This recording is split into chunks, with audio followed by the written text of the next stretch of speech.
Yeah, we're gonna pick on them too. Oh yeah. Yeah, for sure. Yeah.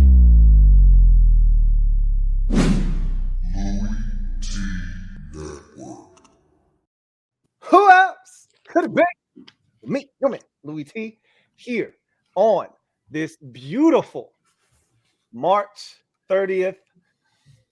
You know what it is. Yeah. You know what it is. I don't tell What you. is it? What is it? What is it, man? What is it? It is a beautiful reunion that we do every so often here.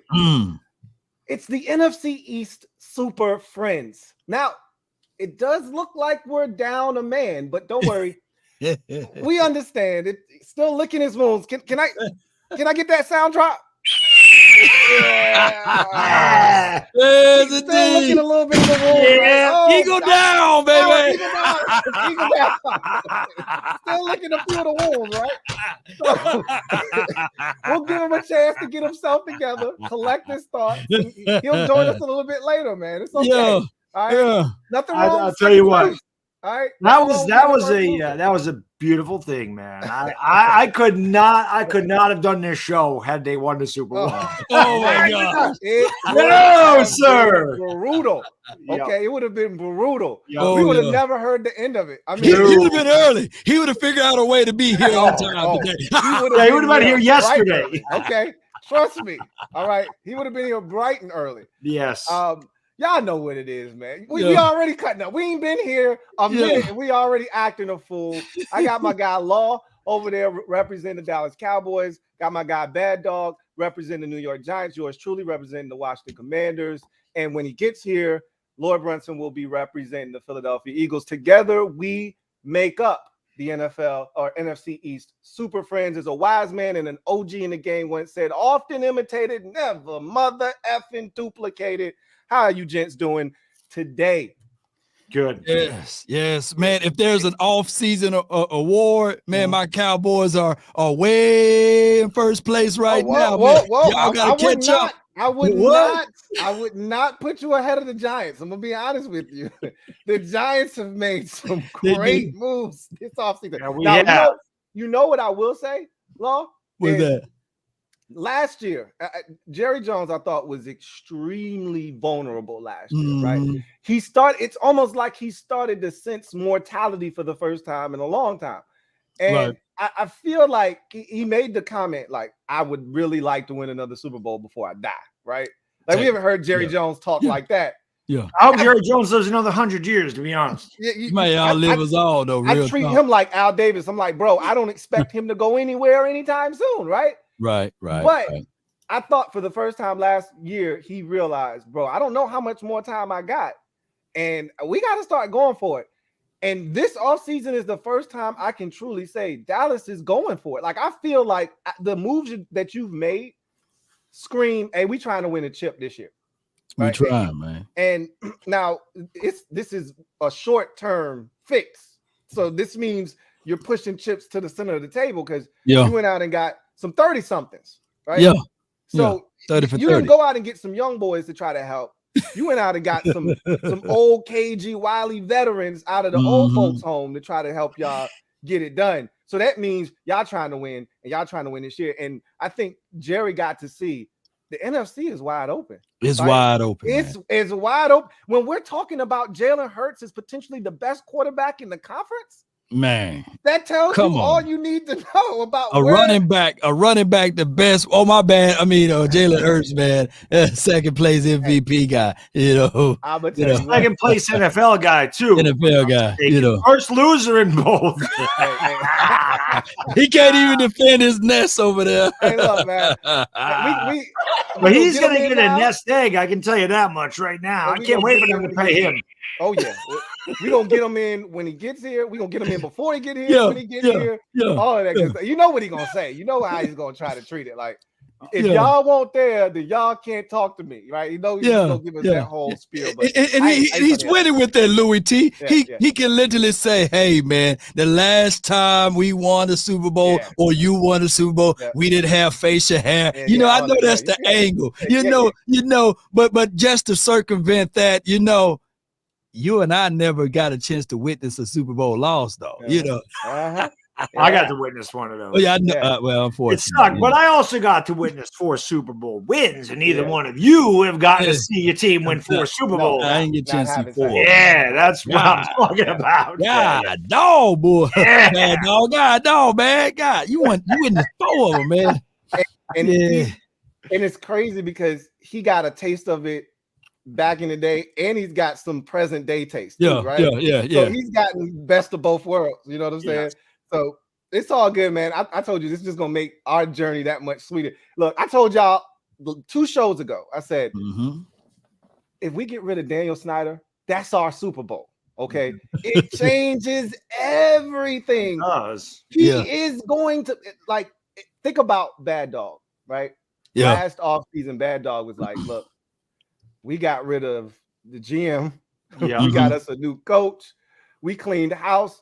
At this point, I'm good. Like we're hitting a reset button, and it's a necessary evil if we're going to take 2 steps forward, right?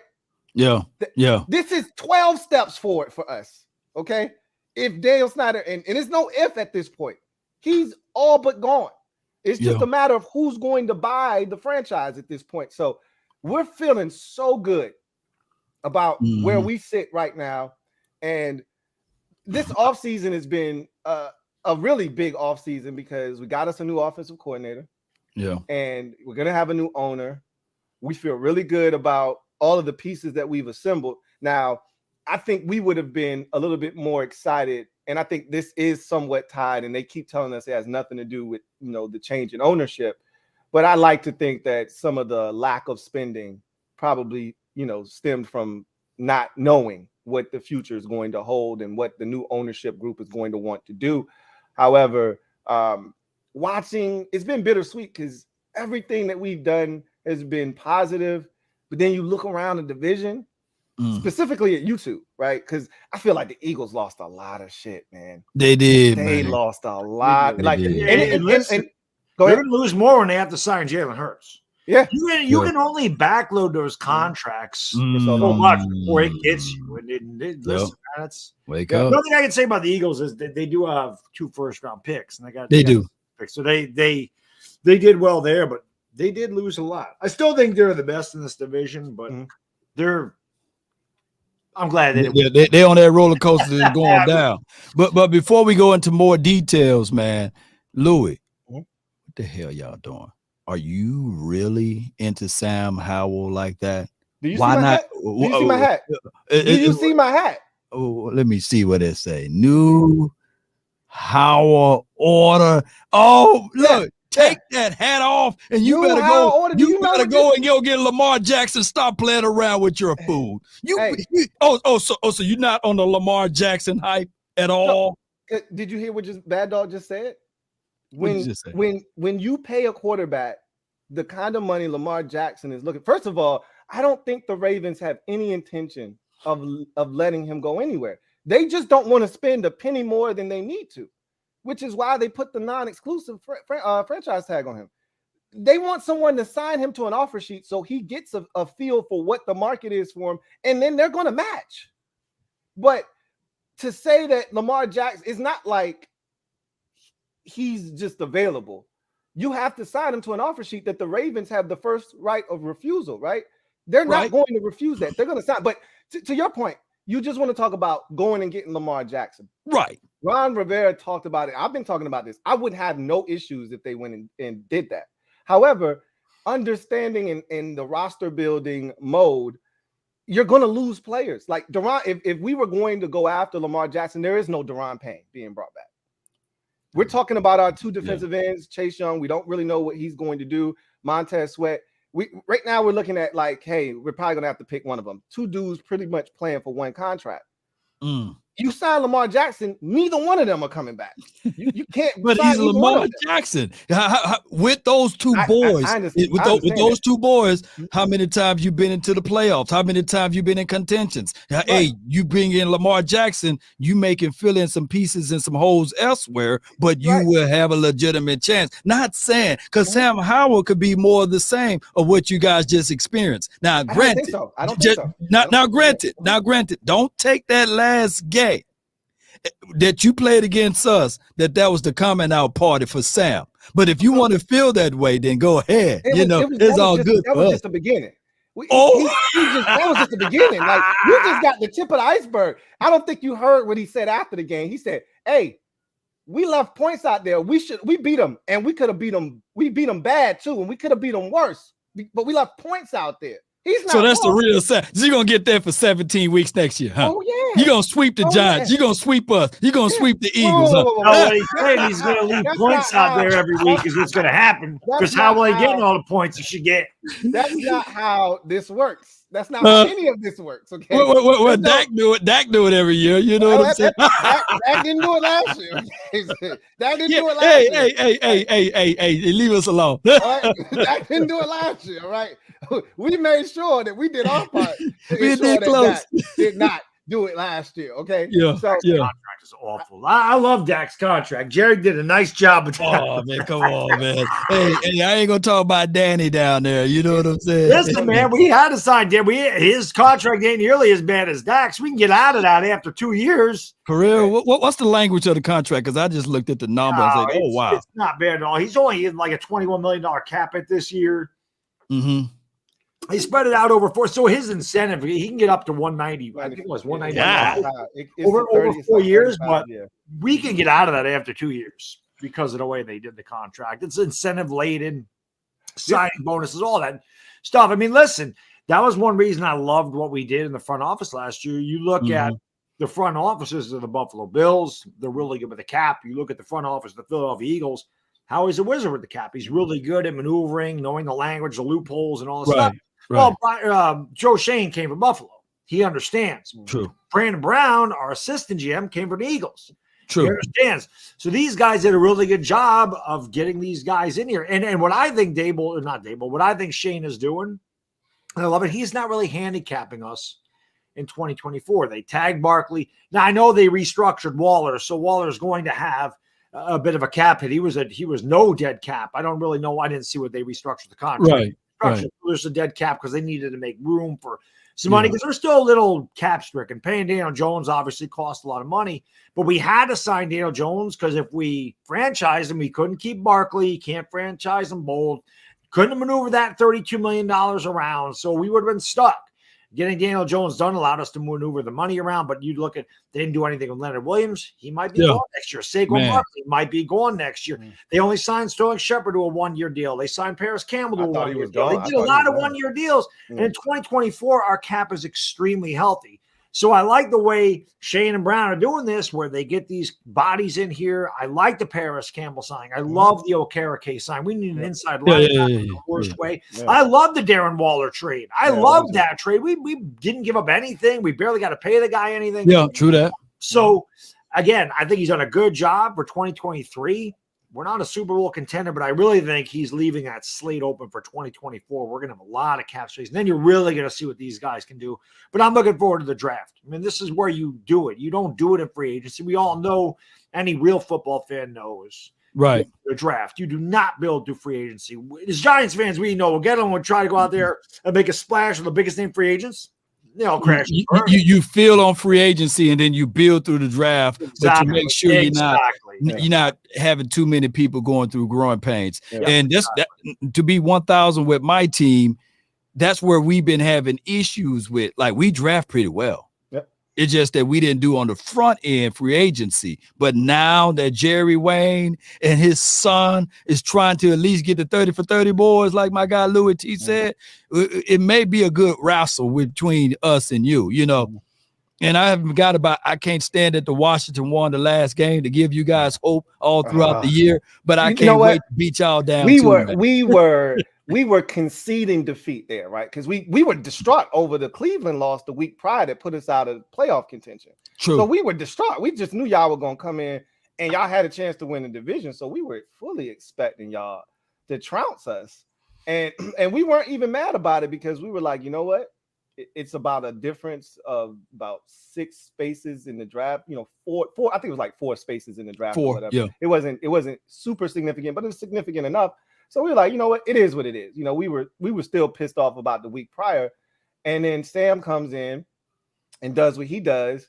Damn. And you know, Dak does what he does, and we got to have a conversation about your boy Dakota tonight, because Dakota Rain is he look like he going in reverse. Yes, that's okay. That's okay. We had a lot of hook routes and a whole bunch of excuses that I could put out in front of you guys. I'm gonna lean on the excuses part for right now. But before I go any further, I wanted to say, if you guys were to lose that game, would you been on a fire sale with Daron Payne? Because that's who everybody really wanted. And how did y'all come up with the money to pay that dude? No, I mean, so our cap situation isn't bad. We're actually healthy despite not having a ton of cap space right now. I think a lot of what they've done is they've positioned themselves to be like, our GM says his favorite term is cash to cap, right? He's not looking to borrow from future years. He doesn't want to restructure. We have Ron. I don't know if they've restructured maybe more than one or two guys. They really haven't restructured anybody in the 3 years that he's been here. And they love this cash to cap philosophy where it's almost like paying cash for everything instead of using a credit card and then having to pay it back later, right? So you want to be able to look at how much you're paying a guy and have that subtracted from your books immediately and not have to worry about, hey, like for instance, the Cleveland Browns just restructured Deshaun Watson's deal, right, to free up $24 million. But guess what? His cap hit is $64 million each of the next 3 years. Like, they can't do anything with that. They got to take that on the chin, right? True. So at some point, it's going to catch up with you. You can't keep kicking the can down the road. And they've done a great job of just not kicking the can, period. So we were in a great position. Like last year, instead of them restructuring, they could have restructured some deals. We didn't have to get rid of our starting left guard, Eric Flowers. We didn't have to get rid of Landon Collins. We had already asked him to take a pay cut, and he did. We asked him to take another pay cut. He was like, come on, bro. Are you serious? Another one? Nah, go ahead and release me. Somebody pick me up. He didn't know it was going to be, 10 weeks into the season that he would get a job. But we didn't have to get rid of Matt Ioannidis, our defensive tackle. We did all of that in the name of going after Carson Wentz because they didn't want to restructure deals. They wanted to keep it cash to cap. So our cap situation actually isn't bad. You knew Carson Wentz was coming off the books once he didn't get it done. So they got rid of him. They moved on from a couple of guys that were eating up, a little bit of cap space. It freed up some space for them to make some moves in free agency. And I think they've got a couple more moves that they're going to make down the line that's going to free up some space. And honestly, the Daron Payne contract freed up more space because the number that he was sitting on with the franchise tag was more against the cap than the number that, normally when you sign a guy to a new deal, a lot of that new money is in signing bonus and guarantees right up front.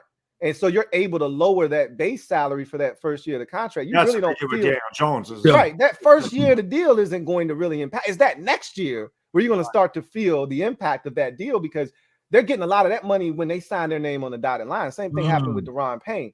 So that cap number came way down. It was up in the 20s, for defensive tackles. That number was up in the 20s. We brought that number down significantly when he signed his deal. So I don't think the plan was ever for him to go anywhere. Once he performed the way that he did, they weren't sure about him, which is why they didn't sign him to the extension last year when they did Terry McLaurin. They wanted to see. And then he goes out and has the third most sacks of any interior defensive lineman in the league. Man. Him and Javon Hurts. Javon Hargraves. Yeah, both of those guys. Yeah. Beast. I'm glad he's gone. He's and gone. Chauncey Gardner-Johnson. I'm glad both their asses are gone. Okay. They gone. So he was never going anywhere. I know a lot of people were eyeballing our stuff, but he was never going anywhere. And now it's about the two defensive ends. And right now they're running a race and Montez Sweat is out in front of Chase Young. Chase has got a lot of ground to make up, but we'll see what he's able to do coming off of that injury this year. But honestly, I like where we sit because no one's paying attention to us, and this is commonplace for us. Normally, no one's paying attention to us because everybody else in the division, usually it's just Philadelphia and Dallas that everybody's talking about. Yep. And it's, little Washington and New York down at the bottom. But now the Giants made all these moves. They went to the playoffs last year. They're trending in the right direction. Yeah. Philadelphia went to the Super Bowl, and everybody expects them to do what they did again. I don't, because I think losing Shane Steichen is a huge loss. He was the architect of that offense last year. And maybe they got a guy waiting in the wings who was right up under him that's going to keep that party going. But Shane Steichen was huge. I wanted them to keep their defensive coordinator. You're right. We all I was like, don't keep hire him, Arizona. Keep him What are you doing? Keep his ass in Philadelphia. Kind of like the Giants. I wanted them to keep Jason Garrett. Y'all supposed to have Jason Garrett for 9 years, man. Listen, you can have him back if you want. I don't know what he's doing. He's golfing, he's swimming or whatever. But I agree. I mean, you look at when Frank Reich left the Eagles, how it destroyed Carson Wentz. It was the same thing. Carson Wentz was an MVP candidate. Reich went away. A lot of people underestimated the value of Frank Reich to Carson Wentz. Wentz has never, again, injuries kind of hurt Carson Wentz, but he's never been the same. Right. So, yeah, losing an offensive coordinator can really hurt. And as Giants fans, we figured, I figured Kafka would be back for another year. Figured Wink would be back. But we're going to lose Kafka at some point. Right. And I don't know what that's going to do because I still think Brian Daboll could be the guy to call the plays. But, I'm just glad we got our guys back for another year. I'm glad that Daniel Jones finally has some damn stability. I mean, I'm not going to make excuses for Daniel Jones, but you look at the amount of offensive coordinators and head coach, about his third head coach in 4 years. I don't know how many damn offensive coordinators have come through this and how many injuries and wide receivers we pulled off the scrap heap. And they set him up to fail. Yeah. And, there's still Giants fans that are Jones detractors. I came around on him. I mean, I just want to win. I don't care what his stats are. I'm not a Madden guy. I'm not a fantasy guy. I'm not a player guy. I'm a team guy. I want my team to win. Daniel Jones did enough. He had 5 game-winning touchdown drives or, game-winning drives at the end. And against Minnesota, he went down there and tied the game with a touchdown 2-point conversion. We lost on a 63-yard field goal, whatever the hell it was, at the end of regulation. So he could have had another one. I mean, he drove us down there, got us in position to go to overtime. Yeah. So he's done really good things. He improved. He cut down on the turnovers. He did everything that was asked of him with limited. Who is he throwing to? Hey, no, that was the amazing. And our offensive line sucked. So to give him some stability, to get him a guy like Paris Campbell, who I really thought was a great sign, to get him a guy like Darren Waller, and I do think the Giants are going to take a major swing in this draft at the interior offensive line. I really do. So I'm just glad Daniel Jones has some stability. We'll see what he does. I mean, I know some guys like, he got paid way too much. What did Derek Carr get? About the same. And Derek Carr is 7-8 years older than Daniel Jones. So I'll take my chances with Daniel Jones. Wait. Are you saying that Daniel Jones and Derek Carr is in the same room? Yeah. I think they're about the same. But you look at Derek Carr. Look at Derek Carr's weapon. Amari Cooper most of his career. Devontae Adams. Can Daniel Jones have a Devontae Adams? Can we have a Devontae Adams over here at Giants? Can we have an Amari Cooper? Has Daniel Jones ever had one of those guys? I don't even know if he would know what to do with one of those. Right. No, can we get him one of those guys? He hasn't had that. And my brother-in-law's a Raider fan. He'll tell you, you don't like Derek Carr. He's glad Derek Carr's the hell out of there. My buddy we'll find out. Look, these are the stats that I love. As long as Danny Jones is 1-6 versus my Cowboys, I'm cool with that. And as long as Saquon Barkley is 0-7 versus my Cowboys, I'm cool with that. And excuse me, as long as Sam Howell is 1-5 rings, past history, baby. We're talking about the future. I knew you were gonna say that, but as long as Ray Dakota is 27-7 versus the NFC East. That makes him king, and especially your Washington team. Dak Prescott is 9-2. You got to give him respect. You got to give Dak Prescott respect. Dak might go interceptions this year. Hacking away at that. 27 picks for Dak. Dakota Rain. He was raining interceptions last year. He lead the league in interceptions and played like 10 games or whatever. That's hard. That's okay. That's okay. Like $50 million a year. What's his dead cap? Like 65. But nobody brings up the fact that he had a broken thumb. But those are excuses. So I get it. Let him lead the NFL. Well, but he was tied in the NFL with interceptions. Let me ask you this. How many playoff games has Dakota Rain Prescott won? Hey, man. Hey, he's 2-4. How many has he won? Let me hear. How many? He won 2-4. He's 2-4 in playoffs. So Daniel Jones has one less playoff win than Dakota Rain Prescott. And it's about to change this season. You're right. Man. Daniel Jones going to have more playoff wins than Dak at the end of this year.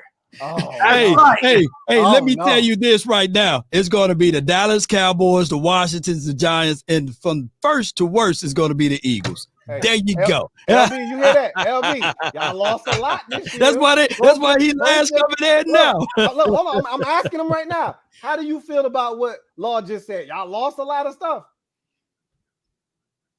Nothing? He got nothing to say? He got nothing. He got nothing to say. I see him right there on the screen. He just ain't saying nothing. They lost a lot of stuff, including the Super Bowl. Exactly. No, I take that back. It's going to be a toss-up. I'm predicting the future. It's going to be a toss-up between the Washington and the Giants for that second. Listen, when we started doing this show, I know, again, like Louie said, it was pretty much Dallas and Philadelphia. And I think when we started this show, this was like during COVID. So it was right when Washington won this division at 7-9. We were a laughing stock. Yeah. And we've always said we just want the NFC East to be the beast again. And last year it was. Yeah. I mean, 3 of the teams in this division made it to the Final Four in the NFC. That's right. So, and Washington was right there till the end.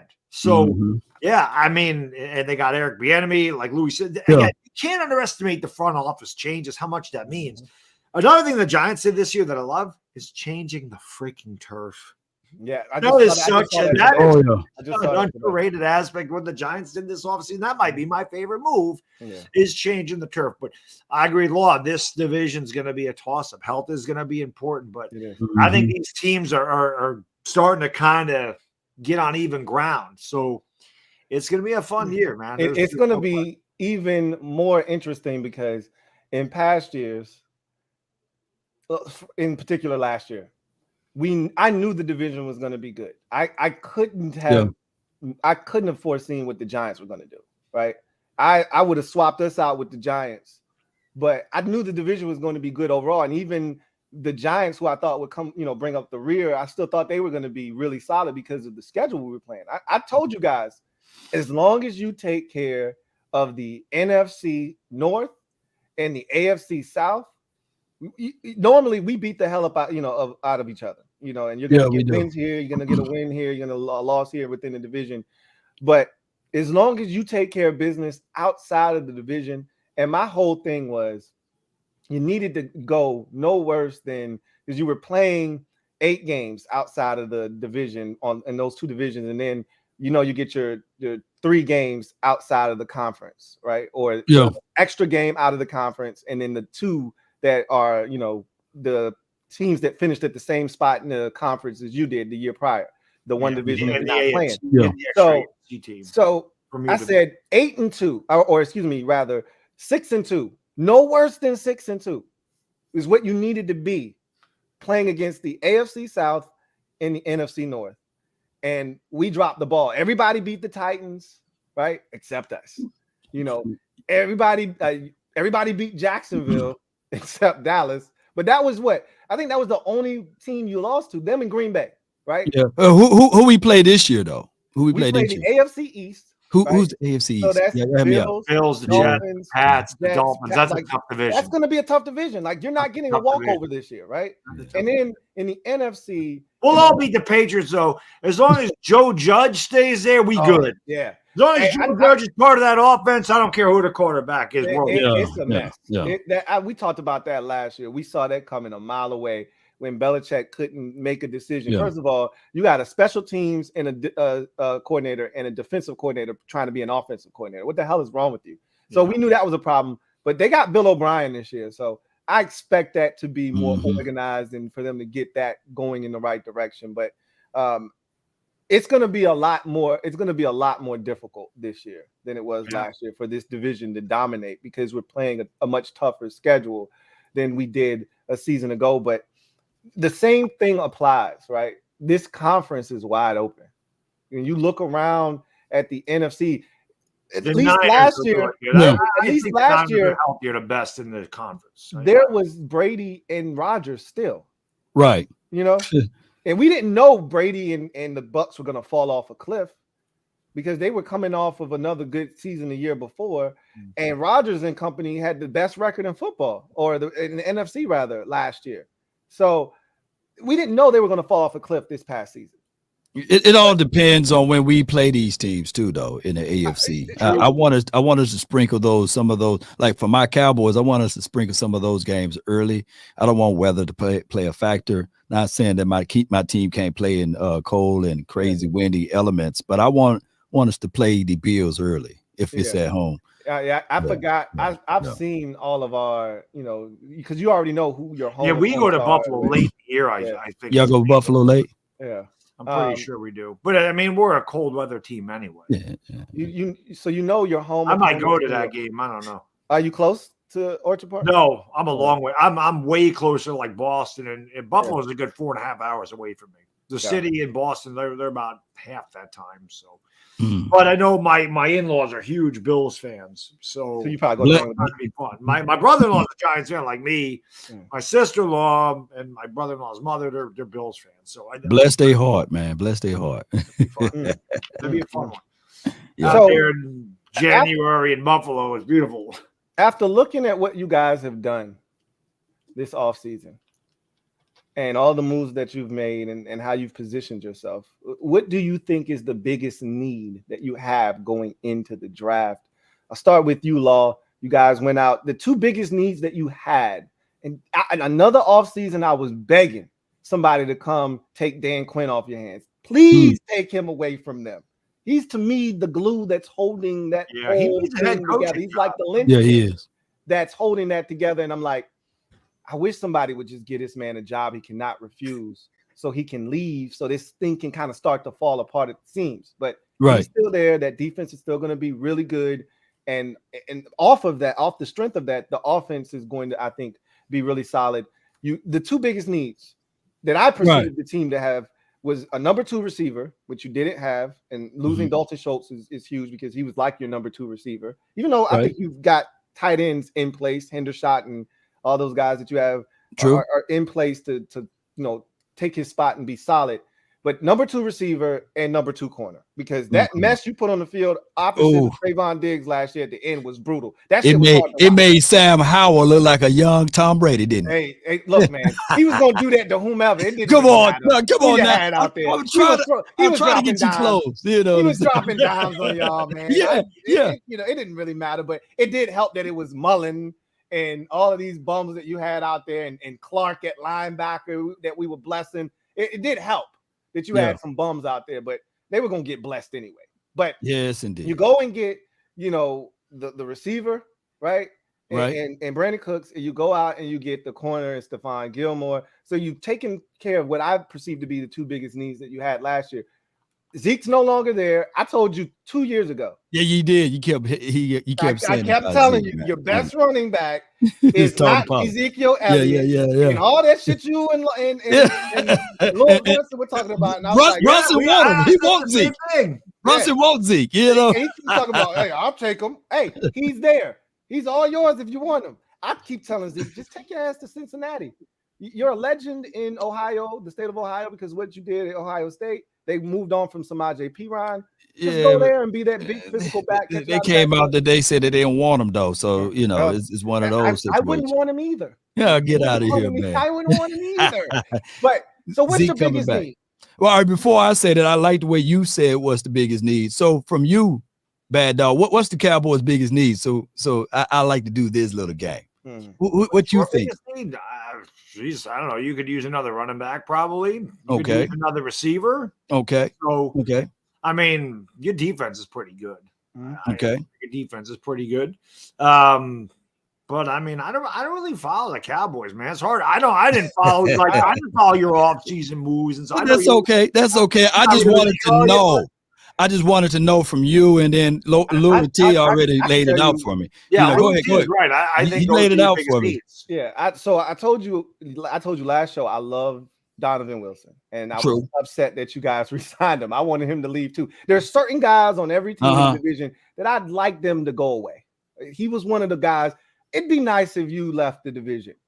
Chauncey Gardner-Johnson. I'm so glad he's not here. Javon Hargrave, I'm so glad he's not in the division anymore. You can go, okay? Yeah. Donovan Wilson was one of those dudes. Hey, I wouldn't be mad if you found some money somewhere else, Tampa Bay, go somewhere, bro. And y'all saw fit to bring him back. Very versatile player. I feel like the offensive line, specifically the interior center, in particular, you've had some issues with injuries on the inside. You lost Connor McGovern. I mean, I know. Yeah, we lost Connor McGovern. So I see where you're going with it at that. And from a drafting philosophy, I'm a core guy, interior guy, built from the inside out, whether it's defense or offense. And I don't want to fall in love with measurables, but I'm gonna throw these names out here as far as on the defensive side. There's a guy named Kalijah Kancey. He's not. He's the reincarnation a little bit to me, just to me. I ain't finna say LT bad dog, but John Randall. Okay, John Randall. Okay, yeah. I like John Randall. I'm not finna say Aaron Donald. John Randall loves him because they claim you under. I think it's the 6 foot club or whatever they call themselves. Right. So they took a picture together. I saw them on social media posing together. So. Oh really? Yeah. I didn't know that. Yeah, him and John Randall took a picture together. Because I think it's the under 6'2" club or something they call themselves. And, I think Randall sees a lot of himself in Kancey. So man, so I love it even more because me naturally evaluating this and giving my analysis of it, I didn't know that until today. So that let me know that what I'm seeing is more tangible, right? So I like him. I like the Daron Jones. Oh my goodness, man, his arm extension is crazy. There will be some situations like look, the other Ohio State left tackle, he's not going to be there at 26. We all know that. The Broderick Jones, he won't be there.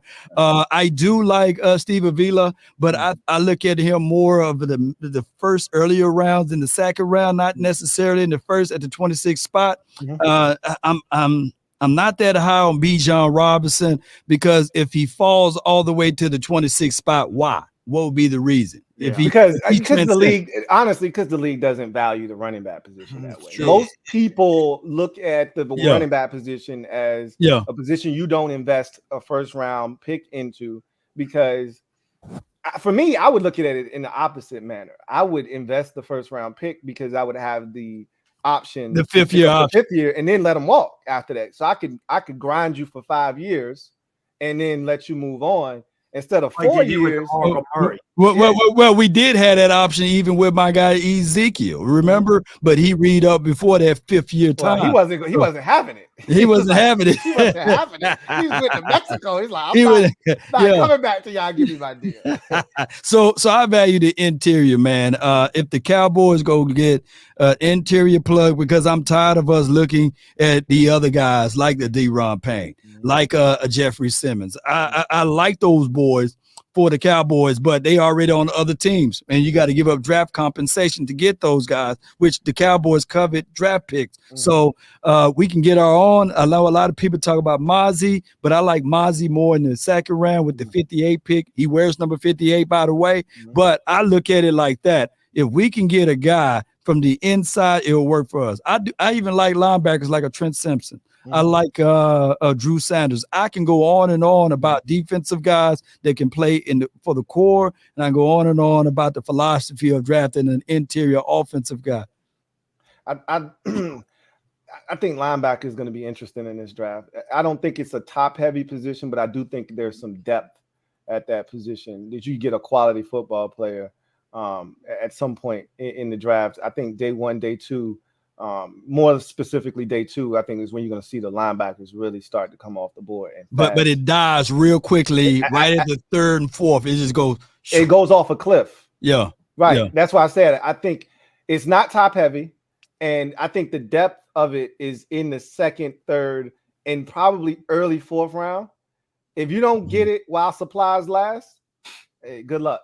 I'm seeing people saying about Miles Murphy, Jack Campbell. I like those boys, but we got a lot of edge guys already for my Cowboys. So, Bad Dog, with your team, you made so many quality moves. Like you talked about Paris Campbell. I love the 1-year deal for him, right?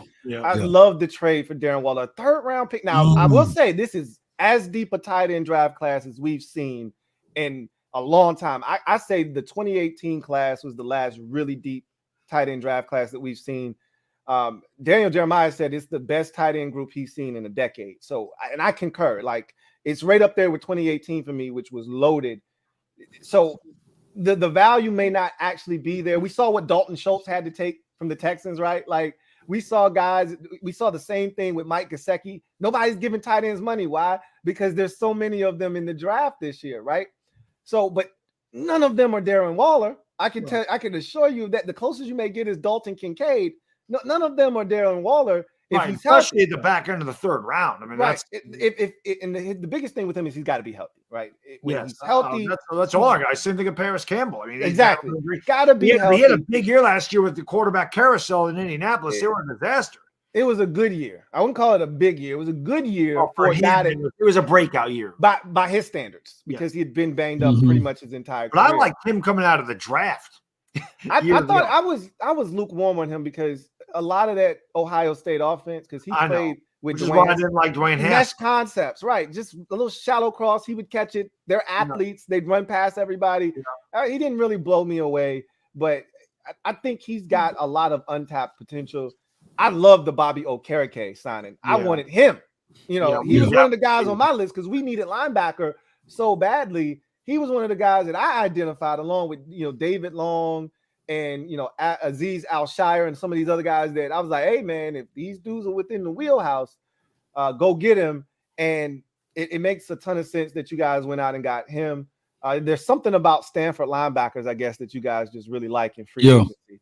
But and then obviously what you were able to do with just, what I think one of your most underrated signings was Raheem Nunez-Roches. Like to me, he gives you a run stopper. I mean, you saw it happen against Philadelphia. We got bullied on that side of the ball, so we definitely need to beef up the interior offense. Well, there's no question about it. And also when Leonard Williams was injured, there was no other guy other than because you could double team Dexter Lawrence. Exactly. You didn't have another dude. You needed some depth.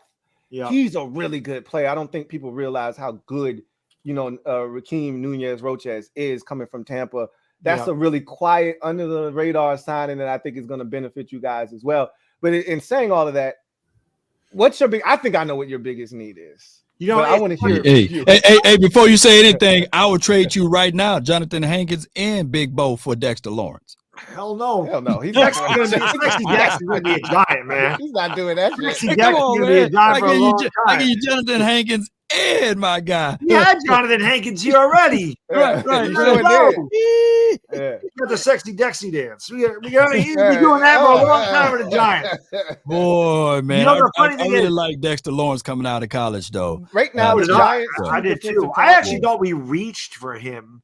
At 17. He was definitely a guy that I wanted the Giants to get, as was DeAndre Baker. We ended up with both of them, but I was so pissed off about the Daniel Jones draft pick at that time. I didn't care. You didn't it didn't matter to me. Right. Yeah. For the Giants, there's been a lot of guys. Who do you think we need? We need a wide receiver. We need this. I think the Giants are going to go best player available. We have a lot of holes. I think Keely Ringo is definitely a possibility. We could definitely use a corner. That was the position I was going to say. I mean, corner. That's a big thing. And we like George. Start Fabian Moreau at corner. I'm sorry. Right. We still have Adoree Jackson. But yes, I agree. We could definitely use. I think that's a massive need for the Giants. And I think Keely Ringo is definitely a possibility. Cornerback. There's talk about Jordan Addison. I would definitely take Jordan Addison. We can still use a number one receiver. We don't have a number one receiver. We have depth there. We have a lot of number twos. Right. You got 22. Not a number one. Right. Jordan Addison could be that guy. Trent Simpson's a guy you mentioned. You can never have enough depth. We still need inside linebacker. Okereke certainly helps, but Trent Simpson would be awesome. And then, of course, a huge need for the Giants is interior offensive line. And I love John Michael Schmitz from Minnesota. I like those Big Ten, country strong, all you in the trenches guys. And we have not had a good center in years. We have not had a good interior offensive line in years. Yeah. We have bookend tackles. I think that Evan Neal's going to have a good season. I think that he showed promise. I think he was getting better and he got hurt. So we had kind of an up and down year, as did Andrew Thomas's first year. But we know what Andrew Thomas is. And I think Evan Neal can be that good as well. So we need to start building that interior. If you're going to, and that's why I said, I think the Giants are going to take a massive swing at the offensive line this year. You just paid your quarterback $160 million over 4 years with $82 million guaranteed. Okay, you just gave the guy a ton of money. You better protect him. We know Daniel Jones has had injury issues. throughout his career. He runs a lot too. So, he's going to get beat up. You don't want the kid getting smashed in the pocket. So the best way to do that is build your interior offensive line. That's also going to help your running game. True. The Saquon Barkley. You're able to run the ball. It makes the RPO more effective. You play action pass. The linebackers freeze for a second. Darren Waller gets behind the coverage. Everything works. Listen, this is a passing league, and there's no question about that. But I still think, I'm an old school guy, everything's predicated off the run. If you can run the ball, you win football games. Look at the Eagles. Nobody ran the ball better than Philadelphia. When they're at their best, they just beat the shit out of us. They did. Throw the damn ball. Just here you go, run the ball 8 yards. Here you go. 9. They're blocking our guys 10 yards down the field. If you're able to run the ball, you control the clock. You keep your defense off the field. You're winning games. Because if the opposing team is on the sideline, man, they can't score. They ain't gonna win. Yeah, I would hate for you guys to get Cody Mox. I hate for you guys to get him. Yeah. Or that Joe Tipperman or Tipperman, I hate for you guys to get those two boys, Yeah, I like Tipperman a lot out of Arkansas. It's gonna be interesting seeing all of the moves that you guys made, because one of the things I enjoyed last year, like you said, couldn't stop the run, right? We had we had a dodo for offensive coordinator last year because Brian Robinson was getting 9 a pop against y'all. Scott Turner, right? He was 9 a pop. He was, and he was for whatever me off. I like him though, man. I like Brian Robinson. Is there a reason why he's not getting the football? I'm like, can somebody help? We were glad he wasn't getting the football. Thank you. Yeah, I know you were. I mean, thank God he ain't running the ball anymore. You guys definitely have to shore that up. But another thing was everything last year, and obviously we know you didn't have any receivers, but you didn't have any speed either. No. And so everything was 10 to 15 yards and in. Slayton got some speed, but Slayton. That's it. I mean, he was the only guy, right? But it's now you got Paris Campbell. He's a 4-3 guy too. Right, that's what I was getting at, is that it allows you, because if you go after Jordan Addison, he's not a speed demon, right? But what he's a route guy, a separator, right? Yeah. He can run routes. So you could feel comfortable, selecting a Jordan Addison and still know that I have guys that can take the top off the defense if need be. I mean, listen, you mentioned linebacker or tight end being deep, linebacker being deep, wide receiver is very deep too. I don't think there's like a standout wide receiver in this draft, but it is very deep. The Giants can easily get a guy like a Marvin Mims in the second round, who I like, or Marvin Mims. Linebacker is not deep. What's y'all pick numbers? What's the Giants pick number? We're 25 and 57, I think. 57. I don't know what I don't know exactly. You got so Jackson Smith and Jigba would go well with you guys, but LB says he needs a good link. JSN, huh? I don't know if he's Louie. LB says he needs a good link. Oh, you should have it. Tell him to go to the to our chat. Go to the Super Friends. Yeah, on IG. Because I had a hard time finding a link too. Yeah, it's weird because it won't accept it through the Instagram. Tell them if it doesn't, I can send another one. Hold on. Yeah. Send it via the Twitter and tell them to log in through the computer. Somehow Instagram it don't allow you to go through it. I found it through Instagram. It just took me. I kept clicking on the wrong thing. Yeah. Man, so y'all got the 25th in the 57. I can check real quick. I want to say it's 25 and 57. 25 and 57. So the same availabilities that we will have for my Cowboys, you will have. So yeah, we're right about the same. Right about the same. Yeah, just a step right ahead of us. Yeah, 25, 57. And then I think somebody put in the chat 25, 57, and is that 89? 89. Okay. I mean, you could do some damage, man. I would still say draft a wide receiver. I'm not trying to help y'all out, but you would still need another wide receiver. We may be able to get one in the second round. I mean, there could be. I mean, I don't know how good Jalen Hyatt's going to be in the NFL, but I do not want you guys to get Jalen Hyatt though. I don't know how good of he's fast as hell. I just don't know how good of a route. Or Tennessee had a gimmick offense. Like there was Giants fans that wanted Hendon Hooker, and I'm like, man, the guy's older than Daniel Jones is. What do you want him for? But man, you won't have no issues of him slanging that thing deep, man. Pause. But it's just one of those things. Him on that team, man, with what you got with Paris, that will go good, believe it or not. Yeah. But Danny Jones, he's the guy that's going to utilize his legs. He's going to be in his second year with Brian Daboll, and it's going to be, I hate to say, it's going to be a upward trend for him. But you've seen how Josh Allen, he's on a downward spiral right now. Yeah, he missed Daboll. I mean, he's not statistically had a good year, but he's not the same as he was. He turned the ball over a ton. Inside the red zone, he was really bad this year. If you talk to Bills fans, they'll tell you it's all play calling, though. Yeah, they did not love Ken Dorsey last year. Dorsey, so. And they were this close from losing against Dolphins. Yeah. Hey! I ain't trying to hear none of that. What y'all talk about? No. How you doing, man? How you living, man? I'm doing good. I'm doing good. What's going on, man? What's up with it? What's up with it? How y'all feeling? Yeah. I mean, it is. It was tough. It's tough. Oh, it was tough for a while. That's why I left you alone, man. Nobody wants to hear. It was tough for a while. I saw you had to pull out the pistol and you had to pick them off one by one because people were coming at your neck after it happened. I like to give space in those situations. Yeah, but all the way to the mountaintop and just miss out on getting to the very top. But it was people coming at your neck that weren't. This is the thing, though. The vicinity. The Eagles cost me $100, LB. I don't ever bet that much money on a football guy. I put $100 in the damn Eagles and they let me down. Do me a favor, Bad Dog. Do it all the time. Just keep putting $100, man, on the Eagles. They're gonna play like that every time. That's the best $100 I ever spent in my life. Was that? I got a theory, though. As soon as Louie Tee shut up on Instagram, we lost.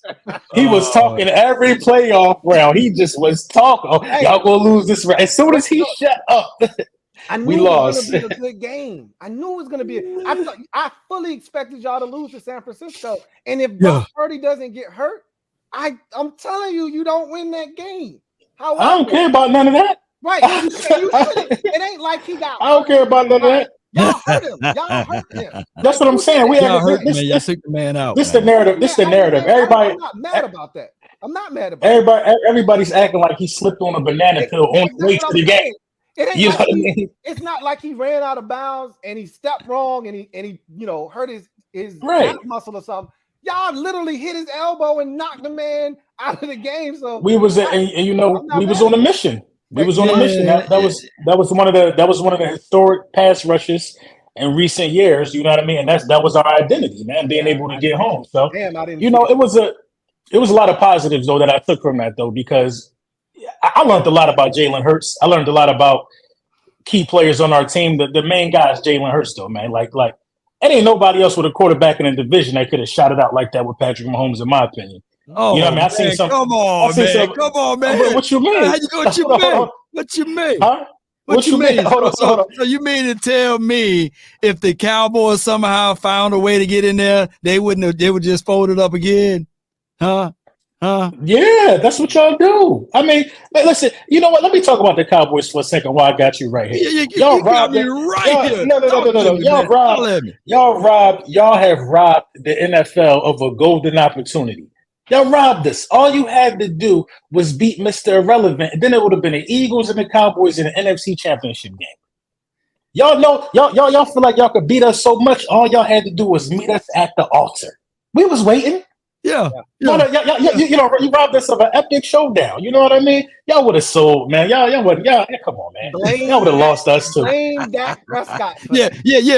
Blame Dak Prescott for that. I'm tired of blaming Dak. Issues, But at the end of the day, I hear you, I heard you, and now I see you about the whole situation with your defensive coordinator. He was great all year long, and then when he got to the Super Bowl, he forgot to be great, as well as your offensive coordinator. So my offensive coordinator. I mean, coordinator. My offensive coordinator. So this is the thing with my offensive coordinator. He was bailed out all year. So was the defensive coordinator. You know what I mean? We didn't even have hot routes. Jalen Hurts made a lot of stuff happen, and it made the offensive coordinator look good. He got the offensive coordinator hired. But as far as our defensive coordinator go, you know, I knew that was going to be the thorn in our side. I'm well documented saying that he was the one that scared me the most. You know, he just, you know, the moment was too big for him. You know, all he had to do coaching job now. I wanted him to stay in Philadelphia so bad. I was trying to put together a little bit of a pot, like a GoFundMe. Like, let's keep Jonathan Gannon in Philadelphia, man. I think we can raise some good money. Hey, Louie Tee, that hurt us more than the Super Bowl loss. Oh, look, man. I was looking forward to it, man. I wanted him to keep to 2 or 3 more years. I mean, in that defense. I mean, listen, hold on. We got show on this side. We got guys that's talking to me about Super Bowls who ain't seen one. Did we call that one? I mean, that's an easy phone call, Lou. That's an easy phone call, Lou. You should have known that was coming. You should have known. That's an easy phone call. Y'all acting like I knew you were gonna say that. Listen, come on. It's tough. It's tough losing there. But what I can say is this about my fan base: we happy. You know what I mean? We won a lot of playoff games. Yeah, y'all happy? Are you really happy? LB, y'all really happy. Y'all really happy. We happy with the organization because they constantly put us in positions to compete for championships. The Dallas Cowboys and the Washington Commanders don't know nothing about that. Y'all don't know nothing about playoff runs or competing. Hey, Louie Daniel Tee. Jones had a better year than Dak Prescott. We definitely don't know how it feels to lose the Super Bowl, though, man. I definitely don't know that feeling. Do you know that feeling, Louie Tee? I don't, man. You don't know. You don't explain it to me, LB. How do it feel? You don't know the feeling of winning either. It was a life sentence ago. You don't know the feeling of either. Hey, I had a little peach fuzz. In 95. Hey, how does it feel? How does it feel, though? Real talk. I mean, for I honestly, it hurt because I wanted the second Lombardi bad, and I wanted it to be Jalen Hurts. You know, that's my guy. I've been riding with him for the longest of time. Yeah, LB is about one of the 5%. I love that you guys are like, oh, I knew Jalen Hurts was going to be bullshit. Lord Brunson's one of the only people that I know that backed Jalen Hurts from day one. And this fans coming to my page when I made the reaction, Jalen Hurts laughing that they dragged him. Oh, this aged like milk, blah, blah, blah. I'm like, you get the hell out of here. This video was 4 years ago. Now you're going to come back and go, oh, I knew Jalen Hurts was good. Yeah. It's usually when you have receipts. But, you know. I give Lord So kudos. Action a damn hat. He had so much freaking confidence in the kid. I give him that. But I want to content creators who are like, Jalen Hurts sucks. Jalen Hurts this. I go into Philly 500's live stream. He's got 1,700 people in there. 1,400. Oh, Hurts blows. Hurts this. Hurts sucks. Hurts is fast. You know, like Hurts is great. That's hilarious to me. But this, I'm gonna tell you. Shout out to him for that, though. Real talk. I'm gonna tell you. I'm gonna tell you what hurt the most. What hurts the most is the way he played and we lost. That's what hurts the most. Because it's hard to duplicate performances like that, let alone to do that in the Super Bowl. You can't do that. People can't do that from week 5 to week 6. Have back-to-back games like that. That's what hurt the most for me. That might be the best performance I've seen from a losing quarterback in the Super Bowl in my life. Yeah, and I can take it a step further. That was the greatest game Jalen Hurts has played in his life. Yeah. But you were wanted at that time, though. You see what I'm saying? You needed at that time. So it was the greatest game he ever played in his life. I mean, hiccup after hiccup, he responded, and I'm like, this defense got to do something. Y'all got 70 sacks, didn't get a sack. Kadarius Toney almost ran a punt back. Yeah. Jonathan Gannon was he ever did for the Giants. No. Keep going, LB. Keep going. Jonathan Gannon was just lost in the sauce, man. Yeah. I mean, Patrick Mahomes. Patrick wasn't even wheeling and dealing like that. It was a bad defensive performance, man. And then you get to the offseason. Then you got Chauncey Gardner acting like he deserved all his money, bro. You was a part of that defense, bro. That was a collective unit of steaming hot garbage on Super Bowl Sunday.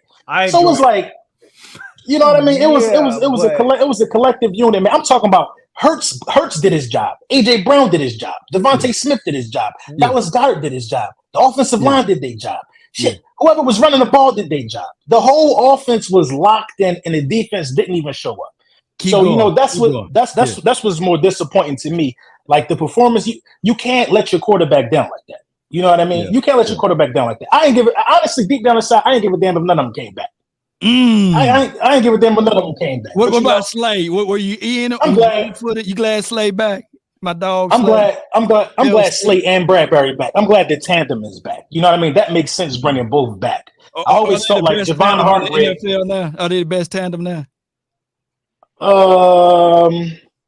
What moves? I feel like Miami just made a move. I can't think of it. Yeah, they got Jalen Ramsey. Yeah, they got Ramsey. I think Jalen Ramsey and Xavier Howard. I think that's up there. That's up there as well.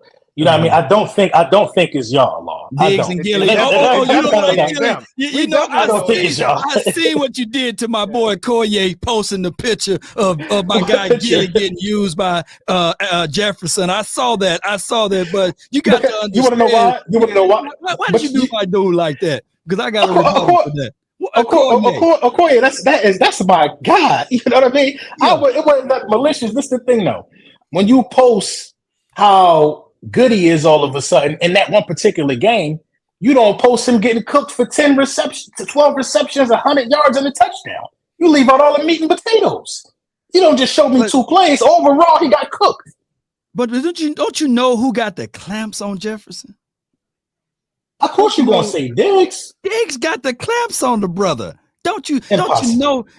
Just go back. I know you don't watch a lot of Cowboys game, but just go back and watch Cowboys versus Vikings, and you would probably never see Jefferson catching a touchdown, getting over 20 or 30 yards because we got the clamps over here by the name of Trayvon Diggs. So Gilly wouldn't even have to worry about that again. You're not disappointed. You're not disappointed, Law?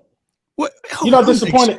I'm in the middle. I'm medium well over here because here's the thing. Just like you're happy about you getting rid of your defensive coordinator, I'm happy of getting the inverse. We got rid of our offensive coordinator. 4 curls, man. Playbook looked like it was written by Crayolas and stuff like that. Come on, man. I even know that Louie Tee is happy that he got rid of Scott Turner over there. Are you happy, Louie Tee? You know.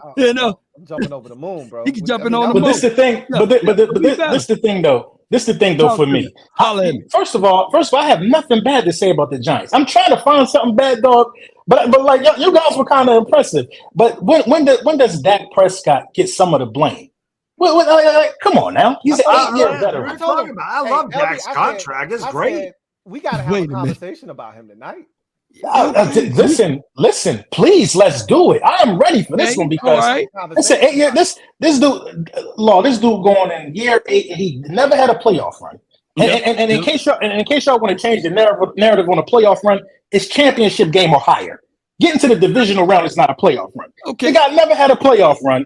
The guy never been all pro. The guy never been a top 3 quarterback in the game. The guy led the league in interceptions and missed 5 games last year. Keep going. Now, what else you want to put on Rain Dakota Prescott resume? Come on. But don't leave out the important stuff. Don't leave out the important stuff too. He's 27. He's 27-7 versus the NFC East. That makes him king. And on top of that, he's 8-3 versus your Eagles. Let me tell you versus the Washington team. And come on, keep going. Let me tell you. Let me Daniel Jones. That's what I'm saying. Let me tell you how that don't matter though, Law. Y'all could have swept us this year, and we still would have went to the Super Bowl. Y'all don't stop the show for nobody in the division. You gotta win when it's time for the playoffs. But beating up on us all them years, we was the NFC least, has not gotten you guys to a championship game. It's about to get us to one now. Come on, baby. You know what I'm saying? Let's go. We can get better. I'm gonna say this. Jerry Jones is an American gangster. They will buy whatever that he's selling. LB. He's the biggest gangster in the world. I know you've been following some of our moves. Are we better or are we worse than what we were last year? Yes or worse. No? You better for sure. I think you better. I think you better. All right. Now, what about you, Bad Dog? You said worse. Okay. I think the Giants are on par with you guys now. I do. I think the Cowboys and Giants are very even now. Byproduct of the Giants improving and the Cowboys getting worse. I think I think the Cowboys got better. I mean, it all depends. I think they got better on Dak, obviously, because I think when it's all said and done, Michael Gallup is now allowed to be a number 3 receiver. They paid him like a number 2, but he's really a third option after the injury. And it's hard because when dudes get injured and major injuries, you don't know what you get in that first year back. He wasn't himself last year. So if he comes back and he's 80% of what he was before the injury, add that Cooks to the mix, which you already have in CeeDee Lamb, that's a formidable trio right there. Because it was funny to me when we were having who's showing him the ball. We're gonna have that conversation again. Yeah. Let's get there. Yeah. But it was funny last year when we were having a conversation about receivers, and you was laughing, you was keep keying over there, right? I'm like, you're not even in this conversation. You got one receiver. That's it. It was me and LB having this conversation. And you over there trying to impress yourself with something. You ain't had no business being a part of. I'm like, hey, let me say this. I apologize, man. That was just me with my Cowboys vision going through that thing right there. But here it is now. Mm-hmm. Y'all hear that? I think we have the best tandem now. What tandem you talking about? You talking about in the division? You talking about wide receivers in our division? Oh my God! I think my Cowboys have the best tandem. CeeDee Lamb, Brandon Cooks, right now the best tandem right now. Devontae Smith is better than CeeDee Lamb. I don't care about that. First of all, the Eagles just offer the strength of numbers, and I'm not a numbers guy. I like to go with the eye test. Just off the strength of numbers and what we've seen from Devontae Smith in his first 2 seasons and AJ Brown and what we know he's capable of, ain't no way in hell they better than them 2. I agree. Man, get out of here, man. Listen, I don't even like talking about AJ Brown. I'm not even gonna disrespect AJ Brown's name. You don't got a receiver better than Smith. Oh my gosh. CeeDee Lamb ain't better than Devontae Smith. And that is as arguable as you could get for real. It ain't no clear-cut winner in that one. So if he can't clear Devontae Smith, then what we talking about? We shall soon see. I feel the same way. I can't make that claim yet. My boy ain't been in the league, and I'm a big, hey, you got to do it again, dude. Duplicate that, right? So, but I'm just telling you off of potential and what I've already seen in a small sample size. I put Jahan in front of your boys, both of them. I ain't even. I'm gonna do the same thing with Terry. I'm not even gonna put. You getting ahead. You getting ahead of yourself now. Number one tandem. Louie Tee, y'all are number one with Terry McLaurin and Jahan Dotson right now. He was on 1. We're 2. I ain't mad at that because I'm not worried. I love it's art law. It's very arguable. I don't love. It's going to be so good because. Clearly, nobody else in the league loves Brandon Cooks either. That's why he's okay. That's okay. That's okay. And it's the thing, though.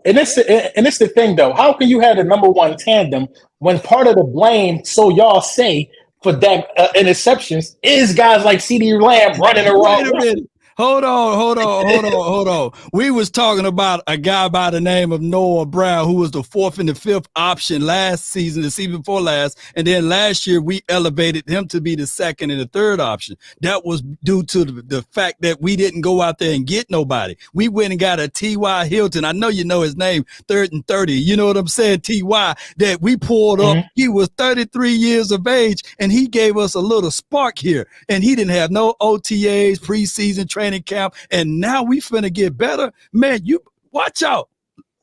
Around this time, when we do our mid-season review, rewind this tape, and you're gonna be like, damn, that doggone Law Nation was right. Only if Dak Prescott stay healthy, Brandon Cooks, as well as my guy CeeDee Lamb. Hey, Bad Dog will contest with that. CeeDee Lamb will have a phenomenal year.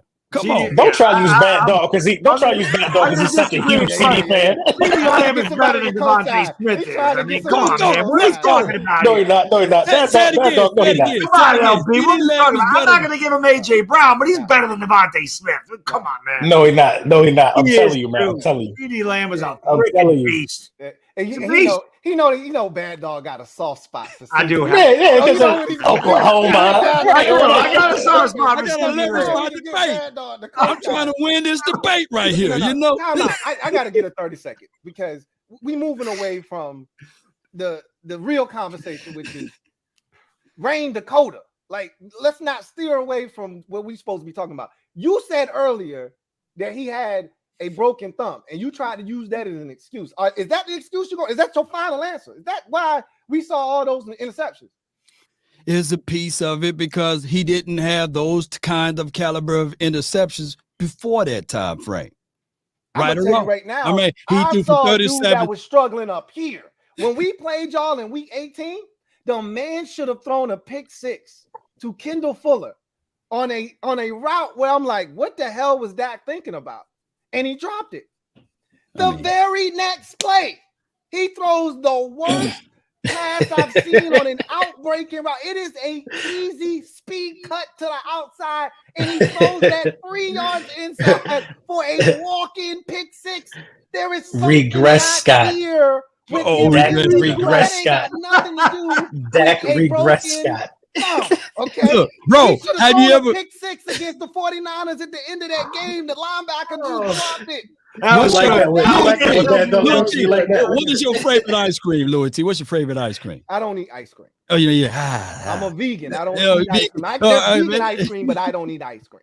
Well, sherbet is good, right? You know what I'm saying? It's okay. Pistachio is better. Pistachio. But what I'm saying is that there are vanilla ice cream out there, and we were vanilla against your Washington team. We saved everything for Tampa Bay. We saved everything for Tampa Bay. We just gave it up when we played the Niners. We just folded up. But, hey, Dak Prescott versus Tampa Bay, regardless of what anybody say, they were still a top 10 defense last season, and we were still able to beat them up. What about the Dak Prescott legacy drive against San Francisco? He had the ball. 12-19. He had the ball. The legacy drive. The first play, he almost threw a pick 6 to Greenlaw. Should have thrown a pick. I think wasn't it like a speed out as well? Or something. It was something over the middle of the field that he was staring down. Probably a little. It was a counter hook route, button hook route, and all of those things. But he missed the read though. He missed the read though. It was still one of those stick routes. You run it to the sticks and you throw it to that receiver. And I'm telling you guys, we didn't have back-to-back schemes, no concepts, no philosophy when the Cowboys played. Come on. All right, so let me ask you. I can't buy it, Lo. I can't buy it. What was the Cowboy? What is your philosophy when you play in games? When the Philadelphia Eagles? What's your philosophy when you play? Yeah, when you watch your Eagles play, what is your philosophy? Physicality. No. I'm talking about scheme. What do you mean? Scheme? Philosophy, what you try to do? A lot of RPO, a lot of RPO. Because your quarterback was able to get to the Super Bowl without throwing a single touchdown pass, yes or no? I mean, I'm trying to think. But you do what you have to do though. Did he throw a touchdown pass to get to the Super Bowl? Did he need to? Exactly, because y'all he didn't need to. Y'all had a philosophy, y'all had a scheme, y'all had things put into place, y'all had concepts. But this is the thing, though. All right, keep it a buck, though. He was awful. A buck about what? 2 playoff games. He was awful. How was he awful? How was he awful? That's the thing. Y'all are so removed from winning football. Y'all don't even know what it looked like. Y'all don't even know what it looked like. You gonna sit here and tell me why? He was good against the Giants. You gonna say why do you? He didn't even have to be there against the Giants. We just ran the ball on them. I don't want to hear that. What do you mean? Anytime San Francisco. Anytime you set foot on the field, you put your best foot forward, right or wrong? Right or wrong? If your second string running back could run the ball down the throat of the opposition and y'all could blow them out. What's the point of having to throw the ball and put the ball in jeopardy? Because they didn't put Hurts in the position to throw those interceptions. They didn't put Hurts in those positions to fumble the ball. Think about it. You know what? No. Y'all watch film, right? I know both of y'all up there watch film. Y'all got to stop being biased. I'm not going to let y'all get away with that. Jalen Hurts, hold on, let me finish. In the San Francisco 49ers game, Jalen Hurts, without even throwing the ball, was a problem for that defense. The way he froze Fred Warner. The way Fred Warner was so terrified of the possibility of him keeping the ball, took out one of the best players in the National Football League. Just Jalen Hurts being on the football field. Y'all watch film, and I know you saw that. Oh, okay then. So why? I'm talking about throwing the football.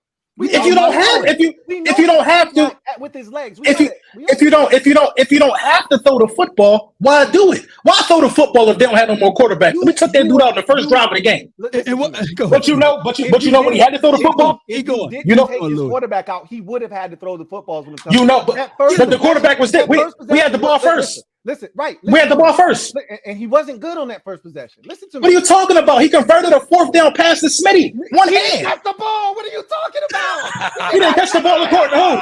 According to your rules? Because the stat sheet say it was a catch. Catch the ball. That's Kyle. The stat sheet say it was a catch. And that's why Devontae Smith is better than every wide receiver on both of y'all rosters, because he got up and hurried up to the line. That's smart football. I should have made some popcorn for this segment. Did he throw a touchdown pass to Dallas Goedert? Did he throw a touchdown pass? Didn't Dallas Goedert catch it with one hand? It was a terrible pass. He had to catch it with one hand. Oh my God! Now, oh my God! If Odell catch a one hand pass, everybody on the end there getting knee pads.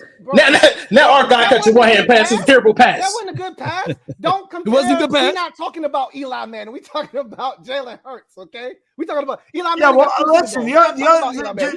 Listen. Hold on. The thing with Odell Beckham was he was also pass interfered with. Remember, he was held. Right. I agree. Contributed to him having to make that catch. Yeah. So Eli threw the ball right. We're not gonna bash Eli. Listen. My quarterback knows his receivers. He know if he put that thing up there, somebody gonna go up there, put that paw up there and get it. Y'all got to get on that level because you out here. Is that a Sam Howell hat? Yes. It's a Sam. You out here running with Sam Howell and Jacoby Brissett, and you out here running with an 8-year bum. Hey, don't. Danny Dimes is the second best quarterback in the division. Y'all need to catch up. I'm not going. Oh wow! I'm not arguing. See, Philly 500 made fun of me for saying that Daniel Jones would be better than Dak. I already know what it is. Ask your boy Law what Sam Howell's out here doing. You'll find out soon enough. You got blessed by Taylor Heineke. If Heineke can bless you, Taylor Heineke is better than Sam Howell. I think Heineke's better than Sam Howell. Again, I think Heineke is better than Sam Howell. They say turn your mic up. They say turn your mic up, Louie Tee. This is the problem. Turn your mic up, Louie Tee. This is the problem. This is the problem with these Washington fans. I don't want to kill them. This is the problem with these Washington fans. Y'all thought beating Dallas was some type of achievement or a Super Bowl or something. That was a regular season win, and y'all wasn't even making it to the playoffs. Y'all thought beating Dallas was some type of achievement. So this is what I'm telling you. I'm confused. We building. What y'all get for that? We building, right? When you building, you take baby steps. We taking baby steps over here. We building towards something. Since 92. No. Since 2020, when Ron Rivera got here. Damn, man. Ron Rivera, the worst coach in the division. Hey, look, I'm not going to argue with you because I don't necessarily love Ron myself. But I can tell you what he's done is he's built this team into a team that can compete. You should know your worst loss of the season came from who? Ooh. We went to the Super Bowl, so that's irrelevant. I don't want to hear. Then it stopped us from playing in the big game. I'm just asking. Then it stopped us from playing in the big game. Asking you a question. I ain't asked you for nothing else. Your worst loss of the season came from not the Kansas City Chiefs, not the Dallas Cowboys, not the New Orleans Saints, but from whom? The New Orleans Saints. Okay, right. You're wrong. Dallas, your worst loss of the season. Of course you're going to say it wrong. Yeah. The Washington team got us, The New Orleans Saints was the worst loss than y'all's. No, it wasn't. We beat you by. We threw a pick six. We threw a pick six to end the game. We lost the game on a pick six. I don't care. Just like you just told me, I don't care. What standards you have?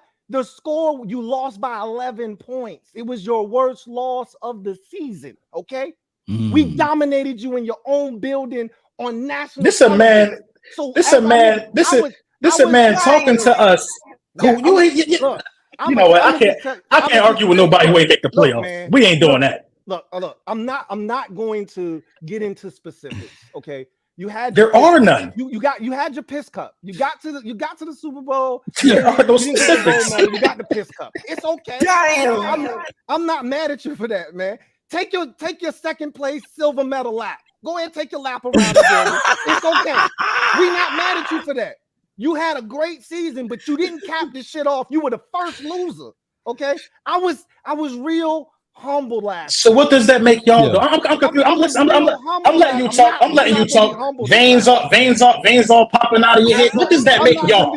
If we was the first loser, what do that make y'all, Louie? In all honesty, when you wake up and realize that you're a Commanders fan, how do you really feel? You ain't been. Listen, we ain't even got to talk about Super Bowls. You ain't been to a conference championship game since 1992. That's fine. Sam Howell is your quarterback.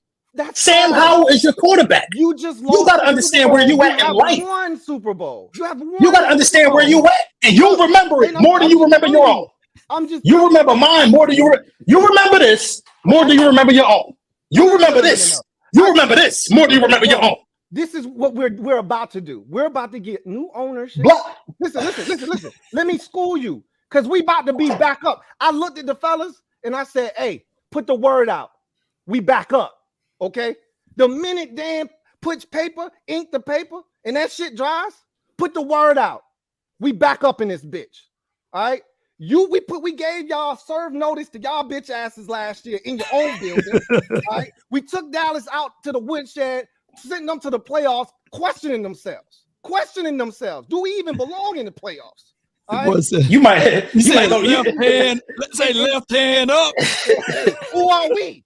I ain't gonna they didn't do it against the G-men, no, didn't they? Hell no, they still can't beat us. They can't beat either one of you guys. Bad dog. We beat them all the time. That's laughable. Oh my gosh. Division sweep us. Nobody in division sweep us. All right. You chill out, bad dog. Hey, listen. The Commanders gonna be 5-12. Y'all gonna be 5-12, Louie. We made the playoffs because you can't beat us. We'll see about that. Because my boy is coming. I'm not gonna say nothing else. I'm gonna leave this here because I know y'all gonna have jokes. Just like we had jokes about. We don't even have no jokes. It's no jokes. I'm gonna leave this right here. Oh my God. There's a lot of space. You are the stinkiest team in the best division in football. Listen to what I'm about to say to you. Because again, your worst loss of the season, Dallas' worst loss of the season, yours truly. Listen to what I'm about to say to you. It's a lot of space and opportunity in not just only this division, but in the conference for growth. When we having a conversation about Jalen Hurts being the best quarterback in the conference, not just the division, the conference, it's a lot of opportunities out here for somebody to climb up. You know what I'm saying? We out here, we looking, it's a lot of corners available, right? We trying to start, we gonna get this corner right here, then we gonna get this corner, and then we looking to move in like Marlowe. We looking to move in on some territory. So what we gonna do is we gonna start slow. We started with Dallas Mark ass, right? Last year at the end of the season, and we gonna work our way up. What happened? We lost Law. He was tired of hearing a motherfucker make the playoffs. He was salty about what he did to him last year. He couldn't take. He got intercepted by Dak. Right. Dak intercepted his connection. That's right. But we gonna move in slowly on the territory. It ain't gonna happen overnight. But just like we made fun of you for your hat with Jalen Hurts. Hold on, let me see if I can. We made fun of you. Hold on, gotta move one more. Yeah. Give back to my rightful spot. I had to make sure that my audio was straight. You know what I'm saying? I had to jump out just a little bit and come back in. But I'm back. Gonna let you know right now.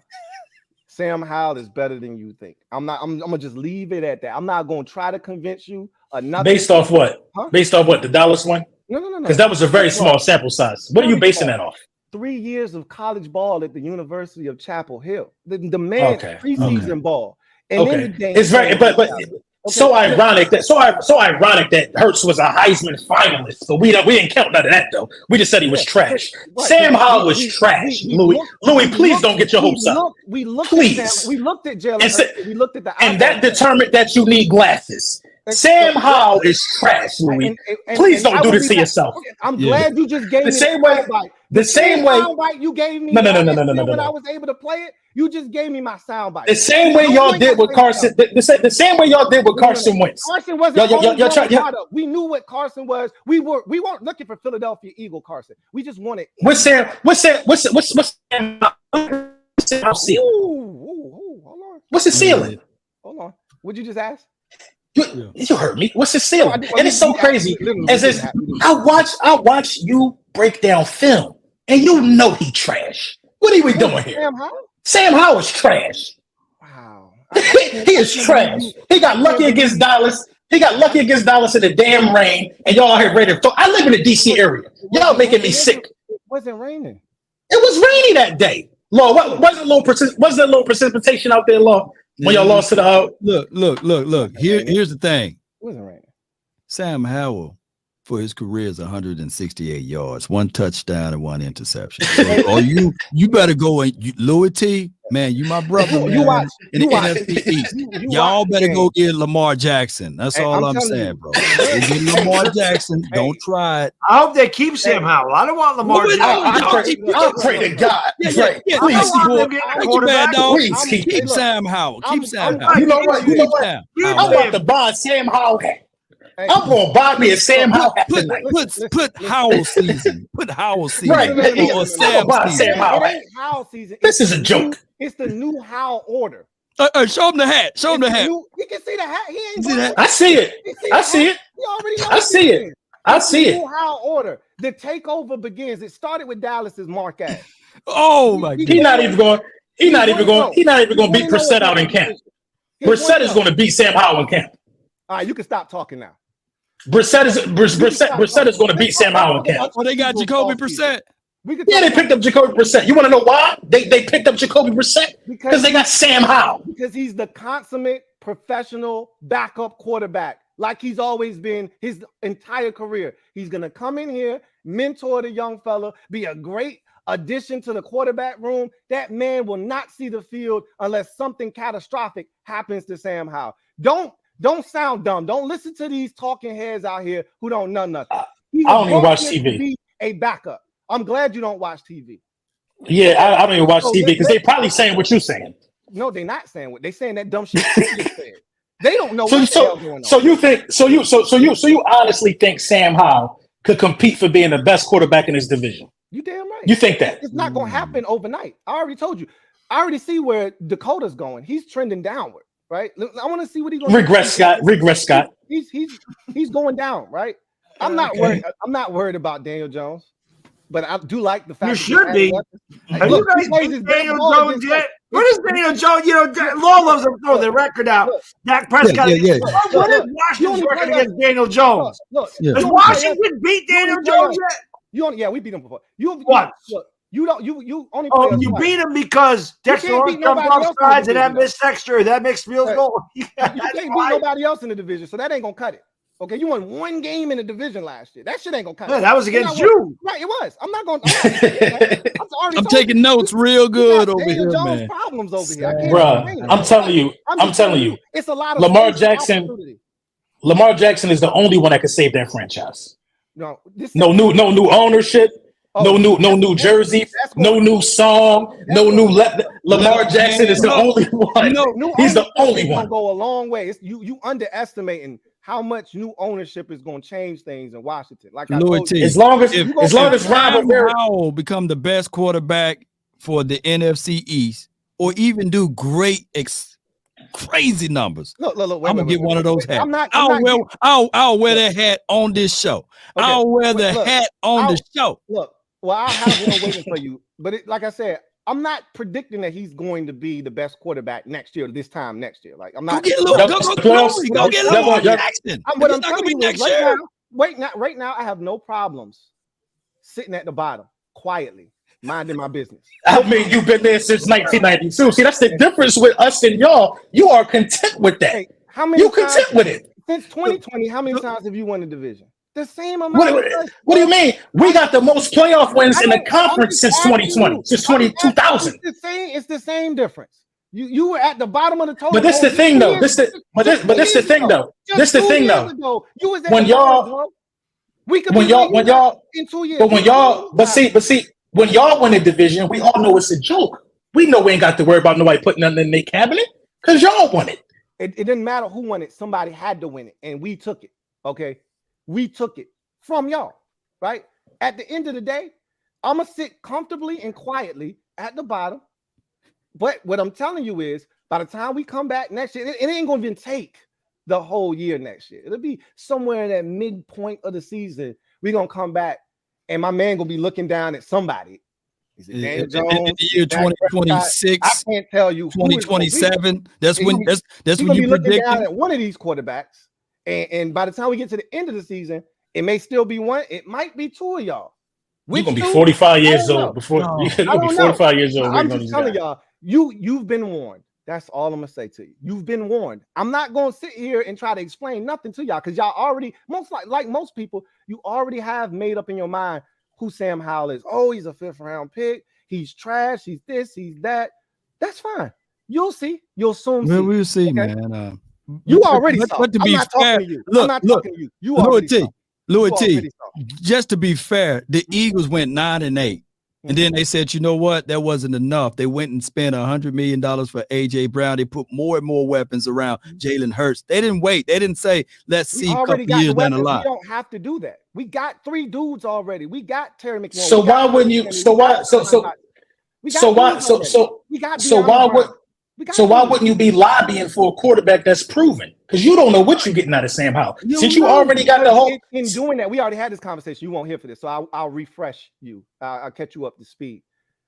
When you go out and look, I'm not opposed to Lamar Jackson. What I'm trying to tell, and I've been talking to Washington fans about, I'm not opposed to him. If they went and got him, I would be excited about it. Okay, but I know what we have in Sam Howell. I know Sam Howell has the ability to be a really good quarterback in this league. That's why they haven't made the move. If this was this same thing, this same opportunity presented itself last year, we would have put an offer sheet in front of Lamar Jackson already, okay? Because we were so desperate for quarterback. We're not as desperate because this is what they've said. I can't speak to what he's done in practice all year. They said they love what he's done in practice all year, and then when he got his opportunity against Dallas, he played really well, okay? I can tell you what I saw from the man for 3 years at the university. What was his stat line against Dallas? He was 11-19 for like 168 yards, right? A touchdown and interception. The interception was bad. It was a bad interception. But those are the growing pains you're gonna go through with a young quarterback. He's gonna make some mistakes, but he threw some dimes in that game too, and he had a rushing touchdown as well. Against Trayvon Mullen, a guy that's been a journeyman. He threw it all on some guys that they could have put me at DB, man. I would probably did a better job than one of those DBs out there, bro. He blessed whomever was out there to be blessed. That's we gonna leave it at that. Okay, he can't help who y'all put on the field. Y'all put some scrubs out there, then we gonna bless them.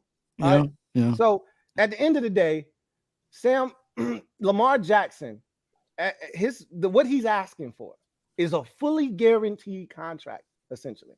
Okay, so a lot of. Did you say this again about Carson Wentz last year? No, I didn't say anything about that. I just feel like Carson Wentz. I said all we wanted him to do was be the Indy Carson, the 28/7, 27/7 Carson Wentz. Like if we got that, with the way we could play defense, we knew we would be a playoff team. Obviously, we didn't get anything remotely close to that. And I told you this last year, and I'm standing by this. I firmly stand by this. We let Carson Wentz down before he let us down. He had 7 touchdowns and 3 interceptions in the first 2 weeks of the season. It was the week 3 game against y'all when we had all the injuries. We had our center. He broke his ankle, and we lost him on the last snap of the game against Detroit. And our whole offensive line deteriorated that week 3 game against y'all when he got sacked. Y'all broke him. Like literally, the man's spirit was broken after that. He was not the same dude that we had the first 2 weeks. So let me ask you this: is Tyler Heineke better than Carson Wentz? Is Taylor? I mean, mentally, yes, he is. Physically, no, but mentally, Taylor Heineke is one of those dudes. This is why I love him, and this is why Washington fans love him. Is one of those dudes that he just don't give a damn, right? He just don't give a shit. So he can go out here, throw a pick, look terrible for 3 quarters, but if you give him the rock with the game on the line, he'll do you. Ask Bad Dog, right? Like, and this was the question to set up this. Is Taylor Heineke better than Jacoby Brissett? To me, he is. Jacoby Brissett is meh. And is Taylor Heineke better than Sam Howell? No, hell no. I've already had this conversation. Like, there's nothing to talk about. If they felt that good about, so you basing everything off of what he did at Chapel Hill. It's a combination. I told you what he did for 3 years in college cannot be like people take what Brock Purdy did and they think, oh, this was just some revelation. No, Brock Purdy played a lot of college ball. He saw a lot of defense. He was prepared. And then he got to sit down, watch NFL football, see the speed of the game. And when he got his opportunity, that wasn't a fluke. He So played a lot of Bennett football. going to be good because he saw 9 years of Georgia, however the hell long he's played there? Who? Stetson Bennett. Stetson Bennett saw a lot of college football, won back-to-back national championships in the toughest conference in football. I like Stetson Bennett. I don't love Stetson Bennett. I think he's going to actually be like Taylor Heineke in the league to me. You know what? He's going to be a giant. I have a feeling. I wouldn't mind taking the draft. I have a feeling. I'm not that serious. You're going to have to take another quarterback later in the draft. Like in the 6th round. Tanner McKee, baby. Don't sleep on him. Hey, so what I'm saying. Sam Howell, trash. We're gonna break him too. We're gonna break him too. Same way we did Carson. Purdy, huh? If we get Lamar Jackson and Purdy, you're going to lose players essentially. If you go out and get Lamar Jackson, you can't re-sign. You might not be able to re-sign Cam Curl. You won't be able to sign Montez Sweat. We wouldn't have been able to re-sign Daron Payne. You would have had to have taken some L's where you don't want to take L's, and he would have made the offense dynamic and we would have scored points. Are we stopping anybody though? Not sure. And last time I checked, Lamar Jackson hasn't finished the season in 3 years. All right. Last time I checked, Lamar Jackson has 1 playoff victory. So while everybody going goo gaga over Lamar Jackson, he's in the same damn boat as Dak Prescott, who just got his 2nd career playoff victory. So Lamar Jackson is a league MVP, so I beg to differ. Lamar Jackson is a league MVP. See, and he's a regular season quarterback. He's 41, 49, and 10 or some shit like that. His records in the regular season. So from that logic, Jimmy Garoppolo just got a doggone contract with a new team, and he's been hurt for the last years too. For the last 4 years, he's been hurt, by the way. Jimmy Garoppolo's playing the Super Bowl.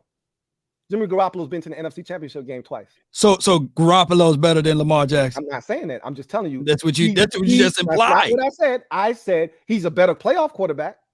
He's a better playoff quarterback because in the playoffs, you put Lamar Jackson on the Niners, he probably would have. They probably would have went further. The best record in the AFC 2 years ago and lost to the Tennessee Titans. I don't want to hear about a better team. He did not play well. You can be a really good regular season. So you rather the bottom line is you rather have Sam Howell over Lamar Jackson. No, that's not what I'm saying. I said I'd rather for what Sam Howell presents us, which is a rookie contract for the next 3 years, to allow you to continue to build your roster. Because if he's good, which I think he's going to be good, and you're going to have to pay him, you can plan for that. Everything that we've done, 3-year contract, 2-year contract, so that these contracts expire when it's time to pay Sam Howell. You can plan for a guy being good. You cannot plan for just dropping Lamar Jackson in here with a $250 million fully guaranteed contract. Now you got to get rid of some dudes. What does Sam Howell do so well that you're convinced that he's going to be great, or that wear burgundy and gold? Wear burgundy and gold. Okay, so because I didn't listen, I was too busy watching the Giants last game. I did not watch the last game between Washington and Dallas. So here's a quick. There's a reason he went in the 5th round. That's why I'm asking. There's a reason because I've already laid this out, and our coach literally just said the same thing. He talked to people, and they told him the same thing that I've been telling people for the last 3 weeks. So he got swept up in a bad quarterback draft. All right, and it's easy to have happen because his last year wasn't as impressive as the 2 previous years. Right now, he's the 2nd highest efficiency quarterback in ACC history. Only behind Trevor Lawrence. ACC sucks. Outside of that conference is garbage. I don't care about the competition. It's a Power 5 conference.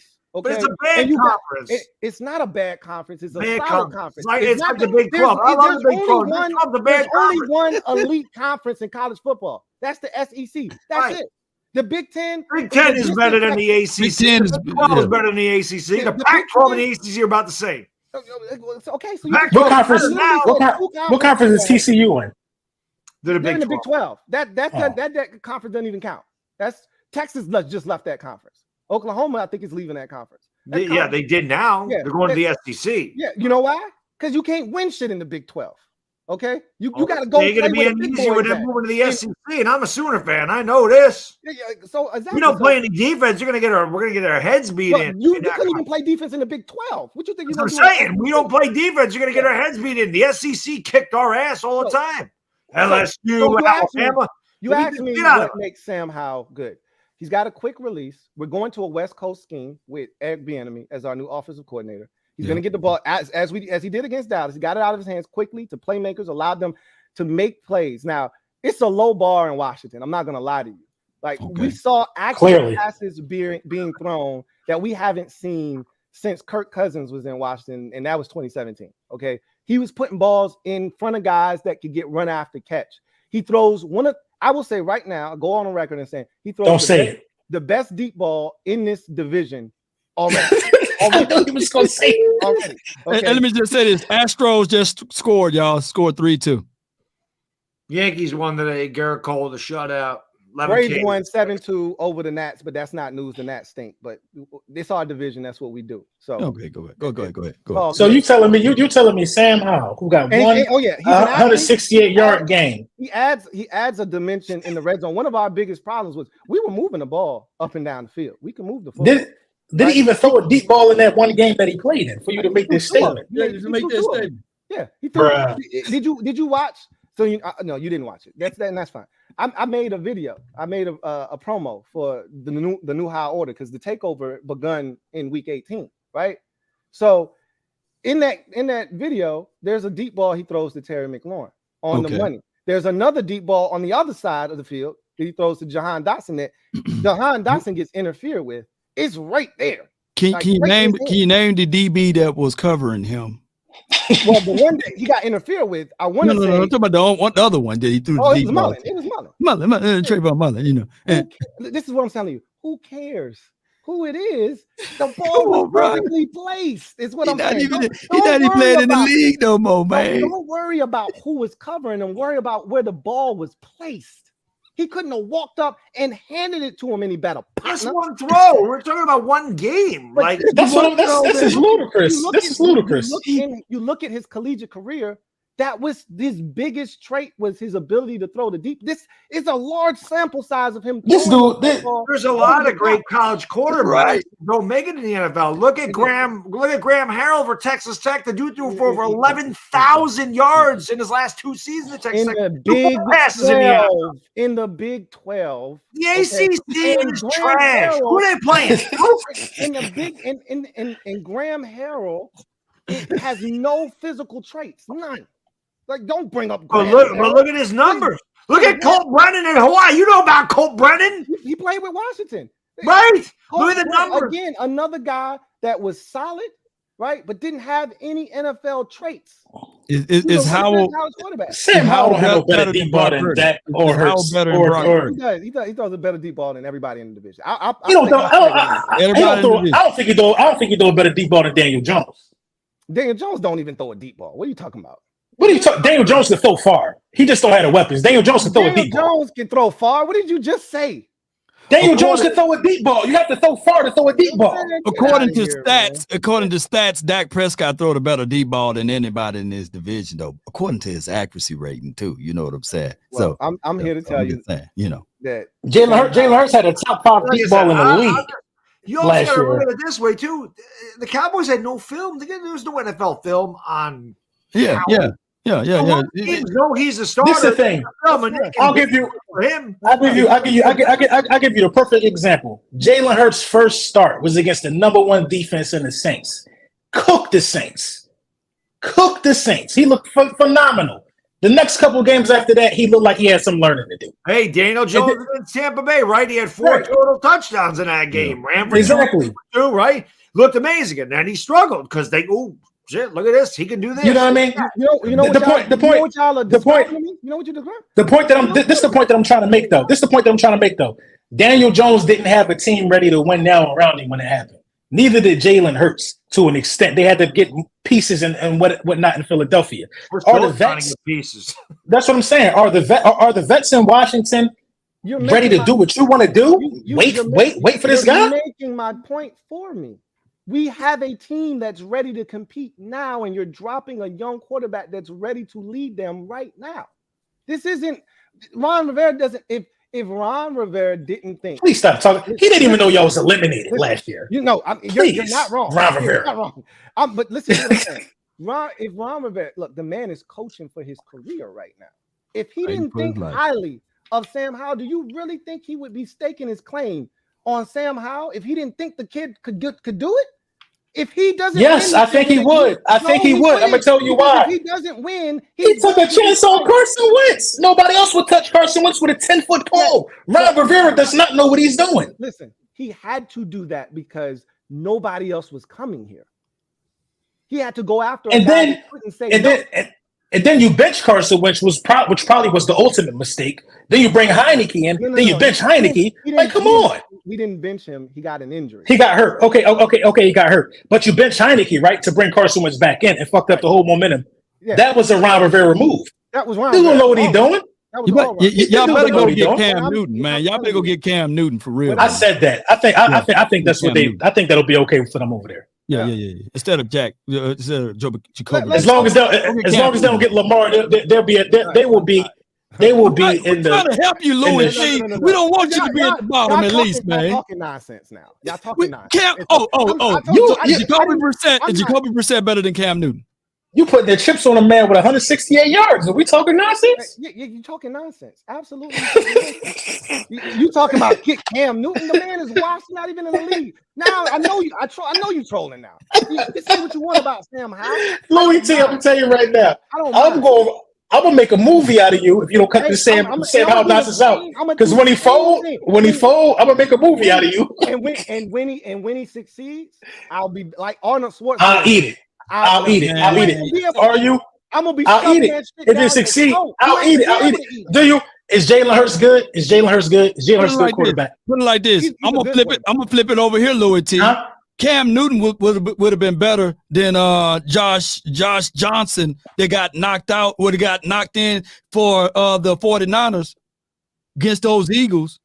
They would have had a better opportunity to beat the Eagles if they'd had Cam Newton as a backup quarterback. Was like the fourth quarterback. You think Cam Newton gonna sit and be? Josh Johnson just got there like a week ago too. You think he's gonna be a fourth quarterback on somebody's roster? Yeah, right. Cam Newton got. And you know what? You know what we ain't do? We ain't do what Dallas did. See, Dallas took it easy on Sam Howell. We would have wrung that boy neck. They'd have been drafting a quarterback. We would have run Sam Howell neck. How you did Taylor Heineke, right? How y'all run? We would have run that boy neck. Taylor Heineke neck, right? When he put 32. Y'all caught us slipping. Y'all caught us slipping. Listen, what you wanted us to go undefeated? You wanted us to go undefeated? You was going undefeated. Pull it up where I ever said something. That's I don't say stuff like that. That's ludicrous. You were 11-point favorites at the crib. And we did. Yeah, and that's usually when it happened. That's usually when it happened. In your own building. That's usually when it happened. And that was with Taylor Heineke. Now we got Sam Howell. So you really about to get some work. But I'm gonna leave it at that. If Heineke's doing work, then Sam Howell's definitely gonna do some work. Now Desmond Ridder gonna be the starting quarterback over there in Atlanta. Yeah, Desmond Ridder is ass. They're gonna have Minshew by week 9. Heineke will be starting in Atlanta by week 5. Mark my words. Man, y'all sleeping. You don't think Atlanta's drafting a quarterback? I don't. Because so wait a minute now. Hold on. So Howell is better than Desmond Ridder? Yeah, man. What? Absolutely. Like I told you. I'm gonna tell you what happened, and I've explained this to Washington. Let me look at some Sam Howell. Wait a minute now. Come on, man. How you gonna do? I'm gonna tell you what happened. Sam Howell, and this is what happens to a lot of quarterbacks. That when you have talent and it's a mass exodus and you can't leave too, and you get left behind, you're going to see a precipitous drop-off in your production. The man came in and set all kinds of ACC records for a true freshman in 2019, okay? Had a tremendous year in 2020 with De'Ami Brown and Daz Newsome, the 2 running backs, Carter and the one the Broncos took, 2,000-yard rushers, both of them were 2,000-yard receivers in Newsome and De'Ami Brown. His tight end was really good. He went to the NFL. All 5 of those dudes went to the NFL after the 2020 season. 3 of his offensive linemen went to the NFL after the 2020 season, right? So he's left with dudes coming in, ain't played no college ball, a lot of raw guys, and he went into that 2021 season as a preseason Heisman favorite, right? They go on the road. So it's Mr. Rattler. What does that mean? Huh? So why did he fail to the 5th round though? Talk to me. I'm explaining that to you. Go. So that next year, that first game, they go to Blacksburg, they lose, right? And they struggle. He willed them to 7 wins though. They still made it to a bowl game, all that good stuff. He had a solid season, but by his standards, he was not what he was the year prior. And a lot of that, and his offensive coordinator said the same thing. His head coach said the same thing. We didn't do him any favors. We didn't put talent around him. We didn't prepare him to have that season that you need to propel you like he had the previous 2 years, right? The man had to transform his game. The first 2 years of his career, he had a combined 200 yards rushing. They said that Sam Howell is a poor man, Mitch Trubisky. Listen. Hey, I can't. Hey, I gotta get the chat is savage right now, Louie. You gotta cut this out. Mitch Trubisky. I want him to be. Let them laugh. Let them joke. I love it. Right? I just don't see how after one game you're talking about he's going to be the best quarterback in this division.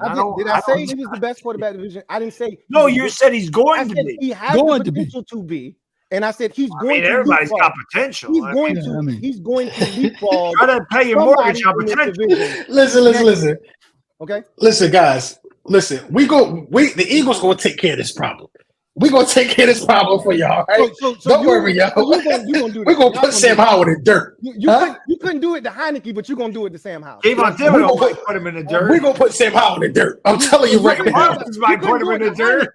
You couldn't do it to a backup, but you're gonna do it to a starter. We're gonna put Sam Howell in the dirt. Okay. Hassan Reddick gonna baptize that boy, and we gonna all see who the real Sam Howell is. Right. We're gonna put Sam Howell down for you. We'll see. We can talk till our face turn blue. We'll see. It's a lot of time between now and then, and there'll actually be games played. You know that, right? There'll actually be games played. Yeah. So we'll revisit this the next time. Yeah. I don't want to turn this into a Sam Howell discussion. You've been put on notice. I would say what'd you say, LB? Bad Dog, week 5, week 6, eating crow, Sam Howell crow. What'd y'all say? He gonna see. He's programmed. Conversations we had about Jalen Hurts, so I welcome all of this. Okay, these are the same things we said about Jalen Hurts. He's not Jalen Hurts though.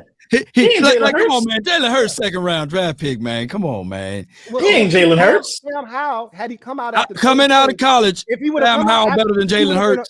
Come on, bro. Coming out of college, coming out of college, Sam Howell better than Jalen Hurts, a Heisman finalist. Absolutely, he was. My goodness, man. If you would have took Sam Howell, Eagles, man, if you would have took Sam Howell and you would have put him on the Oklahoma team, he'd have put up the same numbers, if not better, than Jalen Hurts.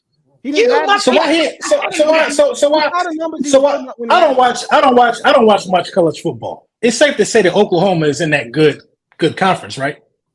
No, they're in one of the better ones. Yeah, Big 12 is probably 3rd best. They don't play any defense in that conference. So he's in a better conference than Sam Howell was in, right? Yeah, they're equal. Bad Dog already said they're comparable. Was Sam Howell in the worst conference? No. It's a bad conference. The ACC's got Clemson. NC State's all right. Yeah. They have the conference ain't good. It's not a great conference. It's not Pitt's not terrible. Like, let's not make it seem like the ACC is just Purdue. I mean, come on, man. It's not a good conference. It's not a great conference. It's not terrible though. Let's not act like it's just the bottom of the bottom. Right?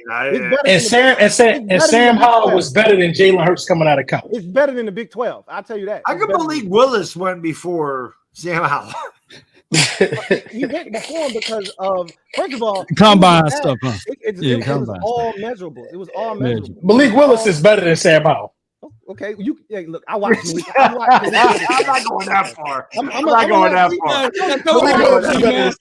I'm trying to work with you now. Come on, man. I'm not going to. He's better than Sam Howell. I mean, listen, 168 yards. Don't Malik Willis got to win too?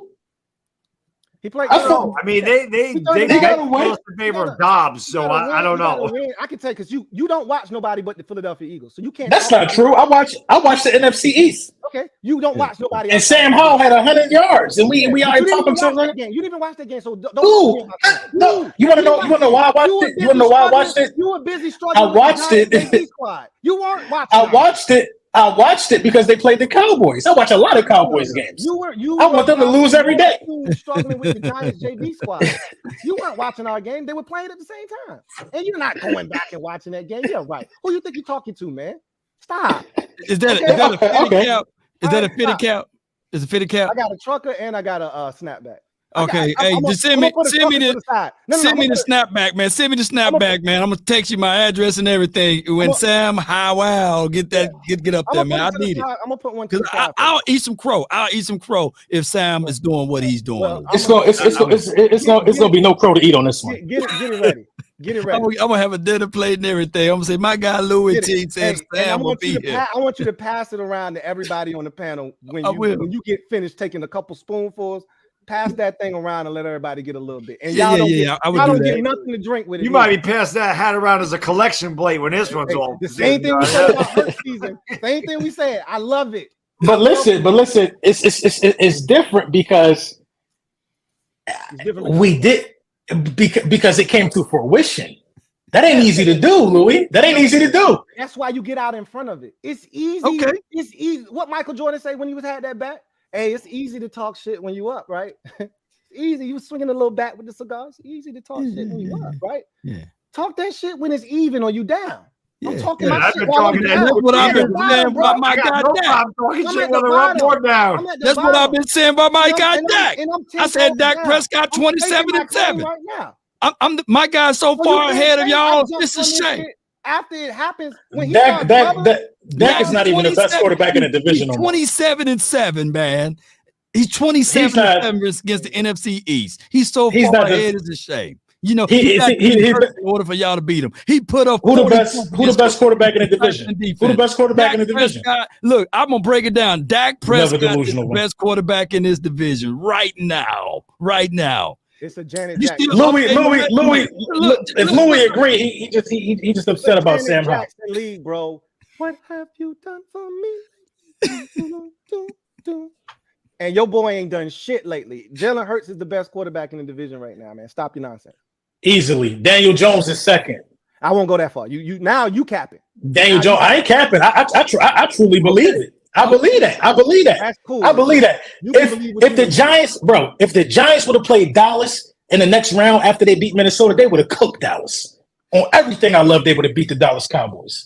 Based on everything. What happened was he ran into a buzzsaw. He won in 6. He ran into a buzzsaw. They ran into a buzzsaw. Bro, versus the they was talking, they was talking about Daniel Jones being so white hot after beating the Minnesota Vikings. We were damn near underdogs. Come on, man. All right, let's talk about the Eagles all season, man. LB wilding now. He capping. So y'all lost a lot of stuff, man. Y'all lost all. I don't think so. I do, but this is the thing. Let's talk about it. I can say that you were prepared. Howie was prepared for some of the losses that you were going to have, right? You drafted the center because you thought you were going to have to replace Jason Kelce, but he's back, which is a big move. So you had drafted a guy in the second round last year. You drafted the linebacker out of Georgia, so you assume he's going to step in. You lose Javon Hargraves. You assume Jordan Davis is going to step in there and give you something. So you got Fletcher back. Fletcher came back. Yeah. We don't talk about Fletcher, man. Fletcher's 97. Yeah, 7 sacks from a defensive tackle position last year. Nobody's worried about Fletch old ass. Okay, that's a nice guy to keep. I was cool. I like Brandon Graham coming back. I like those dudes. The only dudes that scared me on your defensive line was Josh Sweat and Javon Hargraves. One of them is not there, so I. Hassan Reddick didn't scare you. And Hassan Reddick, I always forget about him. He is forgettable, but Hassan Reddick as well. He's very good. So those were the 3 dudes. One of them isn't there anymore. I want to see what you do on the interior because interior pressure is just as important as edge rush pressure. But I think where the biggest hits came was in the secondary. You lost Marcus Epps and you lost. I didn't think you were going to lose Chauncey Gardner-Johnson. When you trade for a dude like y'all did, and really y'all got him for pennies on the dollar, right? I figured, oh man, you stole. And I heard, so I need you to help me with this because I don't actually know the particulars of this. I heard, was it 3 years, $15 million y'all offered him? Is that what y'all offered him? It was like 3 years, $24 million, something like that. Okay, so if this is the thing. The first 2 years of the contract, he was going to make $3.5 million, and that's where he didn't agree. The third year of the contract was heavy. He would have made like 14 million or something like that. He would have never saw that money, and he knew that. Like, yeah. I mean, that was disgusting. That was bad. Yeah, that was. If that's alleged. If that was it, he said he never even got offered anything. Okay. You know what I mean? So that's all alleged. So This is what I think happened. What happened was he mismanaged the market. He see dude from Cincinnati get 14, and he think he played up to that level, but nobody wanted to pay him that. But yeah, but he missed a lot of games, man. Nobody was getting paid. No, bro, the safety market is just bad right now. Just after Bates got his bread, the safety market was booming 2 years ago. Right. It was booming. Right. And nobody right. Now, right. I mean, he led the league in picks. Right. He should have. I feel like he was a huge piece of your defense. And I was shocked that y'all. I think he could be replaced. I don't. But we'll see. I think he could be replaced. This is the thing. Anybody, whoever did anything on the back end of that defense, got to be mindful that we had 70 sacks. So pressure in the face of the quarterback is a lot of the reasons why a lot of those guys ate, if you want to be technical about it. When you talk about losing Marcus Epps, 12 of those interior pressures and sacks came from Javon, and he's no longer on the team. So keep going. Right. We just picked up a defensive tackle from the Saints. I mean, he ain't Javon Hargrave. I think Javon Hargrave was the biggest blow. You know what I mean? I think that was the biggest blow. I don't think it was Gardner Johnson. You talk about losing Epps. I don't either. Right. You talk about losing Epps. Yeah, you talk about losing, but this is where Javon Hargrave wasn't good at in run defense. So we still had to go out there and get Linval Joseph and Ndamukong Suh to stop the run in certain games. You know what I mean? Javon Hargrave was on the field when we lost to y'all. Y'all were running the ball right up the middle. So you know what I mean? I think it's pros and cons with having a guy like Javon Hargrave. I like Javon Hargrave, but you know it's time for guys to step up. Jordan Davis, first round pick. You know what I mean? He got to step up. Nakobe Dean, he got to step up. This is the one thing I don't like what the Philadelphia Eagles do sometimes, though. I feel like in terms of your linebacker, Nakobe Dean, he should have been thrown into the fire. You know what I mean? You should have threw him into the fire last year. There was so much talent on that team. It wouldn't have hurt nothing. He would have been primed and ready to go. Now he's still got a couple kinks to work out. But, you know, I think we only really took the biggest hits, if you want me to be honest, is that linebacker. Yeah, TJ Edwards was the hidden sauce with you guys because he was a tackling machine. I think he led the league in solo tackles. With he was the green dot. He was like the quarterback of the defense. But you know what I mean? Like people act like we lost. People act like we lost Ray Lewis and Ed Reed. Nah, they will be replaced. We lost a lot of pieces on the defense. They will be replaced that we already didn't think was all that great to begin with. So you lose all of these pieces, and we not sure, and you might actually get better. So if you didn't think they was all that great, what are we talking about? I think Reed Blankenship could step up and play big minutes. Because I thought you had talent and it was mismanaged. That's why. Because I thought that those guys were actually really talented, and with a better defensive coordinator, you could have gotten more out of that defense. Now you're not as talented anymore defensively, especially on the back end. But I can tell you there were games where your corners are getting. I'm fine with that. I'm fine with that. I'm fine with not being as talented because now you have a better defensive coordinator who can get the most out of the talent that you have. Who is your coordinator? Sean Desai. And he's coached well. He's from the Fangio tree. You know what I mean? He does the same thing. Like the guys that he's bringing in fits his scheme. So what he does is bring pressure from the front without blitzing, but he disguises more. Don't you know how Patrick Mahomes in the Super Bowl was able to call out cover zero? He would have disguised it. It would have looked like cover zero, but it would have been something else when the ball snapped. You know what I mean? We got a guy who actually pays attention. So, you know, I think that he's going to be able to get the most out of what we have. So he's going to balance himself out. You don't have any evidence that he's good. The same way you don't about Sam Howell. But your point is flawed because it's still guys on my team that played in the Super Bowl. It's still proven talent on the roster. It doesn't matter about the coach, though. The coach, you can have guys that have talent in a coach that's ass. You've proven that already. Our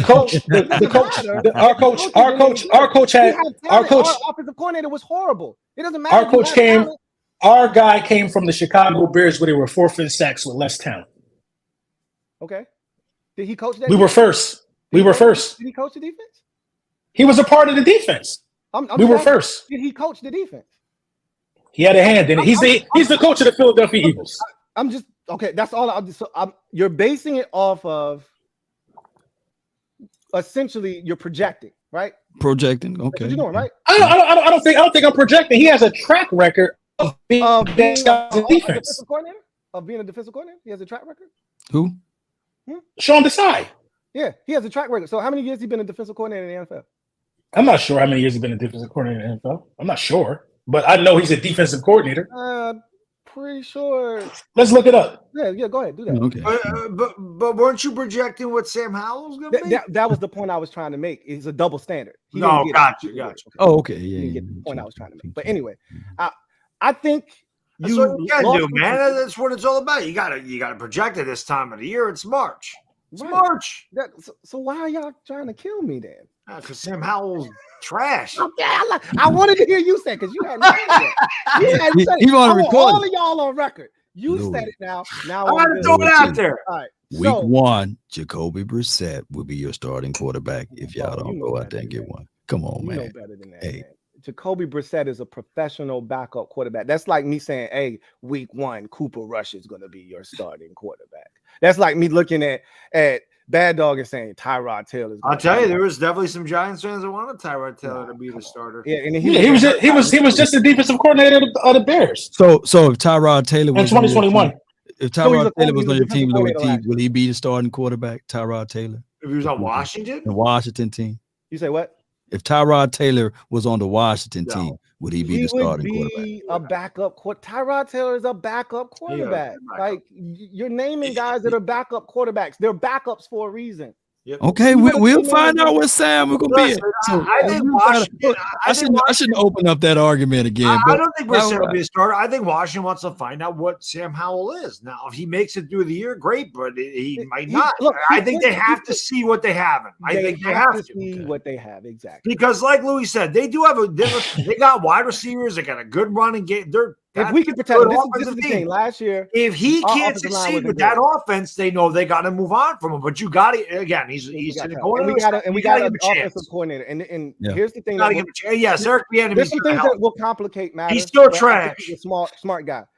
He's going to be learning a new offense for the second consecutive year. Because he's got Eric Bieniemy coming in there, so that's going to make it a little bit difficult. But I expect him. He's a smart dude. I expect him to pick up this offense. I expect him to excel. Again, the biggest thing, I'm not worried about none of our skill dudes. Okay. Right. I feel like we can compete with just about anybody in the league skill-wise. It's the offensive line. That was the problem last year. And if we haven't fixed it, and I still think there's more work to be done in the draft, then it's going to be a problem again next year. So that's the biggest thing is we got to better draft a quarterback. We will draft a quarterback. Yeah. To back Sam Howell in the first round. Is it Hooker? What picks you got, Louie? I don't know what our second round pick is. We're 16. You don't got a first round pick this year? 16 in the first round. 16. Okay. I don't know. I would assume we're like 47, 48, 49, somewhere in there. So there's no quarterbacks in this draft you would take over Sam Howell if one fell until after 16. If Levis falls there, if Will Levis fall to the 16th, you won't pick him. No, I don't. He possibly could fall to the 16th. Who could? Will Levis? Will Levis. Oh, I don't think so. He might. Crazy? 4 quarterbacks are going in the top 10. What are y'all smoking? Yeah, we've seen quarterbacks drop before, man. I agree. Be one of the quarterbacks. Will Levis might be. They said the same thing about Dwayne. No, they didn't. If we weren't dumb enough to take him, nobody would have taken him in the first round. Nobody would have taken Dwayne Haskins. So Sam Howell was better than Will Levis? To me? Yeah, to you. Yeah. Oh. Will Levis has much better measurables. Big, stronger arm, bigger guy, all of that good stuff. Yeah. I'm not sure about Will Levis. First of all, Will Levis sucks. Dude puts mayonnaise in his coffee. Scratch. Look, Will Levis weirdo. Wasn't great at. He didn't look good at the combine anyway. Oh, look at how far he throws. Yeah, controlled temperature environment, no corners, no pass rush. I don't love Will Levis. I don't love him. What about Richardson? If he falls to the 16th, would you? No, he's not falling, but I like Richardson. I don't like Richardson. I don't like him either. I don't like Richardson either. Okay. Look, let them do some conferences. Look, man, because me and Bad Dog watch college football. That's why we can say that. We watch Bad Dog. Since you watch college football, Bad Dog, how do you feel about Sam Howell? He already said I talked about Sam Howell. I mean, that's the point I'm trying to make. Is it don't matter that y'all watch college football? You got two different opinions. Got to give him a chance. I don't think he's their future. I want them to roll with Sam Howell. I don't want them to get Lamar Jackson. I don't want to get Lamar Jackson. You don't have to worry about us getting Lamar Jackson. Y'all need to worry about Sam Howell. Bad Dog. If Sam Howell was on your team, would he be over there? Wait, what are we doing? Daniel Jones is better than Sam Howell is. I'm just trying to figure it out. I'm just messing with Louie Tee. I'm messing with you, dog. I'm just I know if Sam Howell was on our team, he'd be carrying Jalen Hurts bags. What are we doing? He damn sure would be competing for no time. over goddamn. I'm messing with you, Louie Tee. Go ahead, man. Go ahead. Over all pro Jalen Hurts. Yeah. You gotta be kidding me. Yeah, he would have been on the silver medal Philadelphia Eagles process. Shit, he gonna be on the no medal Commanders. He would have been on the silver medal Eagles. You finished taking your second place lap yet, man? No, I mean I'm fine. I'm fine. Listen, I've moved on. I've moved on from my loss. Okay. You will not make the playoffs again this year. I will be back in the playoffs, competing for a championship. After what you said to me last year, I am not going to say anything to you because you dismissed me last year. I was adamant we were going to make the playoffs, and we didn't make the playoffs. So my approach this year is a simple one. I'm just going to let it play out. I'm not going to say anything. I'm going to let the players do the talking on the field.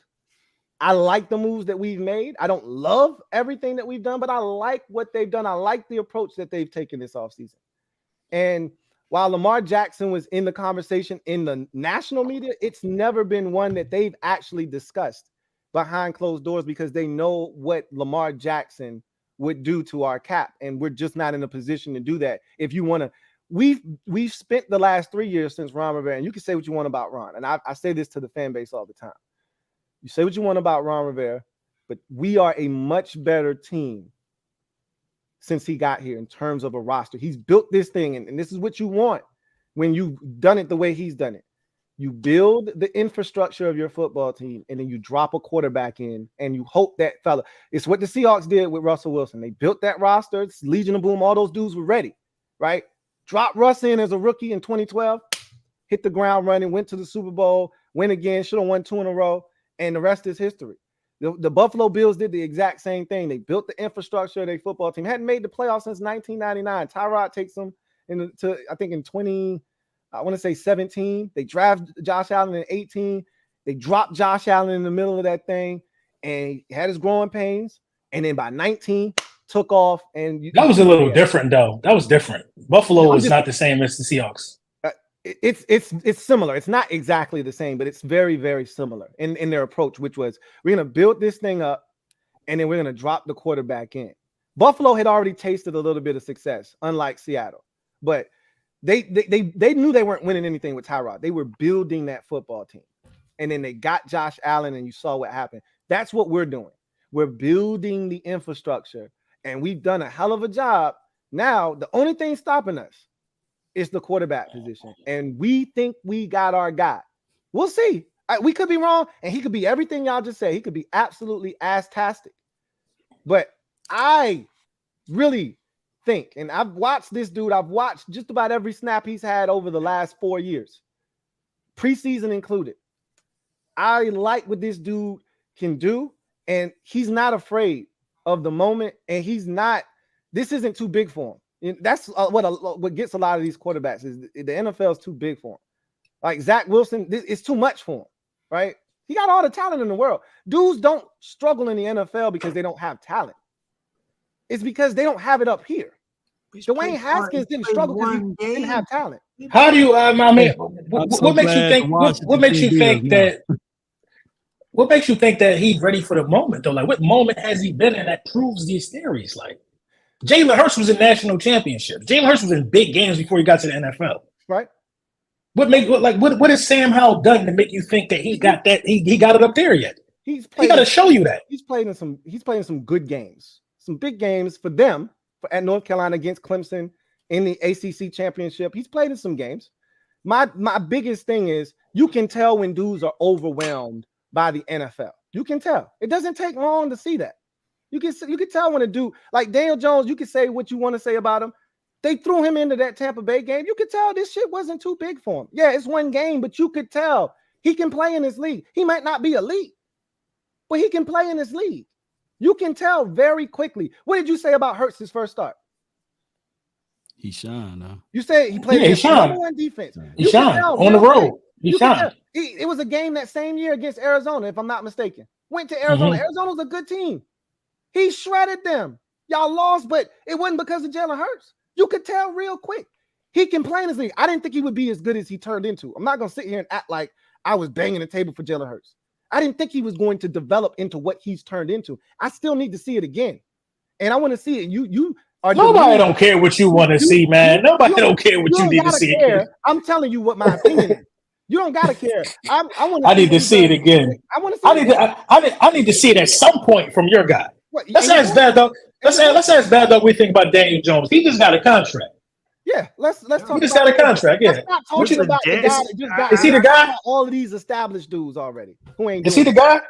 Like I said with Daniel Jones, it's about time he's got some stability around him. I'm not making excuses for Daniel Jones. I didn't believe Daniel Jones was going to be here past 2022. I didn't.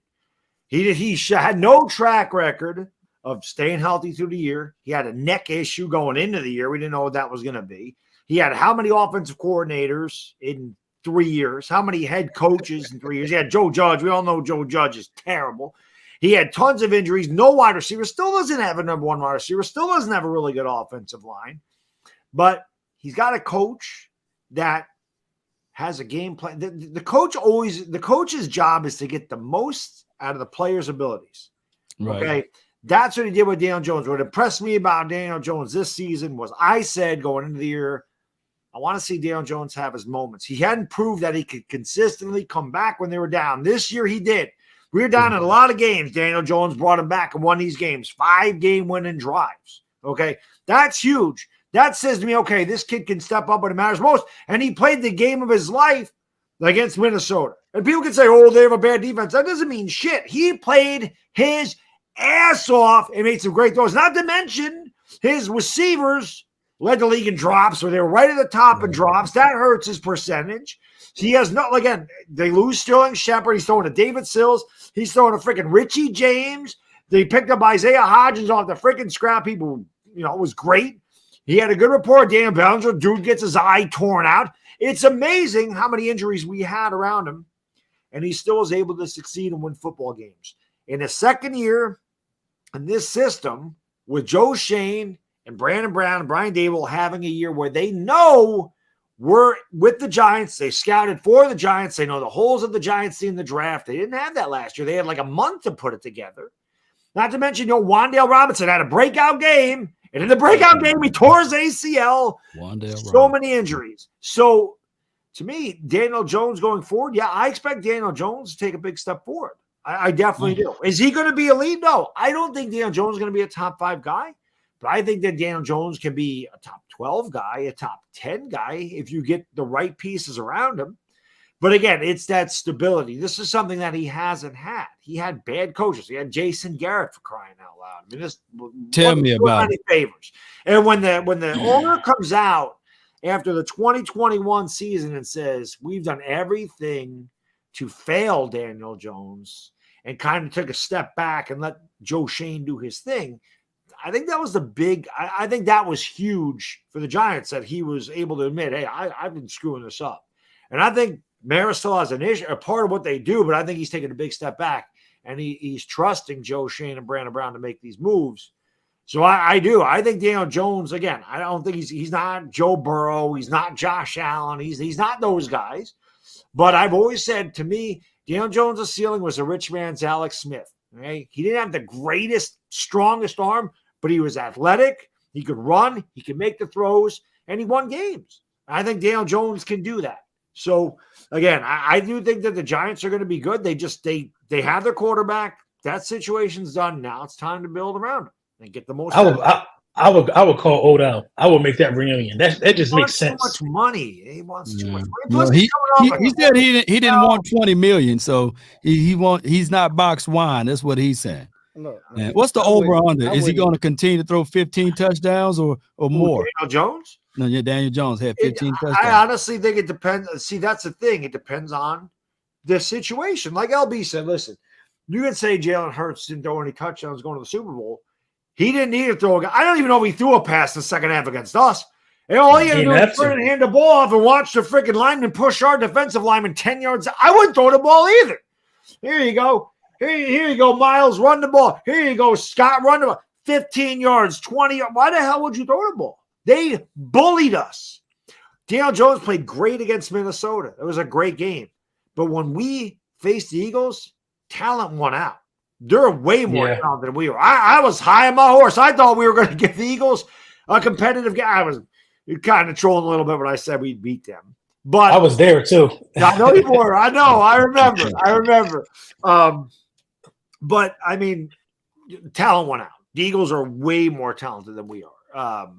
This year we'll see. But I think Daniel Jones is the guy. And if he's not, the way this contract is constructed, the Giants are out after 2 years and they move forward from there. But for once, I think they got the right pieces around Daniel Jones. They got the right GM.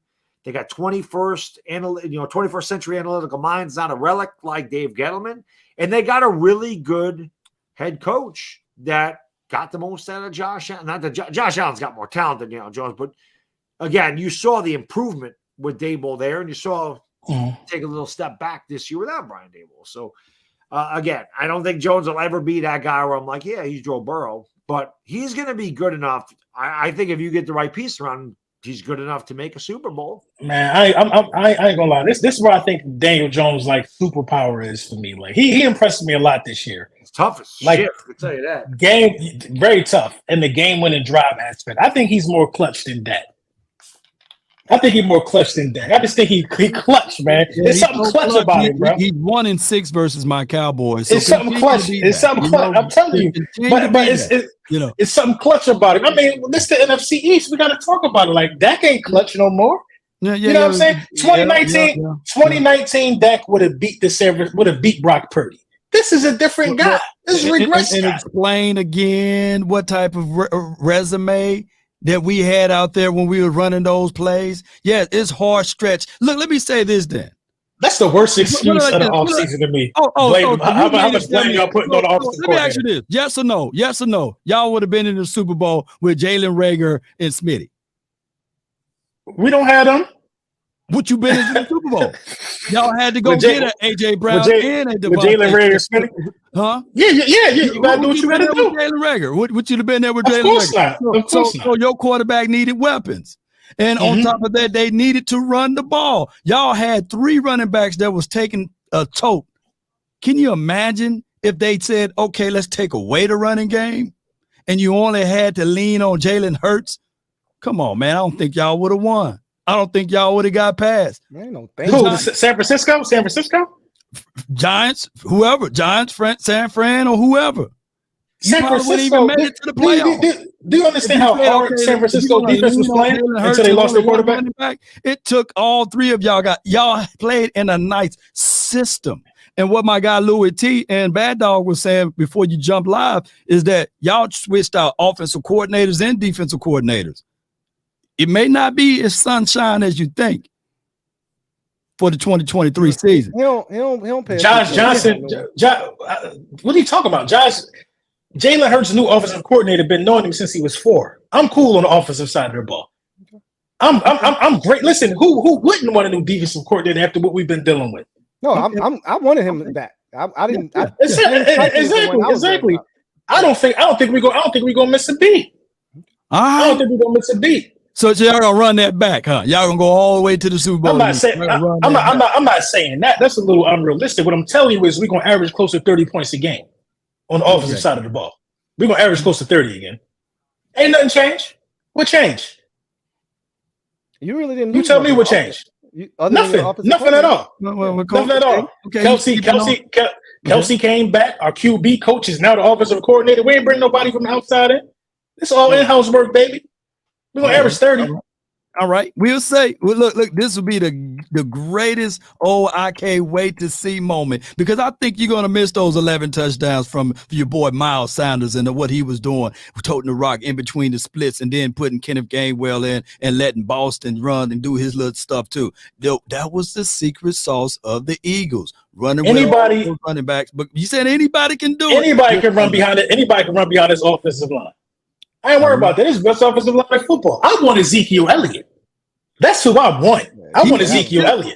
I would take him with open arms, because Zeke will have a career resurgence behind his offensive line. Not a career year, a career resurgence. Respect will be put back on his name running behind Kelsey and these dogs.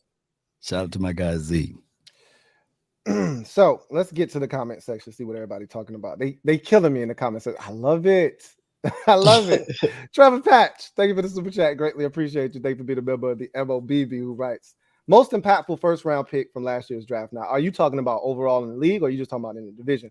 I'm going to assume he's talking about in the division, since this is an NFC East the conversation. I'll start and I'll say I think it was Kayvon Thibodeau. I would take my guy, but he didn't play enough games, and Thibodeau literally won them a game that ultimately got them to the playoffs. That's right. So I would take Kayvon Thibodeau as number one. Who do you guys think was the most impactful first round pick from last year's draft? Bad Dog. Yeah, it's Tibbs. I mean, like I said, Kayvon Thibodeau. That I remember the first game when I remember Giants fans were killing Thibodeau because he didn't get he sacked him, but he didn't strip him. And I'm like, where's the strip sack? And then the next game, strip sack fumble, touchdown. Right. I mean, everything he needed to do. And that was our season. That play got us into the playoffs. That changed everything. You guys are dominating the game. Literally. Yeah. It was over. Play literally changed everything. Changed everything. So that play alone. I mean, he dominated that first quarter. And against Dallas, he was on Thanksgiving. That man was everywhere. I mean, Kayvon Thibodeau was an absolute beast. A beast, especially the second half of the year. I mean, he dealt with the injury in preseason, so he missed the first few games. Mm-hmm. But yeah, I agree. And I like Kayvon Thibodeau. I'm gonna second that. It's got to be Kayvon Thibodeau. We didn't see anything out of Jordan Davis. Yeah. Or if you want to add AJ Brown, he calls us a first round pick. But I'm gonna go with Kayvon. Law. Who's you talking about? Who was the best out of first round pick out of all the teams in the division? I mean, you got to look at it like this. Left tackle is one of the hardest positions to play and learn in the National Football League. And I think that Tyler Smith was by far the best rookie to do what he was asked to do, moving from guard to tackle. He played all OTAs preseason at guard. And then week one, they said, hey, Tyler Smith went down again. Can you play left tackle? And all he did was stood tall in that spot and kept the quarterback upright. I won't argue. If you want to go 1A, 1B, I'm fine with that. He was really good. I'm not a Tyler Smith fan, but I thought he played well, especially being yo-yo back and forth between tackle and guard. Then they finally just left him alone and let him play tackle. He was really good for you guys. Who'd you guys draft in the first round, Louis? John Dotson. Oh, okay. He was a dog. Yeah, he was a dog. Yeah. If he would have played more games, he would have been in the discussion for Rookie of the Year. So, in Diana Jones, thank you for the super chat. Greatly appreciate you. Writes, LB scared since half his roster went to free agency. LOL. Mad Dog. How did they do that? How you feeling, man? You know, I was usually mad. I was mad for years. Too real. You like Daboll? I love him. I mean, he was coach of the year and well deserved. I mean, he turned a lousy franchise into a playoff contender overnight. I mean, it wasn't just him, but again, I think these guys played hard. The first game of the year, we were down 13-0 at halftime, and we looked dead in the water here. Same old Giants. Daniel Jones threw that horrible interception in the red zone. He totally underthrew Barkley, stared him down. And I don't know what Daboll said to him. I don't know.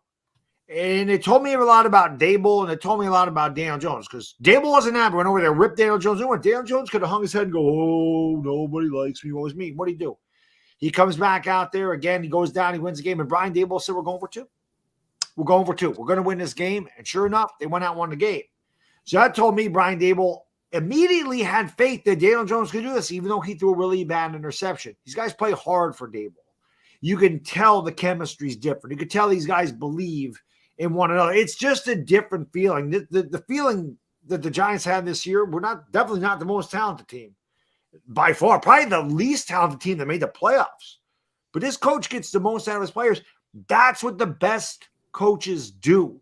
They get the best out of their players. They build game plans around player strengths, which is why Joe Judge fooled me, because in Joe Judge's initial press conference, he said, don't tell me what these guys can't do. Tell me what they can do. And that, to me, was like, oh, he gets it. Yeah, right. Exactly. He said one thing and he did another. Yeah. Daboll talks the talk and he walks the walk. Diana Jones, thank you for the super chat. Greatly appreciate you. Double up. Thank you for doubling up. Who says how is going to be for the Cowboys with Danny, Vanilla, Mike, Vic, Jones is for us. So he's essentially saying he's going to be a Cowboy killer. We'll see about that. Right. I want him to kill the entire division, not just the Dallas Cowboys, honestly speaking. But we'll see. You know, one game does not make that the case. It's a good ass start though, right? Trevor Patch, thank you for the super chat. Greatly appreciate you. Double up. Thank you for doubling up. Who writes, does EB make you respect Washington's offense more than Scott Turner? So I don't think y'all. So you can answer that. I don't know if anybody else really understood what he was doing in Kansas City or not paying attention, but I don't know if y'all understood how bad Scott Turner was. So I don't know if you understand the value of getting a guy like Eric Bieniemy from, the two-time Super Bowl champions, made it straight, 5 AFC championship games in a row. And he's a huge part of what they did. I'm excited about that. What says you, Law? Yeah, the Washington team was 27th ranked in offense. So, that speaks for itself. Right. EB, yes, he got to stand alone. He don't have Andy Reid, nor he have the money magic Pat Mahomes over there throwing the ball. But I'm quite sure, man, if I'm a betting man, they're going to be better than the 27th ranked offense. And that's what we're banking on. Right. Go ahead.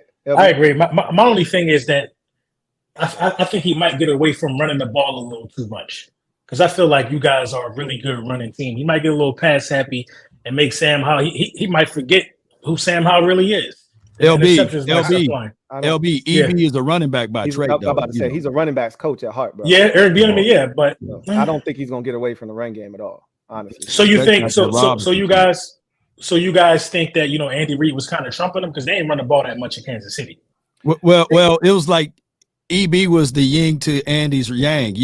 Remember when you had Andy Reid over there in Eagles land, you guys would fall around and start passing too much too. And you had your boy that you could have put the ball in the belly of, but McNabb kept passing. But the thing, and I thank God that EB wasn't around for your Eagles, because maybe y'all would have had one with him there. You know what I mean? But the thing was, we were like more of a West Coast offense. So to us, a dump off to Westbrook was as good as a run. That's you know what I mean? Yeah, it was as good as a run. That's what his philosophy is West Coast, but everybody's West Coast is different, right? Yeah, you put your own twang on the West Coast offense. There's so many variations of it. Yeah. So what he decides to do with his version of the West Coast offense is going to be intriguing, but he's made it abundantly clear that he wants to be a physical team, like on both sides of the ball, but specifically he's the offensive coordinator. He wants this team to be more physical up front. And that's why we spent, a lot of free agency,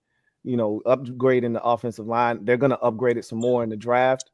And they love Brian Robinson. They love Antonio Gibson. Yeah. And so they feel like we're going to draft another guy, I feel like. And they feel like we got a really good running back group, which we do. And they understand that we can run it and we know we can throw the football. So there's no doubt in my mind that the offense is going to be better than what nevertheless, it's going to be better regardless. Yeah. I just want to see what he's going to do without Andy, honestly. I'm interested. That's what everybody wants to see, honestly. And one can argue, though, just to be real, in the last 2 decades, you can put Andy up there with Bill Belichick, to be real, Yeah, facts. Yeah. Facts. Yeah. In terms of what, like just winning games? Just look what he did with your team, and then look what he did once he came over there to the Chiefs. So he was doing it even with Alex. Alex just needed to step back, and then Pat Mahomes put the cherry over the top. So I give Andy his respect. It's hard for me to even say that, but those are facts, man. You're not going to win big in the league without a quarterback, a dog at quarterback. You're just not. And Belichick was a good coach when he was with the Browns, but he wasn't going to win without Brady, right? Like Andy Reid wasn't going to win without Mahomes. But once he got him, you know his genius. And then once he got a dude that could match what he was able to do as a coach, you see what he's done. You know what I'm saying? Now, they're the new Patriots, right? They've been to the AFC Championship game 5 years in a row. Like, who else is doing that? Nobody's doing that. Right. My guy says, Law, you bugging. But let me know. Like, give me the top 4 or 5. I know you're going through the reads there, but give me the top 4 or 5 coaches that's been here. You got to put them in top 5, right? Andy Reid. who's debating that? I don't understand how that's a debate. Yeah, Andy Reid is like top 3. Right? Exactly. What are we talking about? Like, he up there, man. Kevin the PRF. Thank you for the super chat. Greatly appreciate you. Thank you for being a member of the MOBB who writes, Bad Dog, what percentage of Jones's contract is going to Washington for inflating his value? None. Sam Howell's a guy, right? So none. No. He was saying we made him as good as he is. That's why he's getting the contract. Oh, I got it. I don't know. He won a playoff game. He won a playoff game. Yeah, the game against Minnesota got him paid, in my opinion. That was his best game of his career, man. It's not even close. Listen, but Dale, yes, he's had very good games against Washington in his career. He has.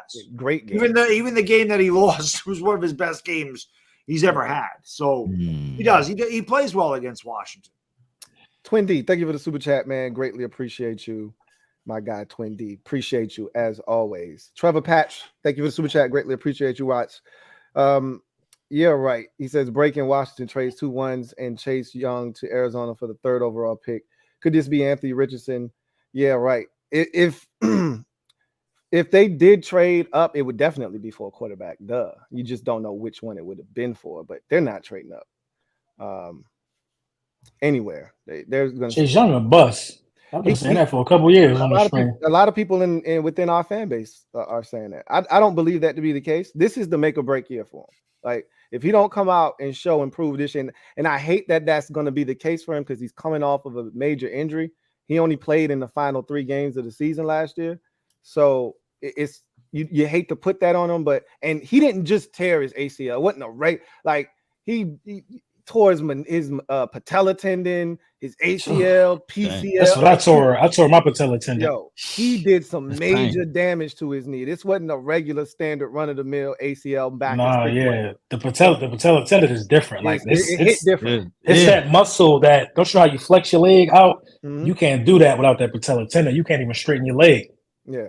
It's crazy just to think about everything that he went through. So I hate putting that on him, but that's the reality of the situation. I think at this point, a sack and a half before he got injured, everybody looking at him sideways. So he's gonna have to come out and show and prove this year. I think at this point he's playing for his next team because he ain't gonna get paid there. Y'all got a lot of money on that defensive line. It could be him or Montez Sweat. I don't think both of them are getting paid. To your point, Thumbo, thank you for the super chat. Greatly appreciate you. Who writes, Louie, are you ready to keep that 4th place warm another year? So I'm gonna put it to you this way. Usually in this division, nobody repeats in first place, and usually nobody repeats in last place. So normally the pieces get shuffled around, and so I can't tell you where we're gonna be. I'm not gonna be super bold this year like I was last year because the record that I felt like this division was going to have. And I told you, I thought everybody in the division was going to be good except the Giants because we were playing subpar competition. And I knew that this division was good enough to dominate the Jags and the Texans and the Titans and the Colts and the Bears and the Lions and teams like that. We're not playing those teams this year. So I don't actually know what's going to happen. But what I can tell you is that when it's all said and done, I don't think the team that won the division last year is going to win it. And I don't think the team that finished in last place is going to finish in last place this year. I can say that much. I don't know. The Eagles winning the division again. Yeah, let me just tell you again. Cowboys winning the division. Eagles going from first to worst, man. No shade at you. No shade at you, LB, but that's just the reality of it, man. That first place schedule finna put you back a little bit. I know they're gonna take a step back. I just don't know how far back. They won't win the division this year, but y'all hope we take a step back. I'm just going off of history, past history, and what this division has shown. Somebody gonna break it eventually, right? It's gonna be Jalen. It's gonna be the chosen one. First to worst, baby. We're gonna see what happens. Shout out to you, man. Shout out to you, though, man. Shout out to you, but from first to worst. Don't they have a good ring to it, y'all? I'm down. Don't sound good. I'm down for it. Yeah, he down for it. Hey, man, don't it sound good? I forgot the actual. I hope that happens. I forgot the actual important question, man. With me, man. I got 2 people agreeing. Is this? I don't think it's going to happen. But I would love to see it happen. I got to ask you this, Law. Is this a make or break year for Dak? Well, he's extended. You know what I'm saying? So this is a no excuse year for Dak Prescott, by the way. And I know some people are gonna say, well, hey, why did you use excuses last season? But this is the first time that we can clearly sit back and get true West Coast offense. I know how y'all feel about Mike McCarthy, but Brian Schottenheimer will be calling the plays, or well, he'll be installing the plays, and Mike McCarthy will be calling the plays. But the Dallas Cowboys offense been the same since 2007, y'all. That's a long time. That's a long time. You ever run an option route since 2007? No. We've been running variations of Jason Garrett offensive scheme and system and philosophy. So that's why I got mad when the Giants got rid of Jason Garrett so quickly. Y'all supposed to at least have him for 5, at least 7 years over there. Have him back if you want him. I mean, come on. You want why didn't y'all go get Kellen Moore, man? You know, you could have got him. We don't want no more Cowboys offense coordinators, head coaches over here. We're going to see what he does with Justin Herbert. We're going to find out how good or bad we'll see how all of this stuff works. We're going to see. If he go over there with Justin Herbert and start tearing some shit up, we're going to see. We're going to be talking about him in a totally different light. So I said earlier today, I'm watching every Chargers game. So I'm going to make sure. You already heard Austin Eckler say, get me up out of there, man. Yeah, we're going to see. Yeah, the running back is trying to get from over there. Go ahead. Christopher McLaughlin, thank you for the super chat. Greatly appreciate you. Thank you for being a member of the MOBB. My guy Chris writes, hey, Lou and Super Friends. Question for Bad Dog. With wide receiver being a major need for number one, who would you like the Giants to select in the draft, even with Paris Campbell and re-signing Slayton? Again, I think with the Giants, I mean, I would love a number one receiver, but we still have a lot of holes. So I think the Giants going best player available. I really do. If they have a wide receiver that is far above like a corner or linebacker or even, interior offensive lineman, if they have like if Jordan Addison's way ahead of the board, I think they'll go that route. If they don't like a receiver there and they prefer Keely Ringo or Trent Simpson, I think they'll go that route. So to me, the wide receiver class is deep. I think the Giants could get a wide receiver like a guy like Marvin Mims at 57, which I'd have no problem with. So I think the Giants go BP, best player available. I think they're going BPA, and I'm not going to have a problem if they go center, and I'm not going to have a problem if they go corner, linebacker, or wide receiver. I'm going to trust in Joe Shane. I'm going to trust his vision because obviously his vision's been good so far. But I mean, I like Jordan Addison a lot. Just don't draft JSN if he's there, man. Just pass up on him. I heard that he was trash. I like. Yeah, I heard. No. I heard he was trash. I like him. Just pass up on him, man. Just pass up on him because I saw what Richie James was able to do with some nuanced route running. I can only imagine what JSN would do. So I heard that he was trash. Don't pick him up. Oh, man. I'm telling you, that's another guy. So there's a lot of good receivers in this draft. So it's good receivers. I don't know if it's a great draft for receivers. I don't think it is deep. There's a lot of good ones. I don't think there's any great. So let me ask you. It's a lot of quality. It's a lot of quality. Do you really think Marvin Mims could come in and be your number one though? Because that's what you need. You don't need another number two. I look at him as a number two receiver at best. I don't know. We'll see. I mean, if he's there in the second round, we'll see what the Giants do. Again, I think it's going to be whatever. Like again, if so, you feel like y'all are in a position to go BPA. Is that what you're saying? Absolutely. There's 4 positions we really need: number one receiver, another interior linebacker, center, and corner. I really think the Giants are going corner. I think so too. With the first, I really think that's where they're going. Yeah, honestly, I think that's your biggest need. Y'all still got Isaiah, right? Hodges. LB, before we get to this next super chat, what's y'all biggest need heading into the draft?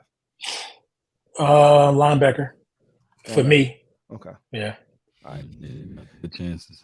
You don't think y'all gonna take Bijan Robinson? It could be safety. You don't think y'all gonna take I don't want Bijan Robinson at 10. You know what I mean? That don't even make sense. Like running backs damn near grow on trees. I just think that would be bad. And people are trying to sell me on it saying he's generational.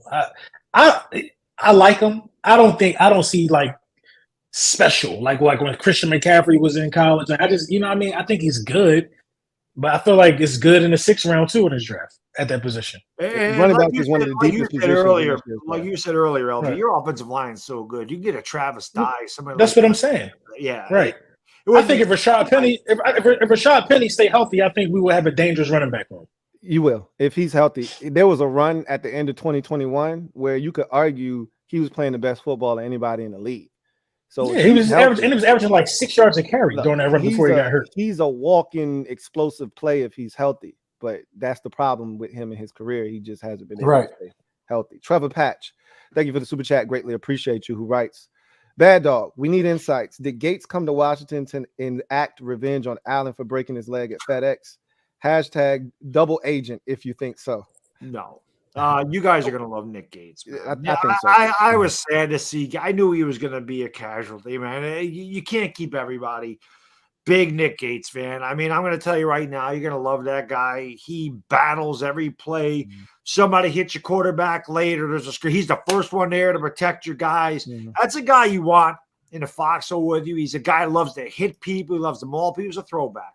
Yeah. You guys are gonna love. You're gonna love Nick Gates. Yeah, I know that watching him. Yeah, you're gonna love. All Giants fans. You always can tell how a player is perceived when they leave, and what the fan base is saying. Yeah. And every Giants fan to a man was like, "Hey, we gonna miss him, and y'all gonna love him." Yep, and he's a dog, and we need more of those up front. Yep, he definitely is. You're gonna love him. I hated to see him go. Reedy Davis, thank you for the super chat. Greatly appreciate you. Writes, what's up, guys? Question with the Cowboys, Cowgirls running back loss, rank the best running back list. So, who has the best running back room in the NFC East? Who do y'all think? The room? Yeah, the room. I mean, because we've done the number. Eagles running back room as a whole is probably the best. Saquon's the best. He's the most talented. Yeah, Saquon's the best running back in the division. Yep. Yeah. I think we said that. I think we said if Saquon's healthy, and that was the thing we couldn't, project. Yeah. But we if he's healthy, he's the best running back in the division. And I like that they brought Breida back. I think Breida is really good. But again, I don't know what. Who's your other running back, Law? Besides, we got a Malik Davis, and then we got Rojo now. I love Tony Pollard. I think every team this. Damn, I think Dallas might be last. Overall, they could be, but I think that's new. At this point, man. If you talking about just one back, then I think he's second behind Barkley in the division. I don't know, man. I'm not that high on Tony Pollard like that. Put it like this: a healthy Tony Pollard can do things similar to what Saquon Barkley can do, and he can do everything better than what your running backs can do now, Lord Brunson. Right? Who? Now, Tony Pollard can do just about everything your running backs can do. When Tony Pollard got hurt against the 49ers, Tony Pollard can't break tackles like Rashad Penny. He can't do it like Rashad Penny. Well, at the same time, I like Rashad Penny, but we'll see what he's going to do now in that particular uniform, because we'll see. It's a wait and see. But I would not concede for us being the worst running back committee, because watch what we do in this draft. I'm telling you, we draft pretty well. Earlier, when we was talking about first-round draft picks and things like that, I could have used our fifth round draft pick, Daron Bland. He had 5 INTs last season. 5. We was talking about first round picks. We talking about first, but his value was probably better than everybody's first round draft pick. I mean, he was good last year. Nobody's debating that. He was really good. Too bad he couldn't play outside. That was the problem. In Diana Jones, thank you for the super chat. Greatly appreciate you. Writes, in 2020, I called it in one of Bad Dog's live streams. The East was only 2 or 3 years from being the beast again. Glad it's back. Hope it stays for a while to shut up all the haters. I think that was the thing that I enjoyed the most about last season, was just seeing, even though we didn't make it to the playoffs, we didn't make it to the finish line, it was just seeing this division, be what it was last year. Did everybody finish 500 and above? Yeah. Everybody finished at 500. I wanted Washington to make the playoffs too. I wanted all of us in there. I thought that would have been. I mean, you could charge that. You could charge that to Ron Rivera's account, because if he doesn't bench Taylor Heineke against Cleveland, then we probably win that game. Yeah, I'm tired of this Darren Waller. And look, man, he's good if he's healthy. Again, if is a big word. He ain't been healthy in 3 years. What is it, 2 years? Hey, I get it. Same shit I said about Lamar Jackson. Y'all ain't give a shit about that. It health matters, right? In this league, New York Giants. Best ability is availability. Exactly. Thank you for the super chat. Greatly appreciate you. Who writes, who's covering D-Wall if he's healthy? No one. I know we have issues covering tight ends. Oh, I'm scared as hell. When they got him, I was like, shit. We got rid of one beast tight end in Dallas, and now we got another one entering into the division in Darren Waller. I love that. I don't. Well, we got a guy named Jaron Curse who may wear the new number 0. He'll be able to slow him down just a little bit. Paris Campbell's wearing the new number 0 for the I like Dallas. I like Dallas Goedert. He's wearing 0. Goddard's a hell of a Paris Campbell is, yes. Oh, I think Goddard changed his number to 0. It's gonna be interesting to see all these teams because most teams are gonna have somebody donning the 0. You can't be trash wearing 0 though, right? Yeah, it's gonna be. I want the Kobe Dean wearing 0. You're gonna have to take it off you, man. I want the Kobe Dean to wear. Reedy Davis, thank you for the super chat. Greatly appreciate you. Double up. Who writes, Lou, our D-line is a beast. Can any of those guys rank up? I told you, I was trying to say this earlier, but we had gotten into a heated discussion. But the only defensive tackle, duo in the league that can even be in the same conversation with us is just right down the street. Is a family member in the Giants. After that, I don't think there's another tandem in the league that can even be in a discussion with us. This gonna be a real good one after the draft, though. Who got the really best defensive line technically? Now, on paper right now, I would give a nod to your interior. Mm-hmm. Yeah, those Bama boys, and then that's what makes our line. Like our edge rushers are okay right now. They're not dominant. They're not better than what the Eagles are putting on the field. They're not better than the talent. Like I feel like ours talent wise is better than the Giants. But the Thibodeau, the way he played last year, and if Azeez Ojulari can just stay healthy, and when he's healthy, he's a problem. He's ridiculous. Yeah. So you see what the Giants are building out there. The Giants are still heading into that unknown. Well, that's nothing to do with the line, but God, if we get a cornerback or Trent Simpson, I mean, Wink Martindale's gonna have a ball with this. And adding Okereke was huge. Yeah, listen. I'm a Giants fan from the 80s. If you can get a corner, because your defensive coordinator don't give a shit. No, he don't. He don't give a shit. He was doing that with dudes that was bums. Yeah, and he was still coming after you and throwing the kitchen sink. Imagine if he get a corner or two. I think that my Dallas is just one interior big boy away, or a guy that can just penetrate on a consistent level. I've seen how Dexter Lawrence, he developed and got even better year for year. But how many years he's been in the league now? 4. 4 years. So his third and fourth year has just been like phenomenal, right? But he got a lot of the Dexter. Yeah. So it's just gonna I don't think that my team have the patience to draft someone early to wait for that. And we normally would have to go into the acquisition of making a trade to get that one little piece. But I'm waiting, man, to see how my defensive front going to look. It still should look good, though. We'll see. I think it's really interesting because the Eagles took I think the Eagles got the best defensive line in the division. Go ahead and say it with your chest, man. I was going to wait for you to say the 70 sacks. The best defensive line in the division. How I ain't confident? We brought back 3 people. I just let y'all talk. We brought back 3 people with 10 or more sacks. And Fletcher Cox, who y'all keep sleeping on. You know what I mean? Look like he found a second win to me. We sleep. We ain't sleeping. We sleep. Looking like looking like he found a second win to me. You know what I mean? Last season, he had 7.5 sacks. Yeah, 7.5 sacks. Yeah. JJ Watt had 11 sacks last year. You knew that? I didn't know that. I don't give it. It happens, right? Shit happens. Damn, I didn't know that. Right, yeah. He retired with 11 sacks last year. Damn. Shit happens. JJ Watt, we act like JJ Watt ain't a dog, though. He is. I'm just saying, shit happens. Fletcher had 7. That's cool. JJ had 11. They cut him and brought him back, man. That was a real risque move, but he did it 2 years in a row. You know why? Because don't nobody want his ass. He did it 2 years. What are you talking about? He took a pay cut. Ain't nobody want his ass. People offered him more money. See, that's what happened when you really build a culture here. Daron Payne, didn't y'all just sign Daron Payne? Yeah. If somebody would have gave him the bag, he'd have packed his bags and did. No. They stepped in the way. He's 24, 25. Somebody wouldn't have took less money. He wouldn't have took less money to stay. You know why he's taking less money? Because he's 89 years old. The man done already had. He would have took less money to stay. If Fletcher Cox was going to after his first deal, you think he's taking less money to stay for you? A damn lie. The dudes took all I know is he took less money. Brandon Graham took less money to stay. You know why? He done already got paid. So did Bradbury. Right, but they done already seen money. You talking So did about Bradbury. Hey, What are you Hargrave talking took about? that money and ran, didn't he? He He ran ain't with took the the plug. Hargrave took the money. We couldn't afford that He though. ain't seen We couldn't money even compete though. with that. That's the thing. He ain't seen money, so he ain't taking no pay cut to stay for no coach. That's Hargrave.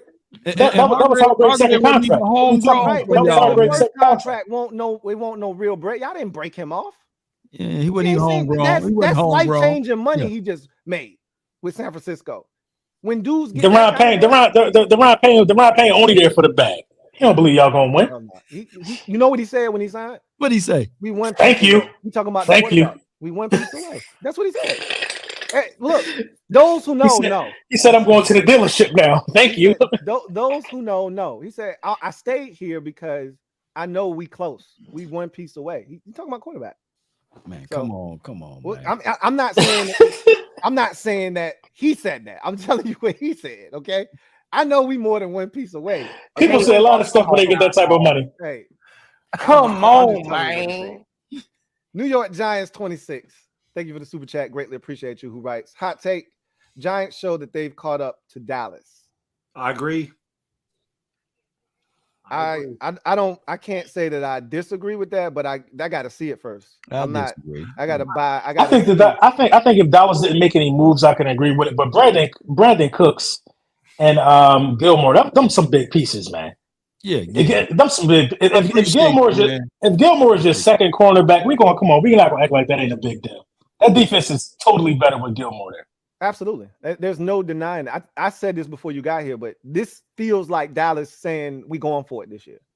We're going to try to win the Super Bowl. This is the first to me, Super Bowl again, Louie Tee. Just say it, man. This bring good stuff. I didn't say you were going. I said this is the first time in a long time I can actually say you're going for it. To me, it feels like this is them saying that if Dak can't get it done with what we put around him, he's gonna have to pack his damn bag. This says our window is closing. When you go get pretty 230 much somethings, when you go get 230 somethings, you're 30 saying for the 30, window. Man. Cooks is 30, right? I don't want to disrespect him. 29. He 30 for 30 club. You might as well say, but it's okay. And Gil was 32, right? 32. And Slay is 33. I love the fact that they brought Slay back. Yeah, Feels damn good. 3rd and 30. Corner, yeah, but I like the 30 somethings out there because the cornerback position is no country for old men. So I like when you bring these old geezers over here so they can get cooked. And no Chauncey Gardner-Johnson back there. I don't know. We're gonna see what happens. No, you got Blanken. What's his name? Blankenship. Yeah, your Blankenship. You got him. He was solid last year. We're gonna see if he's Chauncey Gardner-Johnson or not. We're gonna see about Reed. Good old Reed back there. Y'all not even making the playoffs. Thank you for the super chat. Next Greatly question. Appreciate you. Who writes? Hey man, speak up, man. You got something to say? Say it. It's man. It's not even worth it. It's not even worth it. We all right. Crown and Sam Howell. Then be quiet. There's nothing to say. All right, then be quiet. There's nothing to say. You're right. I got nothing to say. What's going on, fellas? What do you want in the draft in the first round? Personally, I want one of the stud corners at 16. I think we talked about what everybody's looking for. I mean, I don't know if we got into specifics, but we kind of covered who everybody's kind of, looking for in terms of positions in the first round. LB said, linebacker is probably their biggest need. Don't know if they'll get one in the first round. I don't think there's any linebackers that are really enticing to take. I think we'll end up going safety, honestly. Yeah, with your first pick. Mm-hmm. So you talking about? Well, I don't even know if he's really a safety. He's more of a nickel. Brian Branch is because there's really no safeties, in this draft to take in the first round unless you consider Brian Branch a safety. But I mean, we kind of talked about the position. We didn't necessarily go into specifics with players because it's hard. It's kind of hard to say because the board is ultimately going to determine what you do. You know what I'm saying?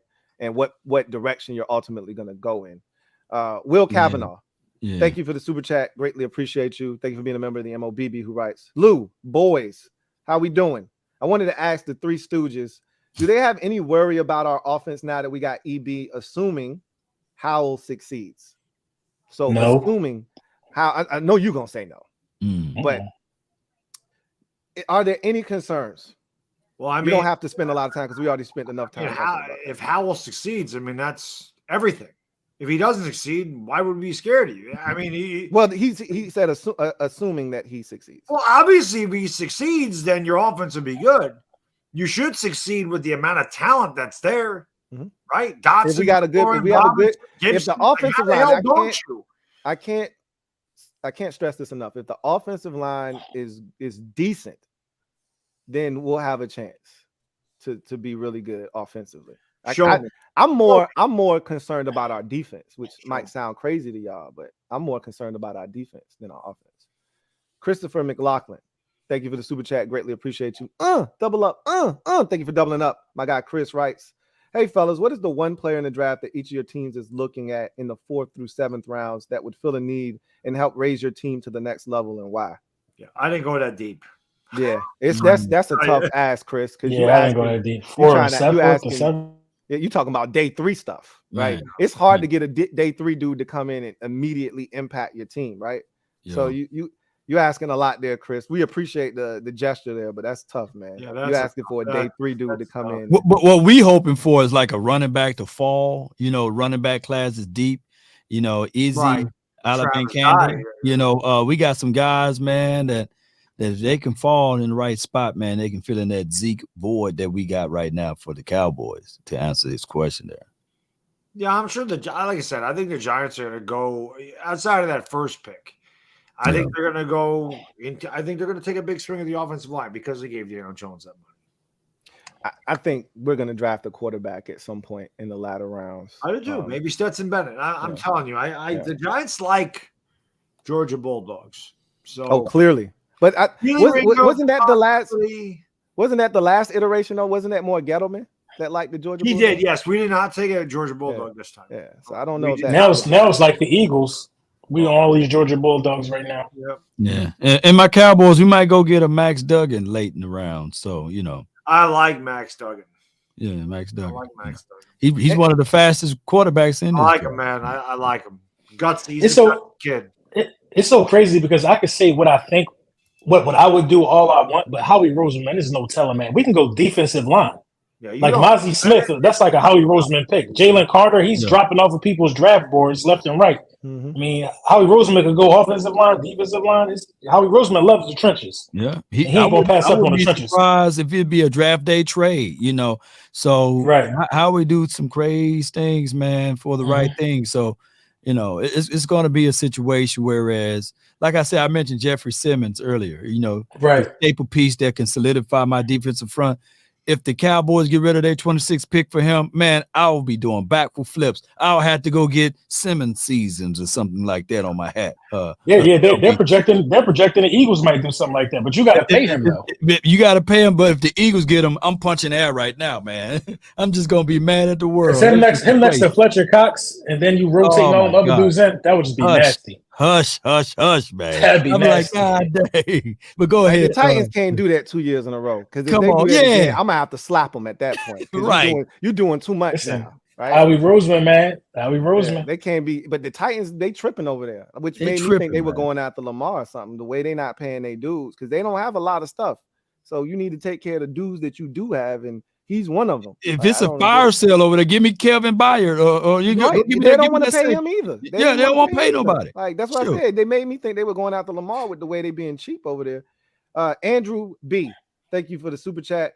Greatly appreciate you, writes. What up, everybody? I'm set on drafting a center after getting rid of Gates and Feliciano. So I mean, John Michael Schmitz. You talked about that earlier. If he's number one on the Giants board, that's very possible. John Michael Smith, yeah. It was so crazy for y'all to scoop him up at the 25th when we got to pick right behind you. That would be crazy. My guy Silverback, what up? Silverback 2.0. Thank you for the super chat, writes. Just showing my guy LB some support. Appreciate you, man. Absolutely. Good looking. Metaphor, thank you for the super chat. Greatly appreciate you. Thank you for being a member of the MOBB, who writes, must have been a long hangover, LB. Keep it going through 24. You already know. That was when you weren't here, man. We were picking on you a little bit when you weren't here. So that's all that was. We had a lot to say when you weren't here, but trust me, we repeated ourselves, man. We repeated it. We didn't hold back. We all said it again. Right. Will Kavanaugh, thank you for the super chat. Greatly appreciate you. Double up. Thank you for doubling up. Who writes, Commanders getting their Super Bowl before the draft, which is Daniel Snyder selling the team. I already told y'all last year, I was like, look, all of this shit we talking about is irrelevant to us. we could do absolutely nothing. Getting him the hell out of there, I don't think y'all understand because y'all haven't. I mean, maybe Dallas can because Jerry's been. I mean, come on, man. Hey, one of the greatest Lakers of all time, Magic Johnson. Go ahead and buy the Washington team. He's a Cowboy fan, by the way. Come on. Hey, he's had a good history of being a minority share in the Dodgers and some of the other teams he's been. So I wouldn't mind him. Magic's a West Coast guy, so yeah, it'd be interesting. I wouldn't have a problem with him being a part of the group that buys it. I don't give a shit who it is. As long as it ain't Daniel Snyder anymore, I'm all good, man. Because it can't get any worse than what it's been for the last 23 years. Daniel Snyder about to get that bag, $6 billion. He about to ride off into the sunset. Take his ass. He can take his ass on. I don't give a shit. Just go, bro. Just leave and do not come back. So we are definitely going to be on cloud 9 here in the next month and a half or so. Silverback 2.0 writes, don't do them that like that, LB. Don't do them like what? I don't know what I said. Hey. Probably talking about Buddy being trash. I don't know because I don't think we jumped in on that immediately. So maybe it could have been. Trey Fargo, thank you for the super chat. Greatly appreciate you. Writes, Hurts had a fumble 6. He did his job? Question mark. Let's go, baby. You ain't got nothing to say? LB, I know, man. I mean, after the fumble, we was up 10 at half. He came right back down and got the points back. People just looking for something to nitpick against. Come on, man. We got to do our job. What we talking about? I mean, look. Tied the game up, 5 minutes left. Never seen the Rock again. What we talking about a fumble for? Yeah. I mean, look, I like I said, he played well. That was a big play, though. That's 6 points. He lost the game by 3 points. He got it right back. But do y'all win that game if that fumble never happened? Got it right back. You can't get those points back, though. What you talking about? But he should be able to get the ball back with 5 minutes left. That's not in a tie game. That's not nobody else's problem but your defense. We just then. Obvious. Okay. You can when Jalen Hurts left the field, he wasn't down. He won't up neither because of that fumble. Wasn't down. He won't up either. Can't win a tie, right? You can't win a tie, right? While we was playing, while we was on our bye week, y'all was cleaning out y'all lockers. Them two, Clyde and Ray, right there, boy. Y'all cleaning out y'all lockers. Yeah, look, hey, at the end of the day, you got Sam Howell. You got a banner. You got a banner. You happy about? You ain't got. I don't know. The banner means nothing. When the last time y'all put anything anywhere in that building? But it don't matter. But we got more trophies in the case. I don't care how much. When the last time? I don't want to hear about it. I don't want to hear about it. I don't want to hear. You're still trying to catch up. You losing. You still trying to play. You still. I mean, come on, bro. We talking in circles because your grandfather's. I said something to say. You talking about other men's. You talking about other men's accomplishments. Them not your wins. Them want your victories. You wasn't popping no bottles, smacking models on the butt like I was in 2017. Did you do it? You wasn't doing that. Did you do it last year? You wasn't doing that. Did you do it ever? You wasn't doing that in 2017. What are you talking about? I heard your video. What are you talking about? I heard your video was 5 minutes long. What are you talking about? I heard your video was 5 minutes long and you were already drinking and you got off. You don't even okay. Clyde Ray. Every time one of these situations arrives, I always gotta check up on you. I always don't even remember Super Bowl. You don't even remember. Come on, Clyde. I mean, we should be asking you that. I'm good. You know where to find me, bro. You know where to find me. We should be asking you that. It's Clyde Ray right here, man. Every year it's the same thing with y'all. All right. The same thing with y'all. Bad dog looking like, hey, man, come on, next super chat. All right. My bad dog, man. John Livingston, thank you for the super chat. Greatly appreciate you. My guy John writes, gotta say it to LB, gotta eat my crow. Hurts looks like a dog. Let's see him follow it up, but I have no reason to doubt him now. But Bills Mafia coming to Philly this year, gonna be intense. That is, I wish that game was in Buffalo. I got some connections in Buffalo. I would have loved to go to that game. But I'm gonna be at the one in Philly for sure. That's exactly how I feel about Hurts. I just need to see it again. But we don't care what you need to see again. No reason. First, it's my opinion. That's what I'm telling you. It don't matter if it's the most hating and paying again. I gotta see it again. I just not over no cornbread, Ray. Is it hating when I already said he's the best quarterback in the division? You hear what you want to hear. That's my problem with you is you don't listen. Oh my God. You said he was the best? You said he was the best? Said that. Did I not say that already? I heard you when you said it. You did. I don't think you did. But to say I need to see it again. So if he don't duplicate it again, you're gonna be the first one. It was a fluke. No, you're gonna be the first one. Fluke. I'm gonna tell you he's not the best in the division. He's not the best in the conference. Because you got to do consistency is the name of right now. Right now, is he the best in the conference? Yeah, he's the best in the conference. Okay, cool. I've told you, I'm not. You guys want me to be a hater. I'm not a hater. I don't want you to be a hater. I don't want you to be a hater. I'm just telling you, I just need to see it again. It's about consistency in this league. He did it 1 year. Let's see him do it again. Which one of y'all Eddie Murphy, man? Which one of y'all Eddie Murphy? So by your standard, he got to go to the Super Bowl again. No, that's not what makes you. What do we got to do? How many times Aaron Rodgers been to the Super Bowl? How many times Josh Allen been to the Super Bowl? How many times do we got to do? Joe Burrow? What do we got to do? What do Jalen Hurts got to do? I'm asking you, what does he have to do? Got to play well again, like he did last year. It may not translate into wins. It may not be his fault that y'all losing games. We just need to see him play well again. That's it. It may not be his fault that y'all. And we will. 10 and 11 this year. Oh my gosh, man! I'm just telling you. It just need to see him play well again. That's it. We gonna see it. Jason Winfro, thank you for the super chat. Greatly appreciate you. Writes love for the Cowboys all the way. Book it. Go Cowboys. Claude. See what happens with them this year. DeJohn Bell, thank you for the super chat. Greatly appreciate you. Who writes, hey Bad Dog, hit my line if you need 23 birds. All right. I don't know what that one was about. I don't know what that one was about either. Yeah, that one went over my head. Maybe if I would have slowed down, I would have been able to get it. But yeah, that one kind of went over my skull right there.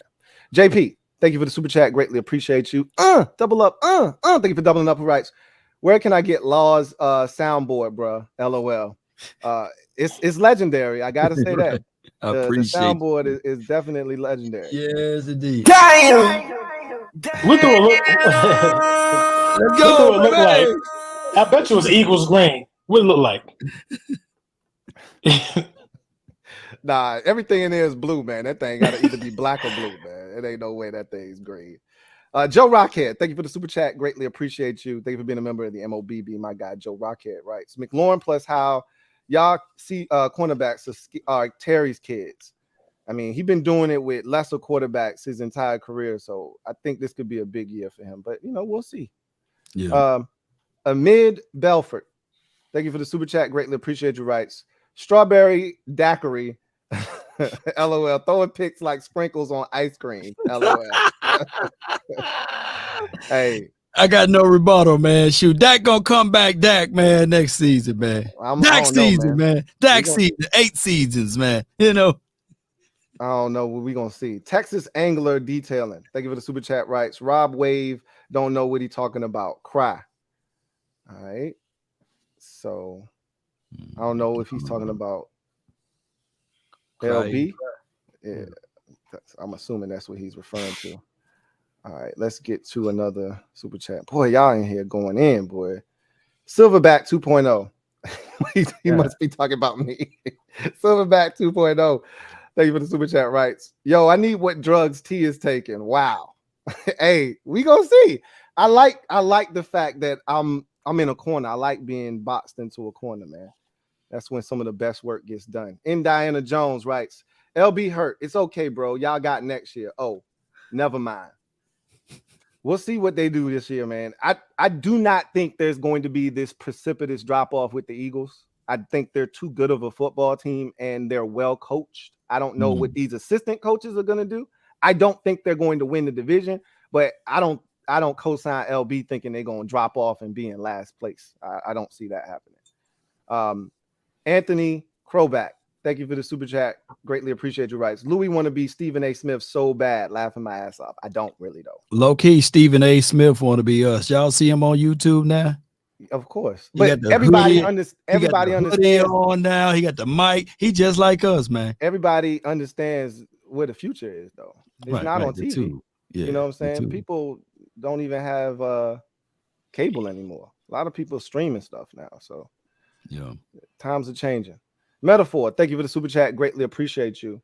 My guy Metaphor writes, Philly fans not getting tickets and buses to DC once the new owner is in town. Sold out. Nothing to see here. Move along. NHL. Y'all don't even have enough fans to fill up your own stadium. I'm there every year.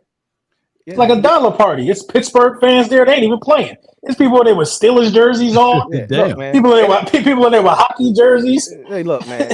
You ain't saying tickets $6. You ain't lying. I mean, it's been terrible, which is why new ownership is so important. Like, you don't understand what that man has done to this fan base. We came there week 3 and had a whole party in the back lot.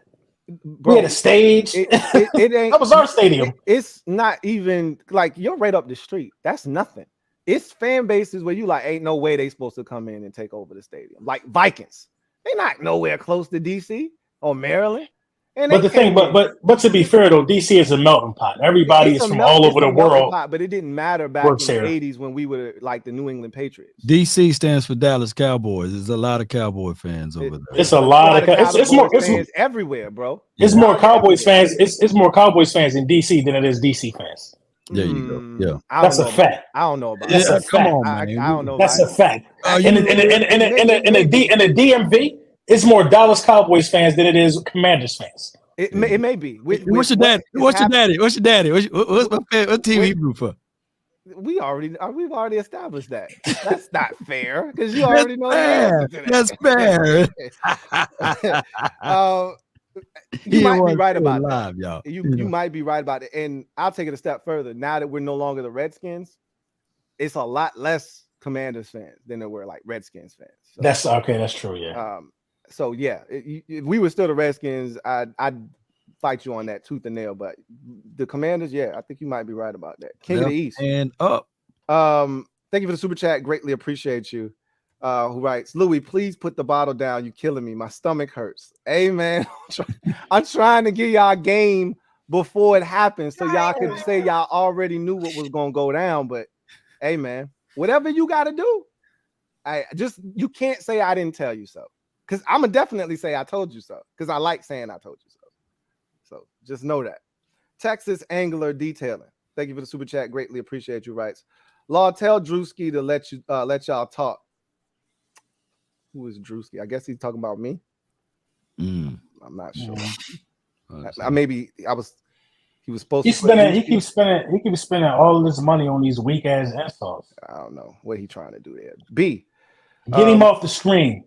Thank you for the super chat. Greatly appreciate you. Who writes, if we wanted to sign a quarterback to actually compete, we would have gone for someone like Mariota. Didn't y'all sign Mariota? I didn't even see y'all do that. When did y'all? Yeah, the Eagles signed Mariota, huh? Yeah. It was like as soon as free agency started. It was sneaky, but it makes sense though because if Jalen Hurts can't play, you coming in with a statue like Minshew. Mm-hmm.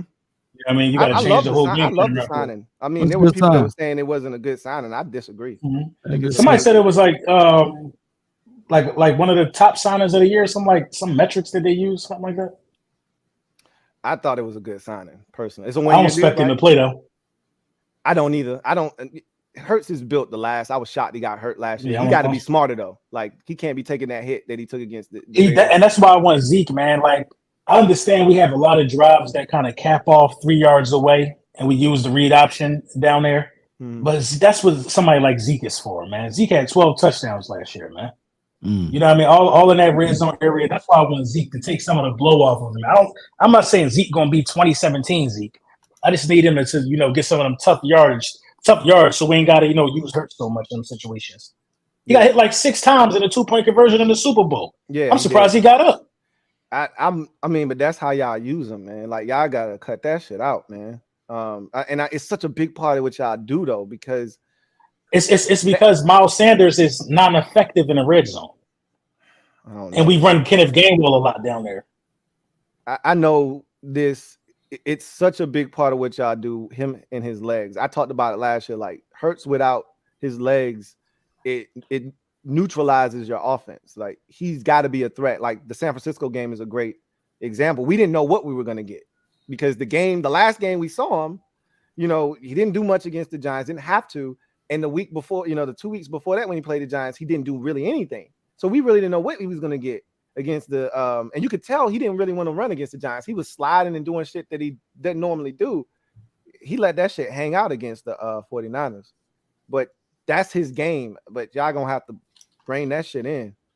I mean, but you got some teams that stop it though. Like the Chiefs, their mission was to make sure he don't kill you with his legs. That was their mission. That was what we did during the Super Bowl. We said, hey, he gonna have to beat us with his arm. And in the first game, that's exactly what he did. But that's what we like when we play y'all. Our first priority is do not let Hurts beat us with his legs. If somebody else gonna get us, cool, but it can't be him with his legs. And I think you're gonna see more teams try and do that. Not everybody can do it though. Everybody tried. You know, the Tennessee tried. You know, they got cooked. Yeah. Steelers tried. They got cooked. Joe Rockhead J, thank you for the super chat. Greatly appreciate you. Who writes, Eric B gonna make them clap to this. That's something that I keep hearing from people. This year Eric B and Rakim song. Yeah, with that's EB, Eric B Enemy. So that's what everybody been rolling with. Sacred Dust. Thank you for the super chat. Greatly appreciate you. Who writes, I want to see a wager between Louie and Brunson. If Howell gets the starting job, Louie wins. That's not a good bet because he's gonna. That's not a good bet. Yeah, he's gonna get the starting job. Like, I wouldn't even take that bet. If it's Brissett, Brunson wins. Decide the stakes, dude. That's not a good bet because Brissett was bought here to be a backup. Law was the one trying to insinuate that Brissett was going to start. That shit is not happening. Sam Howell's going to get the job off the buzz alone. I mean, he got buzz right now. Yeah, and not only that, Brissett is a career backup.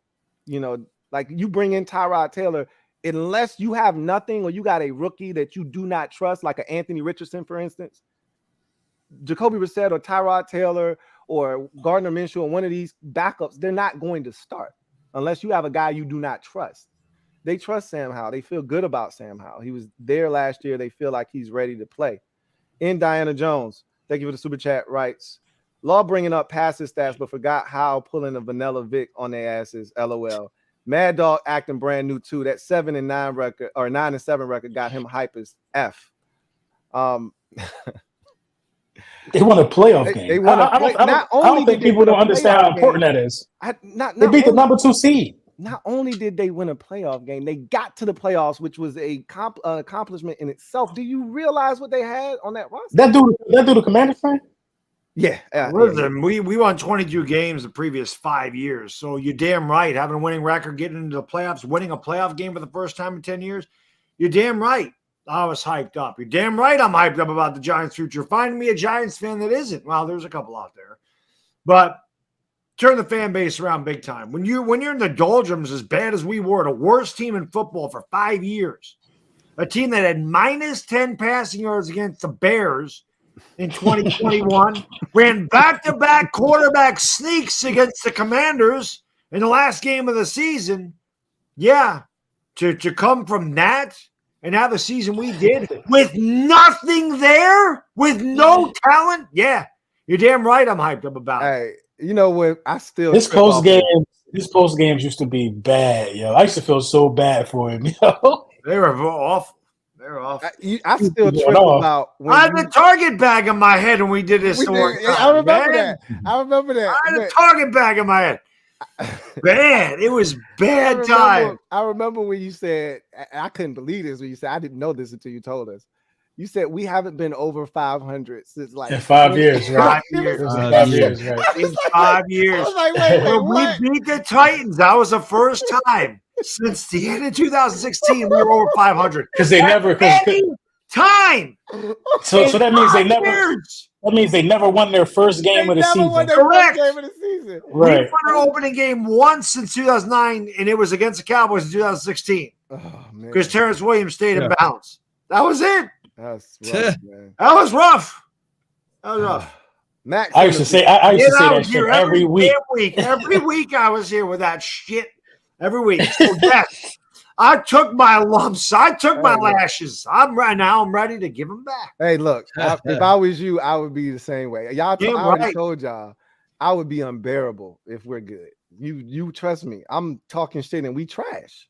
Right. So what do you think is going to be the case when we get? And I told you, we about to be back up once Daniel Snyder sells this franchise. I'm telling you, it's like the football guys were laughing at us for the last 25 years because I believe in karma. And our owner is the worst of the worst, bro. 25, 30. I'm talking about with him owning the team, though. Damn, he owned the team for 25 years? 23. This is year 24. Would have been 24, but he's about to sell. He took over the team in 99. So we've been under this cloud like forever, bro. And I'm just telling you, when he is gone, it's like this black cloud is gonna just part and it's gonna open up, and we're gonna see blue skies and the sun for the first time in over 2 decades. Shit's about to get real. Oh man, I didn't mean to do that. Let me go back. Max on the beat. Thank you for the super chat. Greatly appreciate you. Who writes, DJ gonna sweep the Commanders this year and get a win versus the Cowgirls. Just wait. I hope so. I mean, he look. Of all the quarterbacks in the division, he's the one that scares me the most, if that makes sense. That's just crazy. I know. And we want to see improvement from Daniel Jones. We want to see him win some games. We want to see him come to big spots. He did that. Next step, got to beat the Cowboys and Eagles. Got to. We haven't beat them in years. Yeah. They own us. That's our next step. Next step's not the Super Bowl. We're not. It's going to take some time, but we have got to be able to beat Dallas. You got to win in your division. We have to be able to be right. We have to win in the division. It ain't happening, man. Well, hey, y'all may not be up, man. Y'all may not be up. We gonna see. I'm saying, man, if Dak keep giving them fresh turnovers over, that's okay. If Dak is fresh good, off the oven, y'all got a shot. But if he's not, y'all on the way down, bro. So we gonna see. We gonna see. Indiana Jones, thank you for the super chat. Greatly appreciate you. Who writes, I think I know why LB scared. The OC that destroyed his elite defense is now in the division. Got to face him twice. He projecting like a motherfucker. LOL. We don't got the same defensive coordinator, so things should be different. Yeah. Look, I don't think you can get worse than what y'all had on. And y'all don't got Patrick Mahomes. We don't. You're right about that. We do not have Patrick Mahomes. We do not. But we didn't need him when we beat y'all last year. I couldn't help myself. I shouldn't have said that. I'm sorry. Meek Phillips. Thank you for the super chat. Why you gonna ask Law that? Like Law doctor. Meek Phillips. Law. Why is Louie Tee so big? Right, like he's gonna be able. Right, like because scientifically. Let's take a look at the film. You know, let's take a deeper look at the film. Video channel. Thank you for the super chat. Greatly appreciate you. Writes, LB having a hard time understanding taking advantage of a rookie quarterback deal is ironic. If Howell pops off, the roster will only get better. I mean, it's essentially what the Eagles did, right? I mean, but I'm not having right. He's misunderstanding though. I'm not having a hard time understanding the concept. I just don't think Howell is one of them guys yet. Yeah. Well, he hasn't proven. He hasn't proven anything. Right. I don't think he's. It's totally within reason to feel like, why do you feel as strongly as you do? He should cook though, because he got weapons. He should cook. If cook him, he will. He got to be ass to mess this up. That's how I feel. Y'all said he was ass though, so you expecting him to F it up. Is essentially. Yeah, I'm absolutely expecting him to mess it up. Okay, well then, just stay with that. Don't try to backtrack or clean it up. No, he's ass. Okay, he's ass. Good. Yeah, just leave it right there. Leave it right there. Okay. Drop it, put it down, leave it right there. Don't pick it up. Just leave it right there. Luck, thank you for the super chat. Greatly appreciate you. Thank you for being a member of the MOBB who writes, Lou, what up? I've been watching playbacks lately. I got addicted to 5M GTA. I'm back in action though. So stay on them toes, my guy. I'm always on my toes. You ain't never got to worry about that because, like I told you, you'll never get me again. Trevor Patch, thank you for the super chat. Greatly appreciate you. Writes, Tressway has a better career QBR than all the QBs. He's a punter, and he doesn't throw it a lot, but when he does, he's very effective. Meek Phillips. That was assuming, by the way. Just you say what? Yeah, you had to throw that in there, right? You couldn't let that go by. That's right. Meek Phillips, thank you for the super chat. Who writes, Law, Louie Tee is fighting for his life in there. Hey, they had me in a corner, man. But like Muhammad Ali, man, I was rope-a-doping on the ropes. I'm good, man. Max on the beat. Thank you for the super chat. Greatly appreciate you. Writes, DJ makes all the throws last year he made. The most Pat Mahomes throw I saw, a crossbody throw to Hodgins while off balance, and Hodgins wasn't seeing good enough to stay on the Bills practice squad. Louie Tee don't talk about DJ. I've already said that Daniel Jones is really solid. I don't know if he'll ever be good enough to take the Giants where they ultimately want to go. But what he's proven to me is that he's exactly what they thought he was in terms of mentally. They thought he was Eli Manning, and he is. He's unflappable. Like you don't see things faze him. He doesn't show a ton of emotion.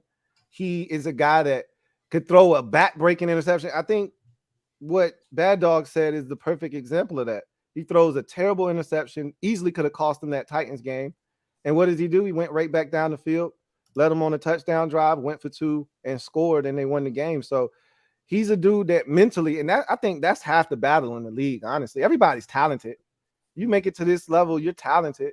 Do you have the mental capacity? That's what I think separates Jalen Hurts, to be honest with you, is Jalen Hurts mentally is far beyond most of the quarterbacks in the league. He just gets it.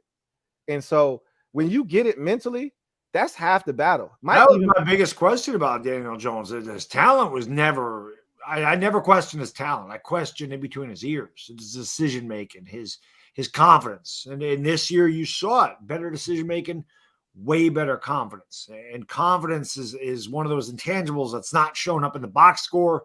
It's not in a Madden rating, which I know a lot of people look at Madden ratings and think that's how you rate a player. It's not. There's intangibles that go into winning football games. And Daniel Jones showed me a lot of those intangibles this year that I didn't think he had. So, again, I expect him to be better. I don't expect him to be elite. I don't expect him to be a top 5 quarterback. But I do expect him to continue to improve, and I expect him to continue to help the Giants in football games. You know what? To piggyback off of that, and I think you would agree, I can't say what the rest of the panel feels. I never thought Daniel Jones was capable of elevating a team. Would you agree that that's what he did last year? I did not think that. And would you agree that's what he did last year? Absolutely. I never thought he was capable of doing that. The funny thing is, I always talked about how, coaching makes a big difference. And because the Giants were so bad, just so bad, I'm just like, he can't do it. He can't do it. Like, I gave up his rookie year. And like I said, I made videos saying he'd be better than Sam Darnold. He is. I said he'd be better than Mitch Trubisky. He is. I said he'd be better than Dak Prescott. People got over my case about that. Well, he certainly took a step towards Dak Prescott last year, and Dak Prescott took a step back towards Daniel Jones. So we'll see. Give Daniel Jones Amari Cooper. I've never seen Dak. I've never seen Dak elevate a team. Right. So that's Daniel Jones showed a lot. That's okay, man. The man broke his thumb, man. I can't let that ride. I can't let that ride. I can't let it ride either. Because he broke his thumb and stayed out and nursed it and got better. What are we talking about? He didn't throw a single pass in preseason. He played 1 game, broke his thumb, came back mid-season. Everybody wanted him to be mid-season for him. Before he broke his thumb, he threw a pick. We went from the 27th ranked offense all the way down to the 14th to the 12th offense when he came back. So what is Dak then? What is he?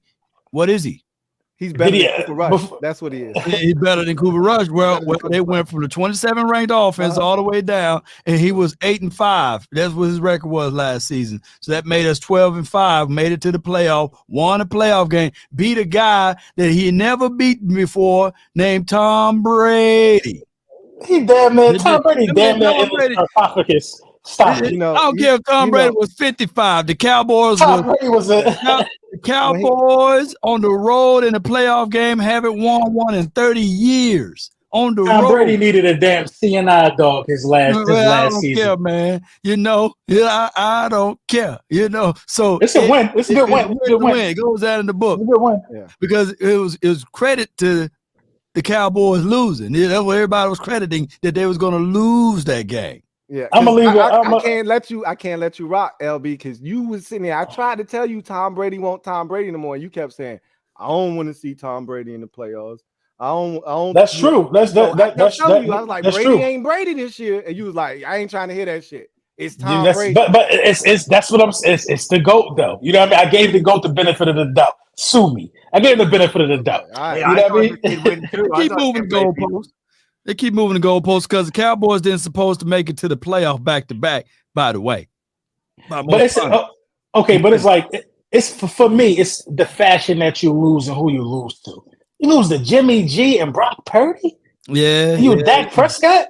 Yeah. It was girls crying in the stands last year. No, y'all lost to a quarterback with one leg, and he didn't even throw over 100 yards. Oh my! What's his name though? Say his name. Say his name. Who's his name? What's his name? What's his name? Okay. Say his name. And no one else around you. No, I'm not going to say that. You know, but they did hung that L on y'all though. Thank God for the Chiefs, though. Thank you for the Chiefs for doing what they did. I think everybody here that's not an Eagles fan need to thank the damn Chiefs. They better. For getting that win. They better. I'm telling you. And the rest of these damn Eagles fans would have been insufferable. Agreed. Yeah. Bro, it would have been, bro, I would have still been drunk. Look, the same drought my Cowboys on, the same drought the 49ers on. It's even longer, believe it or not. But this is the thing. The Super Bowl, even though they go, they and look, I know the feeling that you have because I got a brother that's a diehard Niner fan, and that brother was laid out like Family Guy when they lost to the Ravens in that Super Bowl, and they laid out like Family Guy when they lost to the Chiefs. And I was sitting there like, yeah, dog, maybe next year. So when it was up, Eagles versus the Niners, I wouldn't been able to breathe comfortably until y'all lose again. So it was miserable for me, the Super Bowl. But when I saw that L, I said, I know what you're going through, LB, because I saw my brothers go through the same situation, laid out like Family Guy. It feels bad. I know it feels bad. It burns you right now, man. I know it burns. Just the feeling still. It burns. It ain't gonna go away. I don't know. It burns. So you just confirmed what I didn't know. I was like, I don't know which one hurts worse. Getting there and not winning, or just missing on getting there, like losing in the championship game. Whatever one it was, that's what I wanted for y'all. Whatever was most painful. It all sucks. Anytime you lose that game, it doesn't matter if it's the first round of the Super Bowl. It sucks. Any playoff loss hurts. Because you're a couple games away. Any playoff loss hurts. I think it depends on the way you lose. Like, to me, as a Giants fan that hates the Eagles, obviously I said that was the best way for them to lose in heartbreaking fashion. Yeah. Like, and the Ravens beat the shit out of us. You just tip a cap. Like, they were the better team. We lost to a better team. We had nothing for that defense. They demolished us, just like the Eagles. I hate losing to the Eagles. Yeah. I sit there and go, they were better. It was obvious they were better. The better team won. There was no doubt about it. Again, I hate losing to them more than anybody else. But at the end of the day, you're like, they're just better. But to be fair to you, the Giants, when they won their Super Bowl in the last decade or what have you, it was a bittersweet for me because I couldn't stand the Patriots, right? And then when the Eagles won that Super Bowl, it was kind of like, damn, I can't stand the Eagles, but damn, I definitely can't stand the Patriots. So it was bittersweet. I'm a huge Tom Brady fan, so I always have. But it's like, I like beating Tom Brady. Don't get me wrong. Yeah, but I do not root for. Listen, I've seen these since '83. I've seen every one of these teams because I'm old. I mean, I remember watching. I didn't really know much about football in '83. I remember them losing to the Raiders, and then obviously I watched the Cowboys win 3 Super Bowls. Well, how did it feel? It made me vomit in my mouth a little bit to watch them. I hated Dallas. I remember the Cowboys. Philadelphia lose their Super Bowls. It made me feel good to watch Philadelphia win this. So I remember watching that Super Bowl and just going, "Oh my God, man! They're actually going to pull this off. Like they're actually going to win a Super Bowl." Which that second one, bro, it was like this. I'll admit, I rooted. It was like this. I had my hands on it against the Broncos. I had my hands on it. For the Redskins, I rooted for them. I had my hands on it. Really, I can't root for them. I can't do it. I don't give a damn. I was about to be like, we won behind Washington. I was counting shit up. I had my hands on it, bro. Count it up. I had my hands on it, bro. I was like, this is the best division in the world. I was just ready, bro. When y'all see Dak Prescott lift that Lombardi trophy up, man, ooh, it's gonna look good, man. But Dak did win a trophy last year at the Super Bowl, man. What, this year? Oh my God! He did win. Y'all gotta stop. He did lift up a trophy, man. You know. Y'all gotta stop. Y'all gotta stop with that. He lifted up the Man of the Year trophy. You know, he did lift the trophy up, though. Joe Rockhead, man. He got a humanitarian award. Come on. We want to get an award for being a quarterback. Not a humanitarian. Hey, he's the best humanitarian. He's a good dude, man. He's a good dude. Right. Y'all shouldn't greatly appreciate you, man. I just ordered my NHO hat tonight. Hey, that's a good job, man. You're a good dude for that because you're gonna be out ahead of this train too, man. Do they come in blue and silver? Yeah, you're gonna be ahead of the tree when it runs your ass over. Is what's gonna happen. Hey, send me a blue and silver one, man. I'm not established as LB in the color department. I'm gonna keep it basic right now. I got some other colors on the way. But yeah, we not. What you mean? I only do equals colors. Nah, get your burgundy. Get your burgundy one. I seen me a championship color joint with some gold. Which one? I seen all kinds of different color joints. You talking about this one? Yeah, that's the gold one right here. That's the one you said exclusive. That's the playoff. That's the Super Bowl now. That's the Super Bowl. Man. Super Bowl. I don't know about that. This one to 306. Already made 360 these. Man, this one to 306. This will never come back out. You see, that's the shiny thread. That's the shiny thread right there. That's Pittsburgh Steelers. I mean, that's the I ain't there yet. That's a dope hat, though, man. Dope hat. I appreciate you. Cowboy 83. Look like you got a new member. Law. Appreciate you, man. Yes, sir. Texas bread, man. Oh, breed. Yeah, appreciate him. Oh, yeah. Yeah, you had it right. Texas bread. Donnell Shipley. Yeah. Thank you for the super chat. Right, greatly appreciate you. Right, Louie need a mute button. I'm in control of this, boss. All right, I do the mute around. You me last. Yeah, you was talking crazy about Emmitt Smith. I had to. Yeah, I mean, I was dropping facts. I mean, I'm sorry. Hey, Louie. He said Bad Dog is dying on that hill. Everybody got a hill. I am going to die on that hill. Tiki Farmer. I'm going to die in the Tiki Hill, baby. Yes. He in the bunker getting bombed. He don't give a damn. I know. Listen. I know. Listen. I know we reading the chats. We try and get out of here. But in the we was talking about the fashion of losses. What about the way the Dallas Cowboys lost, though? You know what I mean? I understand Dak your guy, but we're just gonna leave it at that. That wasn't heartbreaking. That wasn't heartbreaking, man. Come on, you know what I'm saying? That was heartbreaking, though. How you play with Zeke at center? Yeah, it's not even at all, man. It's not even that. I'm talking about what Dak did on that drive. Do you know how happy I was to see y'all just fold and it be at the hands of your $40 million man? I was happy, and that's the way I didn't want to lose, by my quarterback folding. Yeah. Anybody else? I'm glad it was the coordinator, not my quarterback. He's gone. But when your quarterback fold, your team is lunch meat. Yeah, so on the quarterback fold is different. On the high end, he can be like what Tom Brady be like after he loses the Super Bowl. But on the low end, he can be like Cam Newton after he lost the Super Bowl. Who are we talking about? Your quarterback. Oh. You know what I'm saying? Matter of fact, we talking about yours. I'm just talking about yours. That in the biggest and the brightest of the stage, didn't Cam Newton fumble the ball just like Jalen Hurts?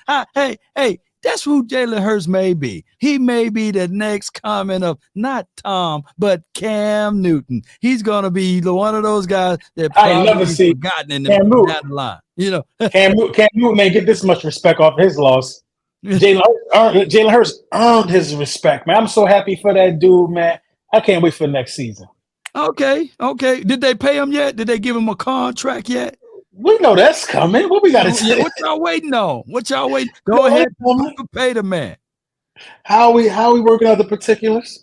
Because he's filling in the shoes of Cam Newton right now, fumbling in the Super Bowl. So we'll find out what he's going to get, because I can't wait for y'all to pay the man. I think that he should get paid $52 to $54 million. Pay that man $240 million guarantee. Pay that man. Play Jalen Hurts, man. I agree. Pay him. He earned it. No choice. He earned it. Listen, if Daniel Jones got paid, Jalen Hurts deserved to get paid. Yeah, give him the money. Yeah. Look, that's the going rate. If you got a quarterback that you believe in, you're going to eventually have to pay him, right? You want to be in that position. Exactly. You want to be in that position. I'm dying to get to that position. And everybody's like, oh, Daniel Jones got over. Daniel Jones and I get overpaid. Daniel Jones got the going rate. And remember, the salary cap increases 10 to 15% every year. So by the end of Daniel Jones's contract, it ends up being a bargain because what is Jalen Hurts going to get? What is Joe Burrow going to get? Right. Not that Daniel Jones is Joe Burrow, but what are these guys going to get? What are the middle tier quarterbacks going to get? They're going to get paid. Quarterbacks. Right. There is no there's no mid-tier contract anymore. Like, right. You may not reset the market. You may not, like Daniel Jones didn't reset the market. Right. But he got good money. Right. He got good money. And he based his contract off of what Derek Carr got. Like Derek Carr signed and then Jones got his, I think, the next day. Right.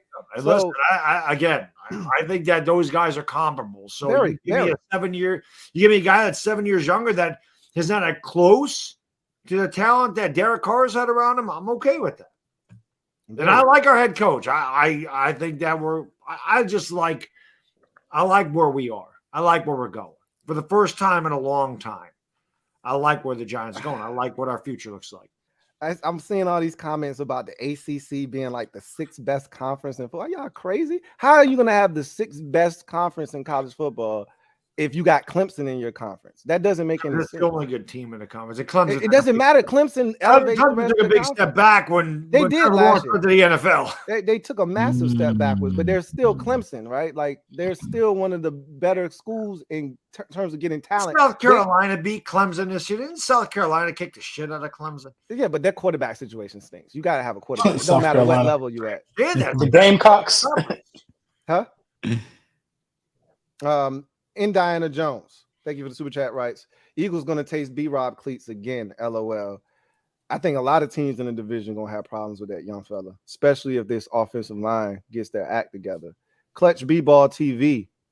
My guy Noah. Baseball, basketball. Which one? Basketball. Basketball. Yeah, that's my guy Noah. He going to be the new Zeke in the division. Who? He don't have the speed, but I'm talking about power-wise. Brian Robinson. Oh, yeah, Brian. Oh, yeah. He's going to be the new hammer in the division. JP, thank you for the super chat. Greatly appreciate you. Who writes, who was the worst head coach y'all teams had during your years of being fans? Lou probably knows the answer to this question, but for me, it's Jay Gruden. And you might not like Jay, but he wasn't our worst coach. Trust me. Jim Zorn is by far and away the worst coach we've had during the Dan Snyder era. It's not even. You know what? It's not close. Joe Judge is the worst coach. Oh, yeah, for you. I dealt with Ray Handley for 2 years. I dealt with Ben McAdoo. And it is no question. Yeah. Joe Judge was by far the worst coach I've ever had to endure. And for me, it was Chip Kelly. Really? Chip won a division, though. Really? Chip was trash. Chip Kelly went 10-6 and 9. Well, he never had a losing season as an Eagles coach. He was horrible, though. He was a horrible personnel guy. You know what I mean? Nobody liked him. A lot of LB's tenure, though, it was Andy Reid. I mean, how are you going to say Andy Reid? Reid? You know what I mean? It was Chip Kelly for me. Like, nobody liked him.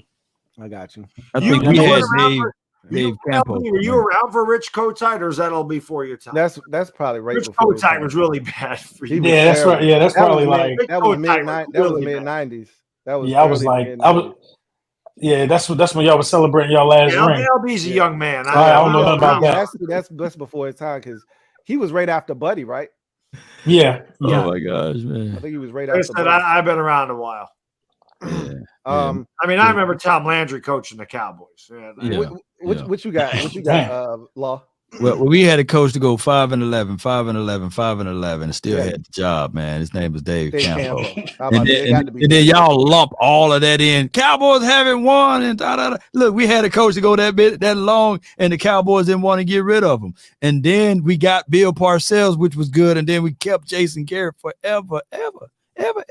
So it is what it is.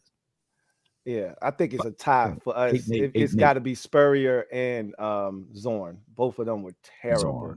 Zorn was horrible though too, man. I don't know. It's tough. Luck. Thank you for the super chat. Greatly appreciate you. Double up. Right. Where's Bad Dog getting heart from? You've been soft forever. Luck obviously don't know my work. Yeah. Okay. I'm gonna let you know. You don't know Bad Dog body of work. Man, you don't know my work. I can't stand by that one. That's obvious. I can't stand by that one. Sean Birch. Oh, I like this one. Thank you for the super chat. Greatly appreciate you. Writes Hurts has never beat Dak. Neither has Jones. And both quarterbacks better than Dak. How? You do So it don't matter. You do realize there's other components to a team, right? Right. Oh, so now is the team. Okay. I'm saying, think about this. The last 7 years, Dallas has had a lot of better rosters than every other team in the division. Yeah, how good was the Giants roster since Daniel Jones got there? Worst team in football. You act like Howie just got there, right? Howie been there, right? So if Howie was able to make all of these finesse moves, he wasn't making them then. No, I'm saying when y'all seem to catch us when we in the middle. You know what I mean? Howie fast with it. 2017 happened. You know what I mean? In 2022 also happened. You know, we've been to the Super Bowl twice. But y'all have had consistency. Y'all had the quarterback under contract since 2016. You know what I mean? You guys have had the weapons for the majority of this thing. Well, he's way ahead. He's 27-7. So y'all catch up. Yeah. Y'all got to catch up. Y'all got to catch up. Dak Prescott is 27-7. You living in the past, bro. Man, come on. He was 2-1 last season versus NFC East. You would have been 3-0 if we wouldn't have been vanilla. But hey, he's 2-1. 2-1 is more than 1-2. Did he throw an interception against every team in the division last year? That's okay. But long as he finished 2-1, he's okay with me. Wait, Matt, though, did he throw a pick six to y'all? I don't think they got a pick. They picked him off like 2 times. We was up, man. We was up. They scored some. This dude a bum. That's a real bum. He threw multiple picks to like 3 different people, I think. I know he threw a pick 6 against the Eagles. Then he said, you know what? Let me get my mindset together. And he hung 40 on I don't even think we had half our team when we played Dallas on Thanksgiving. Like everybody was hurt. Everybody was hurt. We were coming off a short week. Everybody was hurt. And they squeaked by. I mean, when we have everybody hurt, it's still Dak Prescott's fault. When we had lost our right tackle last season, everybody still want us to have the same production. Not just with Dak Prescott with the broken thumb. 4 out of the 5 guys on the offensive line was hurt, so we had to move things around. And we had no broken thumb. So hey, and we still made it to the playoffs. And we make any excuses about that? No, Dak ain't played with no broken thumb. We act like he taped it up and gutted it out. He sat down and healed up. He had surgery. He had surgery. And let me know if any other quarterback coming off of a surgery made it to the playoff. I'll wait. Off of a broken hand or a thumb. I'm pretty sure back in the day, dudes ain't even complain about the injury he had. We would have never known. Had the same type of injury. His name is Russell Wilson. He still haven't made it and recovered back since he broke his thumb, by the way. That was the person. Max on the beat. Who writes, Louie, DJ had a historic playoff game versus the Vikings. Facts. People were only down on that defense after DJ cooked them. Put some respect on the next. First of all, the Vikings defense was garbage all year, but everybody was down on that. Everybody was down on it. But that did I disrespect Daniel Jones in some way, shape, or form tonight? That got under your skin? I don't think I did. I don't know why you keep coming after me like I haven't. Because you're hosting. But yeah, again, that's what people said. All their defense sucks. It doesn't matter if they suck though. Right. He still had to go out and blaze them, exactly. And he did. He did. Like, I don't understand this narrative of, this team sucks. Okay, well then go out and do what you're supposed to do to them then. I mean, at the end of the day, the Vikings won 13 games. I mean, they were doing it somehow. Right. I mean, we should have beat them the first time we played the damn team. That's why I thought y'all could beat them, because y'all could have beat them the first time. Well. Look, thanks for the super chat. Greatly appreciate you. Man, get out of here with that. I'm not even reading that garbage. My joint good for all 50 states. I'm a military vet. I fly with my joint. Hey, look, man, I ain't even reading that garbage. It's Diana Jones. Great. My shit got wings. It go everywhere. It's like red. It go everywhere. 9-7. The drive-through, Walmart, Target. 9-7. See, a lot of people don't know you ex-military either. So it like that's on them. Yeah, they don't know. They also don't know how big LB is. No. 9-7. It's the chair. I'm actually like 6'4", 250. That's what I'm saying. They won't. See, that's the thing when you don't know how big somebody is when they on this screen. The same thing on TV. People look regular size on TV till you get up in person and you see how. I'm nice though. I'm very nice. But that thing fly everywhere with me though. And Diana Jones, thank you for the super chat. Rights 9 and 7 got Bad Dog acting Bad Wolf. LOL. They were 9-7-1. And again, if that were watching, you would have been acting the same way, dude. Like, what are we talking about? We were dying to be in the Giants' place last year. We said that was supposed to be us. You guys were acting like that winning a division at 7-9. So I don't want to. Yeah, when you won that division 7-9, shit winning 7-9, talking like, oh yeah, I don't want to hear it. Louie, I'll never forget that. He went 7-9. We all felt it. That's right. But the champ is here. I didn't hear that. And this is why I try to explain to y'all. You remember they said they should have never gave y'all N-words money? Remember what they said on Dave Chappelle? They better not never give us a chance to be good. Because I'm telling you, LB over here just chilling, LB cooling. Yeah. Like, I'm telling you, I'm going to be up. You already, most fans we know how you all that year. Hush your mouth. I'm the champ. Let me speak first. We win it. We did the winners. I'm not talking to you. He was 7-9. It's not your turn to speak. Yeah, it's not your turn to speak. The champ is speaking right now. I'm the division champ. Hush your mouth. You should have seen when I was, and me and my dad don't even get down like that because my dad been clowning me for years. He's a Cowboys fan. They've been dusting us for years. You should have seen how I was acting when we won the division that year. You were going to the house. I would come in the feed house. Me first, you know. I come in the house and the alarm chirps when you open the door. All you would hear was beep beep. The champ is here. The champ is here. So mom had to feed you first. Hey, you sat down, you got the dinner first, you get to sit in a chair and everything. First slice of pie. Hey, I get to eat first. You already knew what it was when I the big piece of chicken. Hey, all of it, man. All mine, man. What you doing? Don't touch that. Don't touch that, man. That's for champs right there. Oh my gosh, man. Oh, you got to read that, Bad Dog. You know when your tutto es grazie, paisano. Grazie. He says, massive slew respects the Bad Dog, king of the Giants, the one and only, the legend. Greetings from our entire rugby club in Italy, and slap all the boys losers. Tutto does not like the Eagles. If there's anybody that hates the Eagles more than me, it's Tutto. My buddy from Italy. I love him when he tweet. I was like, yo, Bad Dog, handle that. He always got to do that for me.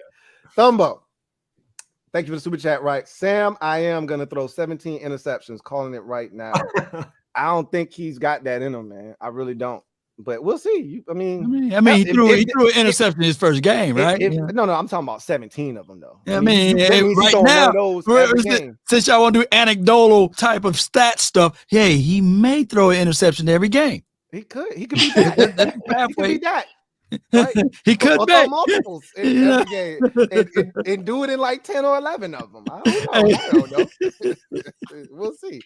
We'll find out. All right. Only time will tell, man. Only time will tell. He's never been a big interception guy, but you know the league can do that to some people. So hey, so Dak, you know. I don't know about that. We're gonna find out. Indiana Jones writes, LB a bigger Giants fan than Bad Dog. It be feeling that way sometimes. It's funny because LB will give the Giants a compliment just to give a backhand slap to Dallas, right? But you know what? This is the thing. I know they can't beat us. That's what I was going to say. You know, it's different. You can't beat them. Right. That's why I give Washington all those compliments, because you can't beat us. That's what it is. You know what I mean? It's not can't beat us. He knows we're no threat to him. The coach is damn good, Bad Dog. I'm happy. You think I'll be happy for Bad Dog if they was cooking and just destroying us every year? I would hate him, but I'm happy for him. I'm happy for his success. I can't with y'all, man. I could not, man. I can't do it. I was wondering, so you just made it make sense for me. I'm like, there's a lot of compliments going over here. You do the same thing too, though. You do the same thing too. You do it with Dallas. I do the same thing because I respect Dallas. It's a difference. We don't. They don't own us. We don't own them. Like they own y'all. Am I tripping?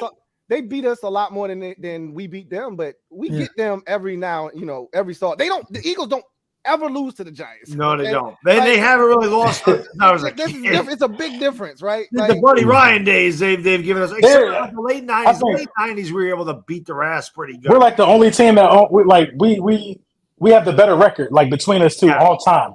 Yes, it's like by 2 games, but because we don't have the better record. We were way ahead. We haven't been able to beat you guys in a long time. They dominated that series. I told you that my highlight in the last 5 years is making Philly 500 wear that Mark Bavaro jersey because we beat you. That was the Jalen Hurts interception game, right? Yeah. Right. Yeah. His worst game as a pro. Yeah. And you still could have won if your boy could catch. Yeah. Right. Thank you for the super chat. Greatly appreciate you. Right. Sup, Cowboy Nation. Law, hold it down for the nation. He always does. He always does. Appreciate that, man, right there. All right. Got another one here from Joe Rockhead. Thank you for the super chat. Greatly appreciate you. My guy Joe Rockhead writes, Bad Dog, Daniel Jones is from that same ACC as Howell. It doesn't suck all of a sudden. Joe, so this is the difference. I based Daniel Jones' performance on 4 years of NFL football. Mm-hmm. The man left the ACC after the 2018 season. You're comparing apples to oranges. Sam Howell's played 1 game in the NFL. Louie Tee is talking about what he did in the ACC. I'm not talking about what Daniel Jones did in the ACC or didn't do in the ACC. I'm talking about what he's done in 4 years of professional football. There's a big difference between a guy that's played 50 NFL games and a guy that's played 1. So that guy did. Daniel Jones won a playoff game. I can't stress that enough. There was a powerhouse in Daniel Jones' era. Duke. Well, to be fair, bowl games, and they never make bowl games. And Daniel Jones won the 2 bowl games. So I never thought Daniel Jones would ever win a playoff game. I'm not gonna lie. No, I didn't. I'll tell you what, I didn't either until this year. But yeah, that's the difference. Daniel Jones, I mean, we're not talking about what he did in the ACC. It was 4 years ago. To be fair, Bad Dog didn't like Daniel Jones when they drafted him. I didn't. So, and everybody knows that. About 8 million people saw that. Yeah. I mean, SI.com. I was the thumbnail for the It's a thumbnail. How many million people saw that? Hey, send me that link, man, when the show over with, man. I forgot about that. I ain't forget about that. Every time I talk to Bad Dog, we talk about, that's crazy, man. It is. It's insane. He said he was the thumbnail. I was the thumbnail on SI.com for man. Jones getting drafted. Like the Payne probably just what it was. No, my head was going to explode when we drafted it. Oh my gosh! I mean, you've been pretty much consistent with that, So it's crazy to see how he is kind of won you over, so to speak. Yeah, you got to do it on the field. It was a lot of this. He had to show me, and again, I think my criticism of him has always been fair. I don't think I've ever been like overly harsh on him, but it was the entire Giants team was bad. So I was pissed off in general, but I did not like that pick.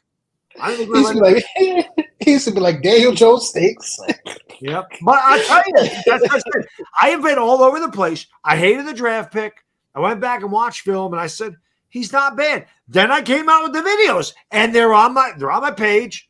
I'm about 50 pounds heavier. You can see it in my face, okay? And I said Daniel Jones can be better than Dwayne Haskins. I remember this, and people crucified me in that video. I said he'd be better than Mitch Trubisky. I said he'd be, like I said, it's better than Sam Darnold. God rest Dwayne Haskins' soul. Daniel Jones is better. Mm-hmm. He's better than Trubisky. He's better than Sam Darnold. And he may be better than Dak by the time it's all said and done. Okay. He climbing up. I see you. Yeah, but then he regressed to a point where it's like the guy can't stay healthy. The guy can't. All he does is throw interceptions. We can't win any damn games. Listen, man, it was rough. It was rough 5 years as a Giants fan. Ask any Giants fan. That was terrible. I was born in the 70s. My dad grew up with really bad Giants football, and I know I got some guys on my channel that lived through the 70s, and I said I never lived through that. I started following the Giants in 84, They made the playoffs in 84, and they were one of the best teams in football for 27 years. They won 4 Super Bowls. They were in the playoffs almost every year. They were one of the best teams of the 80s. Mm-hmm.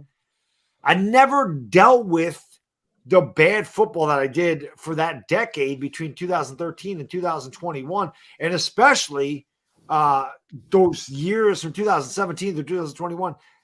It was hard to watch.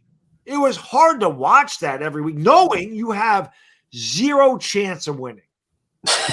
Man, those were the good years, though. Yeah. It ain't nothing worse than showing up on a Sunday knowing you about to waste 3 hours. Especially when it was Jake Fromm and Mike Glenn. I mean, there was no point. It just got to a point where I just kind of laughed. I started making those videos of the target bag in my head and saying the Giants playbook was a roll of toilet paper. And y'all should have kept Jason Garrett, though, man. That's a big mistake, man. It's a big mistake. Y'all should have kept Jason Garrett. I promise. You can have him. He's out there. You can take him. That's one thing I can say, man. Like, as long as I've been an Eagles fan, we've never been outright non-competitive. That's exactly a different feeling. You've had years, but not stretches. That's what I'm saying. Yeah, of course. You could have a year where, like when we were 4-12, when Carson Wentz had his meltdown, we still were competitive. Carson Wentz just was, that guy. That was rough. 2012, let me think. 2012. Yeah, no, that was y'all were ass because we were good that year. We swept y'all. We don't sweep y'all very often, but that was the Nick Foles year, not the 20 whatever over 2 or whatever the hell he was. That was Andy's last year, pretty much. Oh, okay, yeah. 2012 Donnell Shipley, thank you for the super chat. Writes, Law had Dak, Cooper, CD Wilson, CD Lamb, and Gallup. So stop acting like y'all never had weapons. Yeah. So who is Wilson now? Right. So here's the thing, though. People always say, hey, man, he had this and had that. What happened to Cedric Wilson? What's the greatness of Cedric Wilson now? I digress. Keep going. Somebody named Tyreek Hill. and Waddle. Yeah, that's what happened to his ass. Hey, Bad Dog, you up?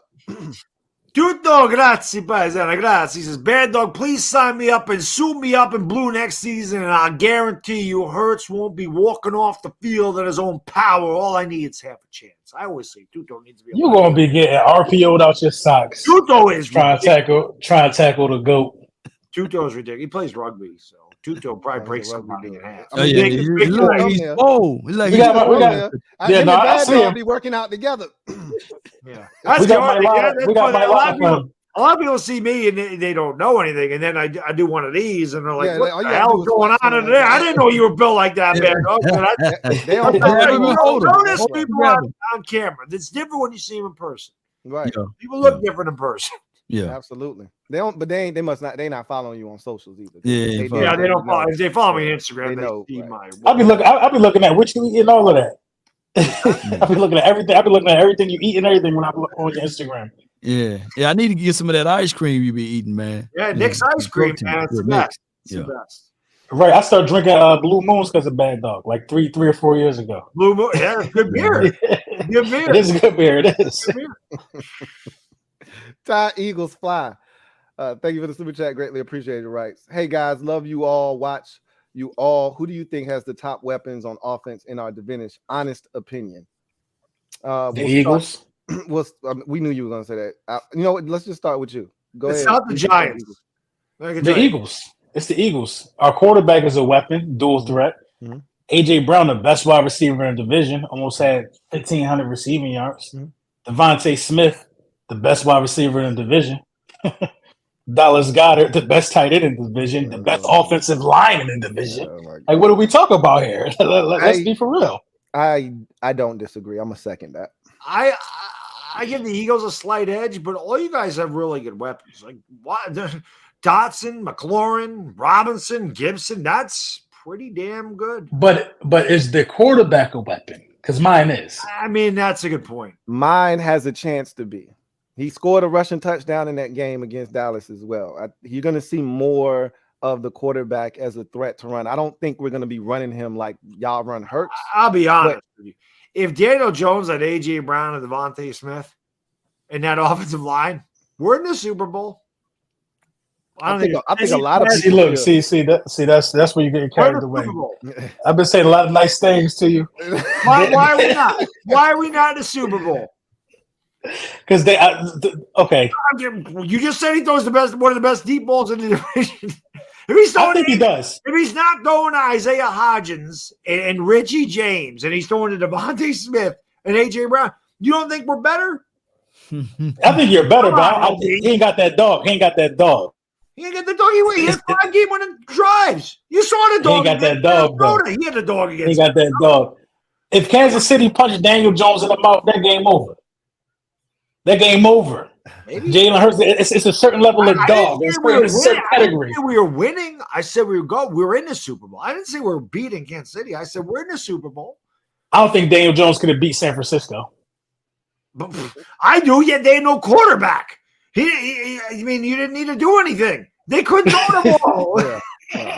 Look, Jones didn't even the game, man. Y'all made that a non-contest. Jones didn't need to be on the field.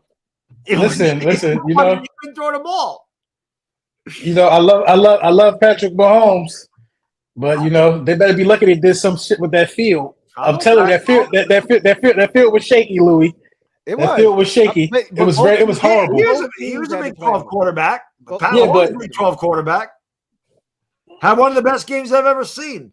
I want to say it was 2016, 2017, the Oklahoma, Texas Tech. That was amazing. Pat Mahomes was like 800 total yards in that game. Oklahoma won 66-59. Mayfield had 6 touchdowns. It was incredible. Patrick Mahomes had a legacy-defining game in that Super Bowl, man. That was a legacy game, yo. Went out limping. It was like a movie. Special. Right. Yeah, the scramble at the end was what set it off too. Like, because Jordan Davis, Godzilla, on that same play, getting blocked by one man, not even being able to move. You know what I mean? Patrick Mahomes is tiptoeing around him. I'm like, man. Listen, guys, it's been fun, but I got to get it. Hey, anybody that need to get out of here, go ahead and go, man. No, listen, I always want to say, I appreciate you putting it together, Louie. I love you guys. I hate you. I don't like your teams, but you guys are great representations of your fan base. You all do it differently. You all do it awesome. And this is one of the favorite things I do on here, man. I always love chopping it up with you fellas. I love that our division is really good again. And I'm really looking forward to maybe beating Philadelphia and Dallas some time in my life again. That'd be really good. Yeah, you're sleepy. You sleepy, man. I am sleepy. I've been sleeping for like an hour. Man. I know you got to go. We'll link back up after the draft sometime and talk about everybody draft and start looking towards the start of the season. So, hey, I appreciate you. I'm gonna drop off with Bad Dog too. Yep. I appreciate you. Be good, man. Talk to you soon. Enjoy your weekend. All right, gentlemen. Be easy. Well, we're gonna be the two that win the get to the playoff and go deep, man. We're gonna be us. It's gonna be us too, man. It's gonna be us too. Yeah. Well, you already told LB he going the last place, so he's last place, man. He's last place. Yeah. My guy JL Smooth. Thank you for the super chat. Greatly appreciate you. Who writes? Law. Josh Allen on a downward spiral is an insane stretch.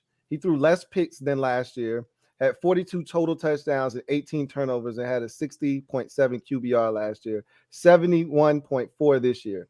Y'all coming here this year. Can't wait. Ooh. So it's getting a little spicy. So he's saying that about Daniel Jones, because you said he used your word. You said he was on a downward spiral. That's what you said. I did say that. Yeah. So did he improve since the ball left? I think that Bad Dog left a little too soon, because I think Bad Dog would have been able to add more context to that right there. But you can clearly see that Stephon Diggs was frustrated, and he was mad for a reason. So when there's smoke, there's a little fire within that. And you probably know Stephon Diggs. He's from your area. So So I can tell you, my guy JL Smooth, that we talked all year long about his Bills, and he was adamant and early too, before the struggles, that he wasn't really buying their new offensive coordinator, Ken Dorsey. So he knew the value of a Brian Daboll and what he brought to the table. And the lack of them using the running backs was a problem. They traded for Nyheim Hines and they didn't even use him, and they didn't throw the ball to the running backs. It was he said one of the things I remember him saying, and it stuck with me, was everything was, deep down the field. Essentially, there was really no short to intermediate game for the Bills. Everything was such a deep drop, and Josh was holding on to the ball too long. So I think it does. I mean, and at the same time, if I don't know if he's a Bills Mafia fan, but it wasn't like that win against the Dolphins was a very impressive one. It wasn't. It's got a top. They had a third string quarterback. Yeah, they had third string. So I get it. We lost to Brock Purdy, but they probably wouldn't have got out of there if Tua was playing that day. I don't think you're wrong. I would argue if it was Teddy Bridgewater, I don't know if they make it out of there. True. Marky Drew, thank you for the super chat.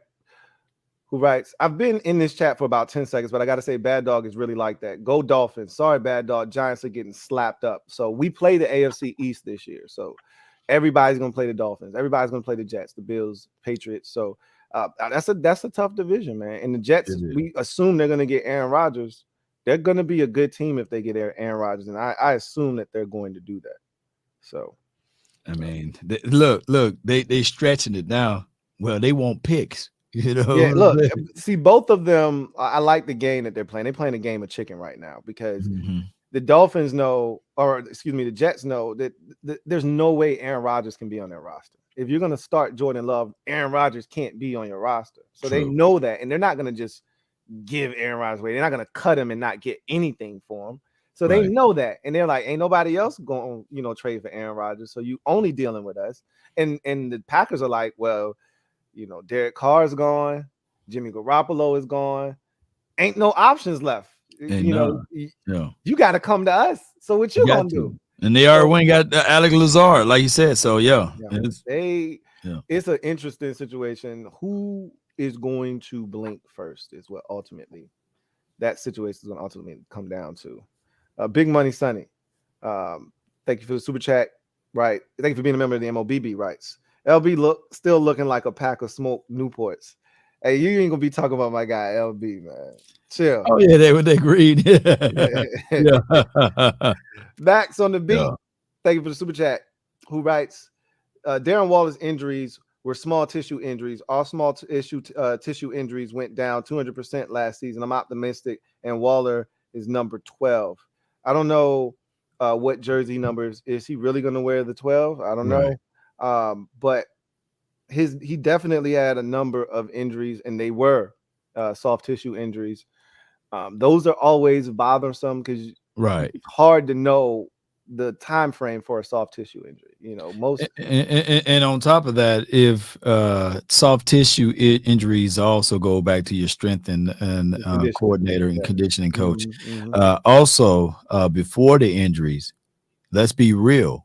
He was up there with Travis Kelce. He was. So, I mean, it's a hot and cold situation, but the Giants could very much so got them a blessing in disguise if he come over there fully healthy, etc. But we will see. Yeah, I know. I hope it's more the latter. I'm not wishing injuries on him. But you ain't trying to have him come in here and wreck shop and turn it back to what he was when he was one of the best tight ends in football. Because that's a problem. Stanley Frederic, thank you for the super chat. Who writes, hey, Louie, do you think Washington will draft Anthony Richardson? I don't think he's going to be around when Washington is on the board. He's going in the top 10. What I don't think y'all understand is these quarterbacks are going to go, 4 of them are going to go in the top 10. So by the time we're on the board at 16, Anthony, at one point, early in the process, probably right at the end of the college football season, Anthony Richardson wasn't even talked about as a top half of the first round quarterback, maybe late half of the first round, second round. But as this process, and we see this every year with these quarterbacks, as you get deeper into the process, if it's a really good class, quarterbacks get pushed up. And they do.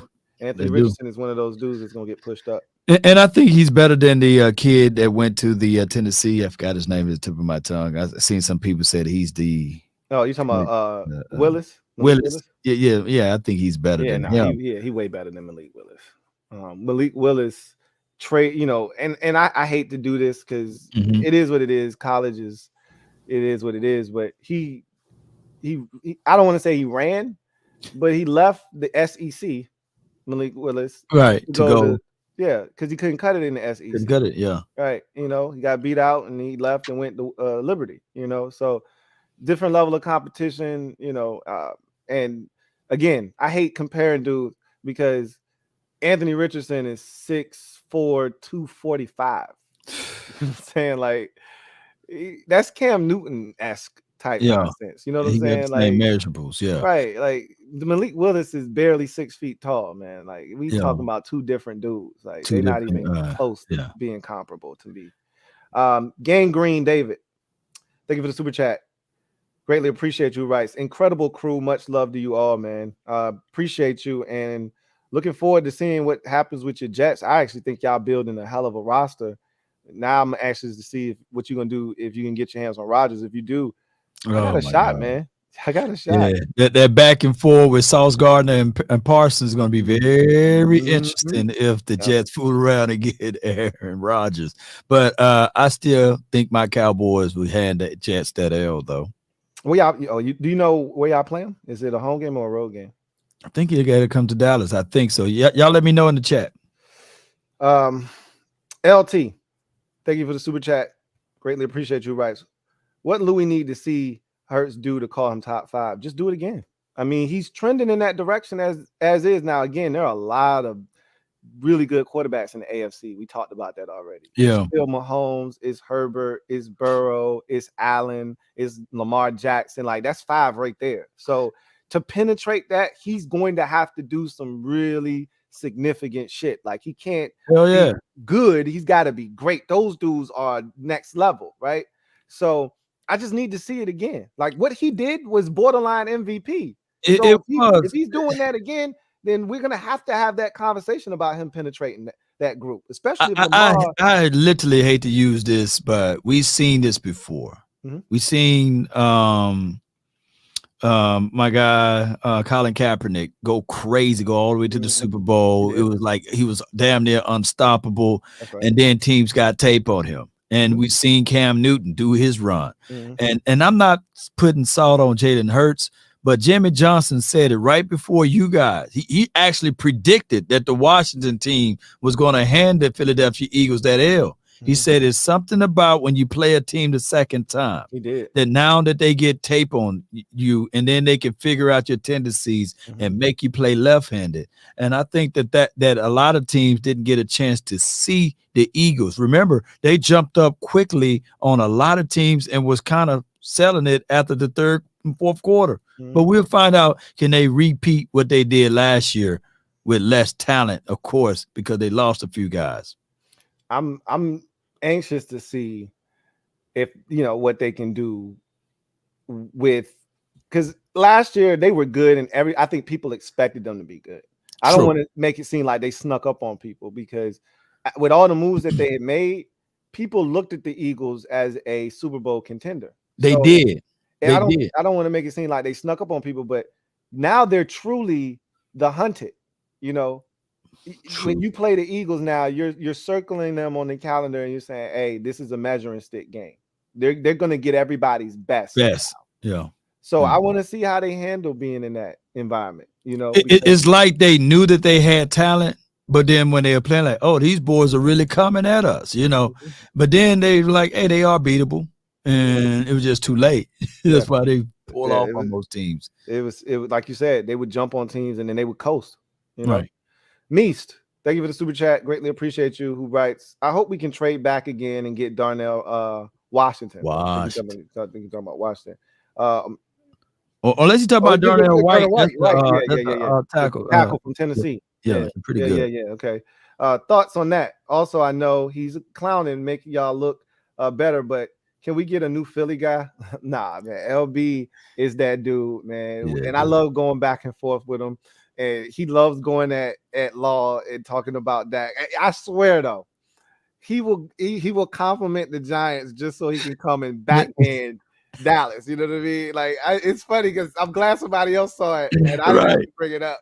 Right. He does that so often, all the time. I'm like, man. hey, it's hilarious to me, but I can see them trading back from 16. I've already said they're going to ultimately determine what Washington does and what other teams want to do, because again, I always remind you guys of this. It takes two to tango. Somebody's got to want to come up to 16 because there's something there that they covet.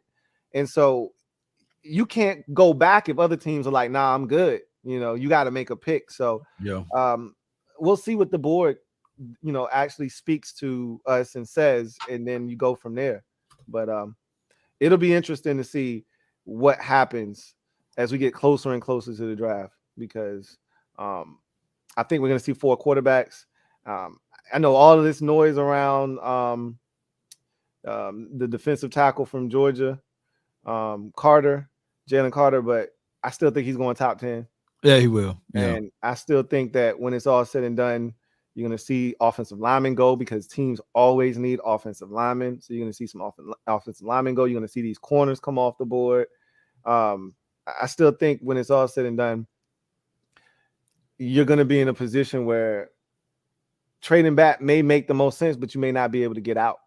So yeah, we'll see what happens. Edwin Strickland, thank you for the super chat. Greatly appreciate your rights. Dallas drafts Kancey at 26. We will not be the best.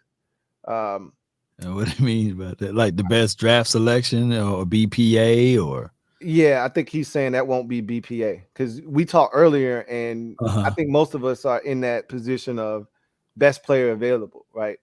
As you get deeper into the draft, especially where y'all are, you know, towards the back end of the first round, you're usually picking from what's left of the first round. And so best player available, you were talking defensive tackle when we talked earlier about what the Cowboys might do with the first round pick. And I guess he's saying that if you took Kancey at 26, that would not be, you know, the best possible player you could get, I guess, from a value standpoint. And I'm guessing that's what he's making. Well, it's so many unknowns with that. You know, he had 14.5 sacks from the inside in the last 2 years. Not many of those guys coming out of the draft got that, right? And on top of that, over those pressures, man, that he generate, he get upfield so quickly. They got his comp, man, literally as John Randall, you know. So you remember John Randall. You know, I get it. He's not the big burly guy. He's not going to have all of the stats and stuff like that far as the measurables. But the last time someone from the interior ran his speed was in 2002, you know. So he's a freak nature. He's a freak as it relates to that size and speed. I know he's only 281, but, you know, it's still something to think about. I just look at it like this. Just don't fall in love with size, y'all. I will say this. Our general manager, I remember him saying this about, I'd say, a month ago or so. He said, so he used to be the general manager in Detroit as well. And he said one of the biggest mistakes he's ever made in his career as a general manager was dismissing Aaron Donald because of his size. Wow. And he said, y'all had a chance. So he was in Detroit then. Oh, wow. And okay. So he was saying that he just dismissed him strictly off of his size. Like, okay, this dude ain't big enough to play inside. Yeah, we saw what he did at Pitt, but you know, he ain't getting away with that in the NFL. And you see what Aaron Donald has turned into. So he said, I will never, you know, just strictly base my evaluation of a defensive tackle off of size. Like that won't be a prerequisite for me to feel like they are worthy of a pick or not. Because there's certain things that, you know, people, and we're all like this. We have preferences. You know, there's certain things you look for in a player that somebody else may be like, oh, I don't care nothing about that. This is what I'm looking for. And one of his things was size. Like, you got to be big. It's a physical sport in the trenches. These guys are huge. You're not going to win with a guy that's getting gobbled up, you know, especially in the run game. But maybe Kancey is a different breed, man. He might be a different breed. And you guys had a 5'9" London Fletcher who ran a 4.38, you know, and a lot of people fail to realize that London was balling. Let me know if I'm wrong. Yeah, I had London Fletcher, right? Yeah, we had him. Yeah. And 5'9", 240, 4'3" guy. 4'3", 4'38". Yeah. Boy, fast.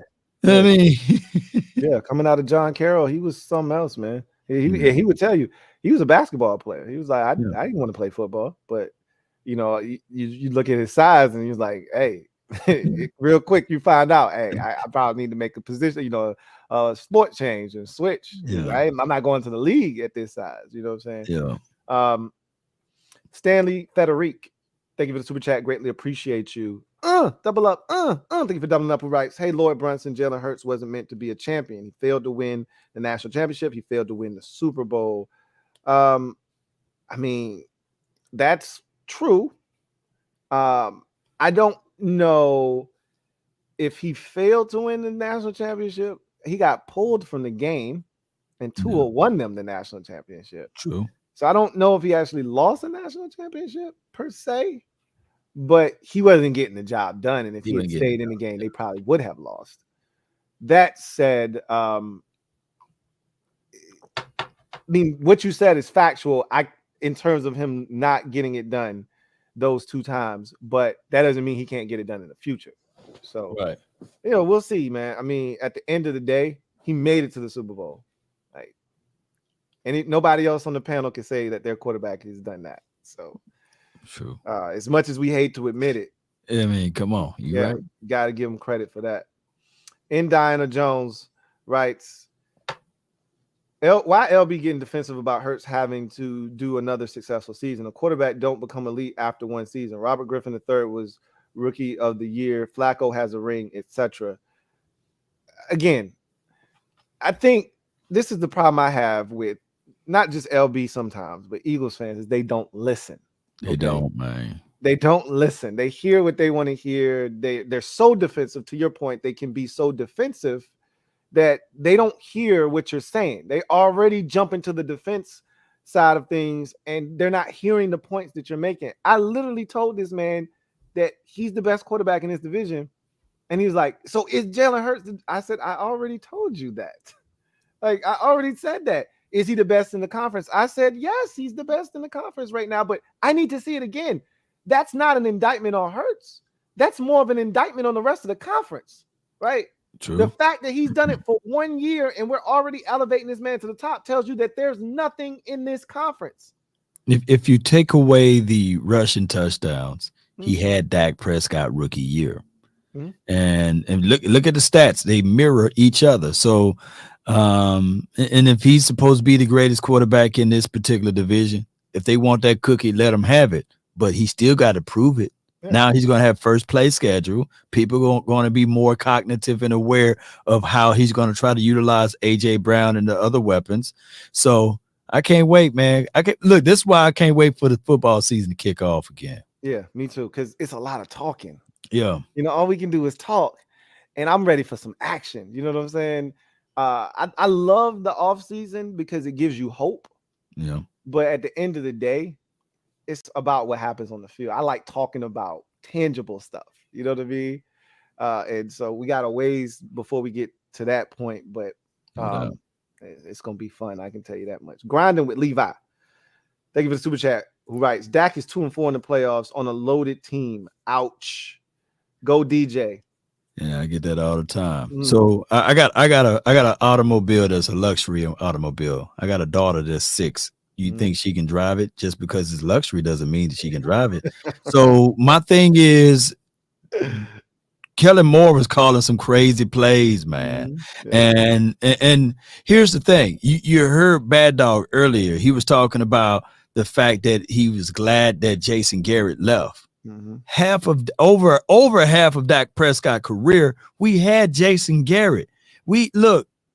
A lot of people didn't know how bad Jason Garrett was until he left. He was worse than what a lot of people think. You know what I'm saying? He was terrible. I was calling him Redhead Jesus, and I was like, look, y'all need to keep Redhead Jesus as long as y'all can in Dallas, because he is a blessing, man. You know, he was the gift that kept on giving.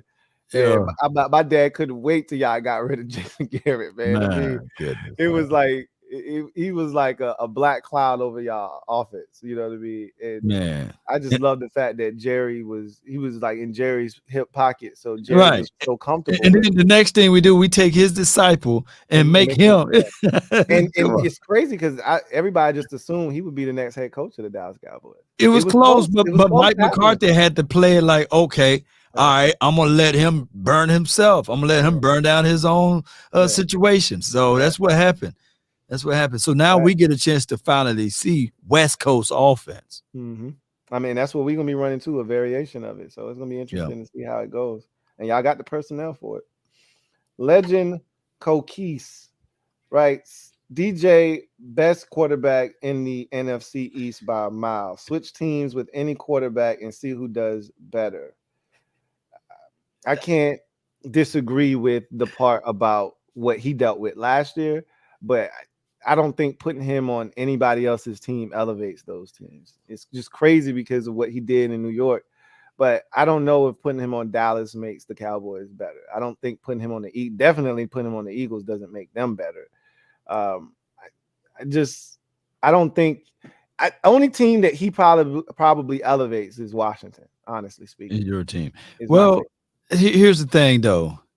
Jones will fall right into the same conversational piece that you said with Jalen Hurts. Do it again. Do it again. Yeah, do it exactly. again. Do it again. Like that was a really good finish to his season last year. He was really solid.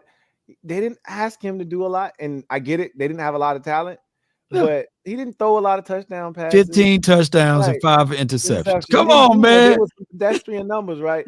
So I want to see what happens now that he's got all these weapons and they're going to ask him to throw it more. We're going to see if he can consistently make smart decisions, protect the football, all the while scoring points and putting the Giants in positions to win games by scoring 27 and 30 and 33 and not winning games 20-16, 23-20. Let me see if he can actually outduel some quarterbacks in some games. But the craziest thing of it, and I wish Louie Tee, I wish that LB was still here. I'm not hating. It's more than likely that he will have a better chance of doing it again versus Jalen Hurts. And here's my reason why. They're keeping some of the main important pieces as it relates to the coordinator that's calling Brian Daboll, that's really pretty much putting things into place, and they're about to add more and more weapons to him. So this dude have a more chance of repeating what he did last year juxtaposed to what Jalen Hurts did, believe it or not. And that's DJ. That's the next time we talk. I'm gonna bring that up. Like we're gonna talk about that. Those last two super chats I think are really good talking points. I would love to see how the rest of the panel feels, specifically those two, because it more so involves their quarterbacks. But that's interesting right there. Will Kavanaugh, thank you for the super chat. Greatly appreciate you. Who writes, we're gonna take them receipts next year. NHO. Look, man, it was roughly about an hour that they were grilling me, roasting me. Right? Y'all had me in a corner. Right, and I was just like this, rope-a-doping, right? That right there is the framework. It is the foundation of any receipts that will be kept, right? Boy, you got to go back and cut that up because it's already here. Instead of saying do it again, Sam Howell got to do it. He got to do it first. He got to do it. Everybody said he ain't gonna do it. He trash. And so I've got all the receipts I need in about an hour's worth of time. I got all the receipts I need. You do. So he gonna have to do it. He gonna have to do it. But if he does it, I'm out. If he does, like I say, send me that hat, I'll wear it on one of my episodes, and I'll drop the link to someone to go get it. Yeah, I would definitely have to say you one for sure. Hey, and let me show you. This is the real reason why the Eagles lost the Super Bowl. You know what I'm saying? I put all type of voodoo stuff on this, man. No, you did. I couldn't see it. It was out of focus at first. Yeah. My extended had to Philadelphia or someone. We was on a network show, me and Philly 500, and he had lost his bet and I had lost my bet, so I had to wear that old filthy hat. And I said, if I put this hat on my head, you guys going to lose wherever you go. And especially if it's the Super Bowl, Jalen Hurts is going to fumble it or throw an interception and lose it. And guess what happened? Yeah, fumble 6. Yeah, fumble 6. You need to keep that, brother. Yeah, I might just hold on to it as a relic, you know? Yeah, you need to hold on to that just in case you need to put that on your head one more time, just to make sure you keep that bad juju going. Yes, indeed, man. So I'm going to keep it right there, man. Yeah, you got to have that. They winless. They winless with that hat in my possession. 0-1, man. Yes, indeed. Let's go. FJS Geckos. Thank you for the super chat rights. Let's go, Law. We raising that trophy in Raider Nation. All right. The Super Bowl is in Vegas. Yeah, come on, baby. Yeah. Is it in Vegas? I'm not keeping tabs on it. Is that where we at this year? I think that's where we. Yeah. Let's go raise that trophy up, man. It won't be a dry eye for me. Yes, indeed. Well, if y'all win the Super Bowl, are you gonna cry? Man, I'm gonna cry live on TV, man. Since 1995 and 6 season, man. I know I ain't gonna cry. I'm gonna be so damn ecstatic, man. I would lose my voice. I would be. I just know I won't be the only one. There'll be some more people up in here crying with me, man, for all of these years. I mean, I've seen so many Cowboys videos of crying after losses. I couldn't even imagine what would happen if y'all won, man. Man, come on, man. But you think Eagles fans are bad? Let y'all win a Super Bowl. But we won't be eating horse droppings, but we will be doing some crazy stuff, though. Buddy, y'all are something else, man. Kev Singh, thank you for the super chat. Greatly appreciate you. Writes, if you can bring back one player from the division to ever play in the division that you just put on your team while your players in their prime, who would it be? For me, it would probably be Sean Taylor.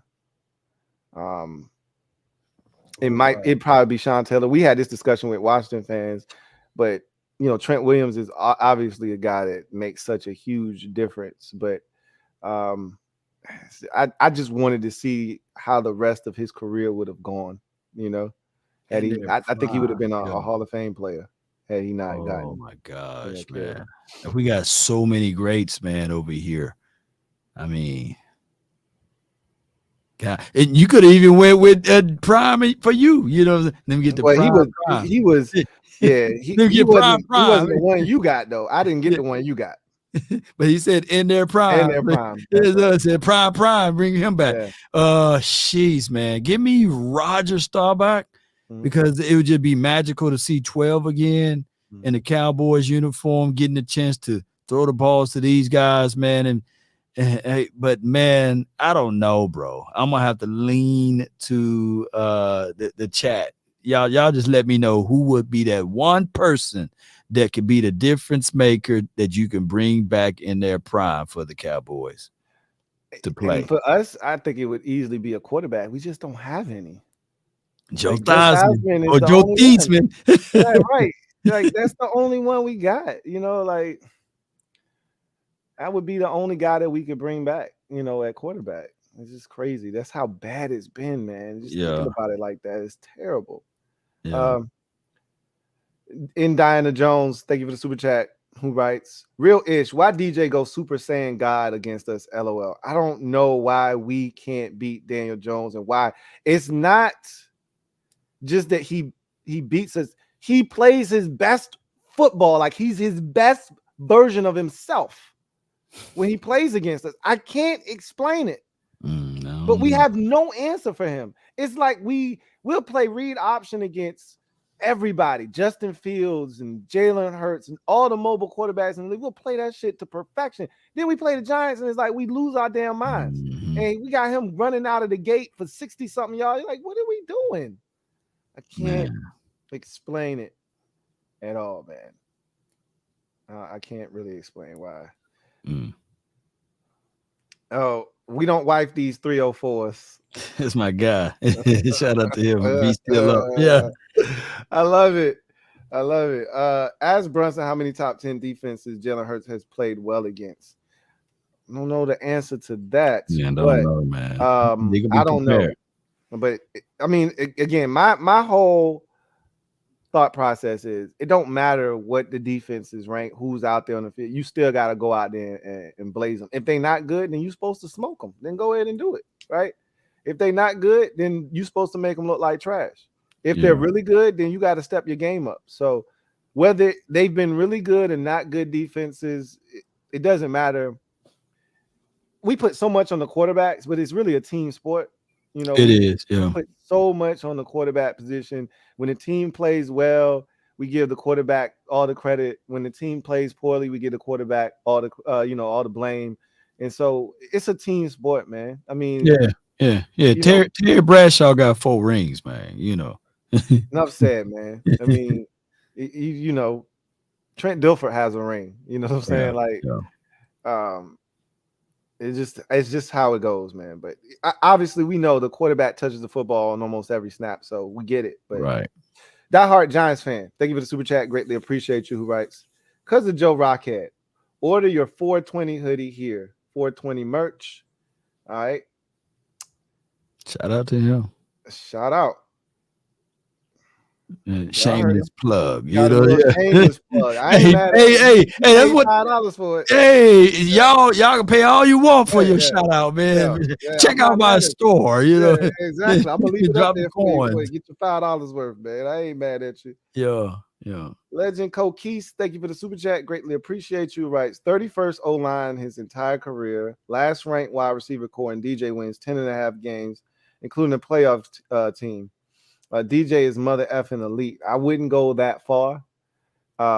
He's got a long way to go to prove that, and I'm pretty sure Bad Dog would second that. Daniel Jones is far from elite, but given the circumstances, and I've already said this tonight, which is why I forget who Max on the beat who keeps thinking I'm killing Daniel Jones. I don't know what I said to make him feel that, but I said I never thought Daniel Jones would be able to elevate a team. And that's what he did last year. You got to give him credit, man. They didn't have nothing out there. And on top of that, I say 15 touchdowns, but he actually ran for 7. So 15 plus 7, that's 22 touchdowns, right? So shout out to him. He scored when was necessary. So the name of the game is to put your team in a position to win. And Brian Daboll proved that. And then it's all about also establishing your confidence in the team. I think in the Carolina game or their first game, they went for it and they ultimately got it. And that's letting them know that, hey, I got your back. We're not finna be the same team. And that's building culture right there. So as much as you see Josh Allen elevated, you can see now Daniel Jones elevating. Not saying that he's going to elevate to that top tier class, but coaching do matter. I keep telling people that all the time. Coaching matters. That's what was so frustrating about Washington last year, because I think so many Washington fans got upset when we saw the Giants pass us. We got more talent than them, and they passed us strictly off the strength of their coaching staff, coaching up the guys that they did have. They didn't make any excuses.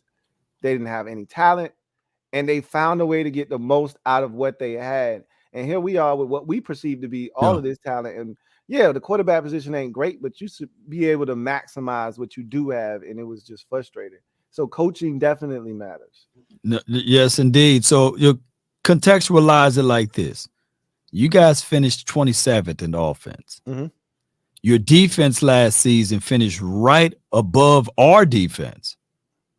So what, and you was one game from being in the playoff, right? Right. So what happened, and I'm not trying to speak too glowingly of the Washington team because you know how I feel about you all, but what happens when you get Eric Bieniemy in the house and he's your team no longer the 27th ranked offense, and y'all climb all the way down to the top 10 offense now with that 12th ranked or better defense. You see, so now it's going to be better. Now you're going to have a whole different type of world, and your team is one of the unknowns because you know what Eric Bieniemy. When we talk about the Chiefs being in the Super Bowl 3 times out of the last 5 or 6 years, Eric Bieniemy was there too. Right. So now you bringing all of that pedigree over to the table, mixed in with what your coaching staff already got.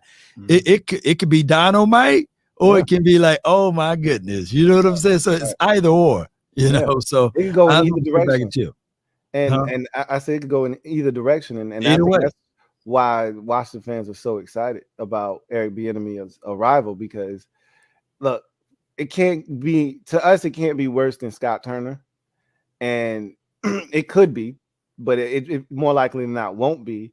And with Eric Bieniemy's pedigree and what he was to the Kansas City Chiefs, and he was a part of, he may not have been the central figure there offensively, but he was a part of a group that put forth the best offense essentially the last 5 years, that went to the Super Bowl 3 out of the last 5 years, and went to the AFC Championship game, and not just went, hosted the AFC Championship game each of the last 5 years. And everybody say, well, Andy Reid, Patrick Mahomes, touche, you're not wrong, but you still have to have these players be put in positions to succeed. They take away Tyreek Hill, they add in all these different pieces, and they don't miss a beat. That's not by accident. It's not by accident. Can you still throw the ball? Who? At least 10 yards? You? Me? Yeah. Yeah. You could have threw the ball to me in that Super Bowl. You saw how he schemed that touchdown pass? I know you watch every game. I'm talking about he was so wide open. I could have made that catch and walked in for a touchdown. And that's scheme. You don't get that. And they said, I call him dumb plays, that he was the one. Andy Reid and all the coaches said he was the one. Bieniemy was the one that saw that on film with the Eagles, what they were doing when they sent guys in that jet motion, that they were passing it off. And so he knew if they went in a half jet motion and came back across, that guy would be wide open. Why? He was so wide earth open, man. I know for sure. Twice. I would have had 2 touchdowns in the Super Bowl, man. Y'all would be like, who's Law Nation, man? That Law Nation dog, man. Hey, the beard coming out of the helmet, man. That dude cold-blooded. Yeah. 2 of them. You would have passed 2 touchdowns in the NFL, in the Super Bowl. Die hard Giants fan. Thank you for the super chat. Greatly appreciate you. Writes, enjoy it, Lord. Once you pay Hurts, okay, good luck keeping crucial players, essentially. But that's how it is, man.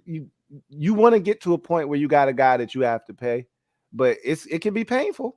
It can be. It can be painful, and it can cost you some of your players. It's unfortunate, but that's how the league goes. Yeah. We'll see what happens, because they claim they're working on a deal with Hurts as we speak. So we'll see what they decide to do there.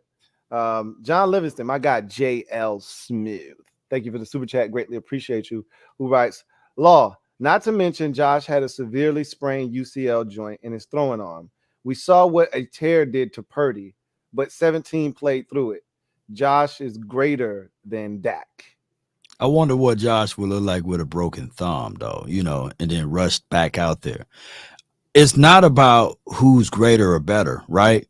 Because even if you marry up the numbers, since they both started, Dak numbers still superior as far as quarterback completion percentages. Look it up, John. Quarterback completion percentage, touchdowns to interception ratios, and yards. So even if we look at all of that, it will always be looked at that, hey, this is the Cowboys because we televise, and it's always the Cowboys versus every other quarterback. I get all of that. I'm not discounting that. But at the same time, Josh and Dak both never seen a Super Bowl, right? So we all fighting for the same thing. Right. Yeah. And right now, Josh is closer than Dak, right? I gotta say it. I know you were gonna say it, man. Look. That's not a person. That's not a defense attorney for Dak Prescott on this planet like me. Now. You know what I'm saying? There's not one, and it'll be hard to. He left us only a short piece of real estate. I would love to see Josh Allen with Kellen Moore, right? But I would love to see Josh Allen with his first few years under Jason Garrett. But we were not privy to that. Josh Allen came into a situation whereas he didn't have those handicaps amongst him. So I get that. So that's why it's so hard to compare the two. They say comparison is the thief of all joy. It is because once you start comparing, I heard about it, but that's a good one. That's a really good one. You can't trade Dak. You got a no trade clause. Meek Phillips. He been talking shit all night, man. Thank you for the super chat. Who writes, Louie Tee. First of all, it's Louie with an E, not an S. If you're gonna come at me, at least spell my name right, man. Close your eyes. You're scaring the kids, man. They should be sleep any damn way. It's after midnight. Go to bed. Yeah, I got shades on for mine. You know, it's after midnight on the East Coast. You left that at 11:42, man. They supposed to be in bed any damn way. Why they still up? John Cedillo. That's a Cowboys fan that I rock with, man. Love me some John. Thank you for the super chat. Greatly appreciate you. Thank you for being a member of the MOBB. My guy John writes, "Sup, fellas? Hope all is well. Hey, Law, is this the last shot for MM?" I'm assuming Mike McCarthy. And does the team start to look for other options at quarterback if this year fails to progress beyond the divisional of Dallas? Of Dallas are in the playoffs. So yeah. What do you think about this season? Is this a make or break year for Mike McCarthy and Dak Prescott? Really? Here's the thing. Most Cowboy fans been trying to get rid of Dak Prescott since he's been here.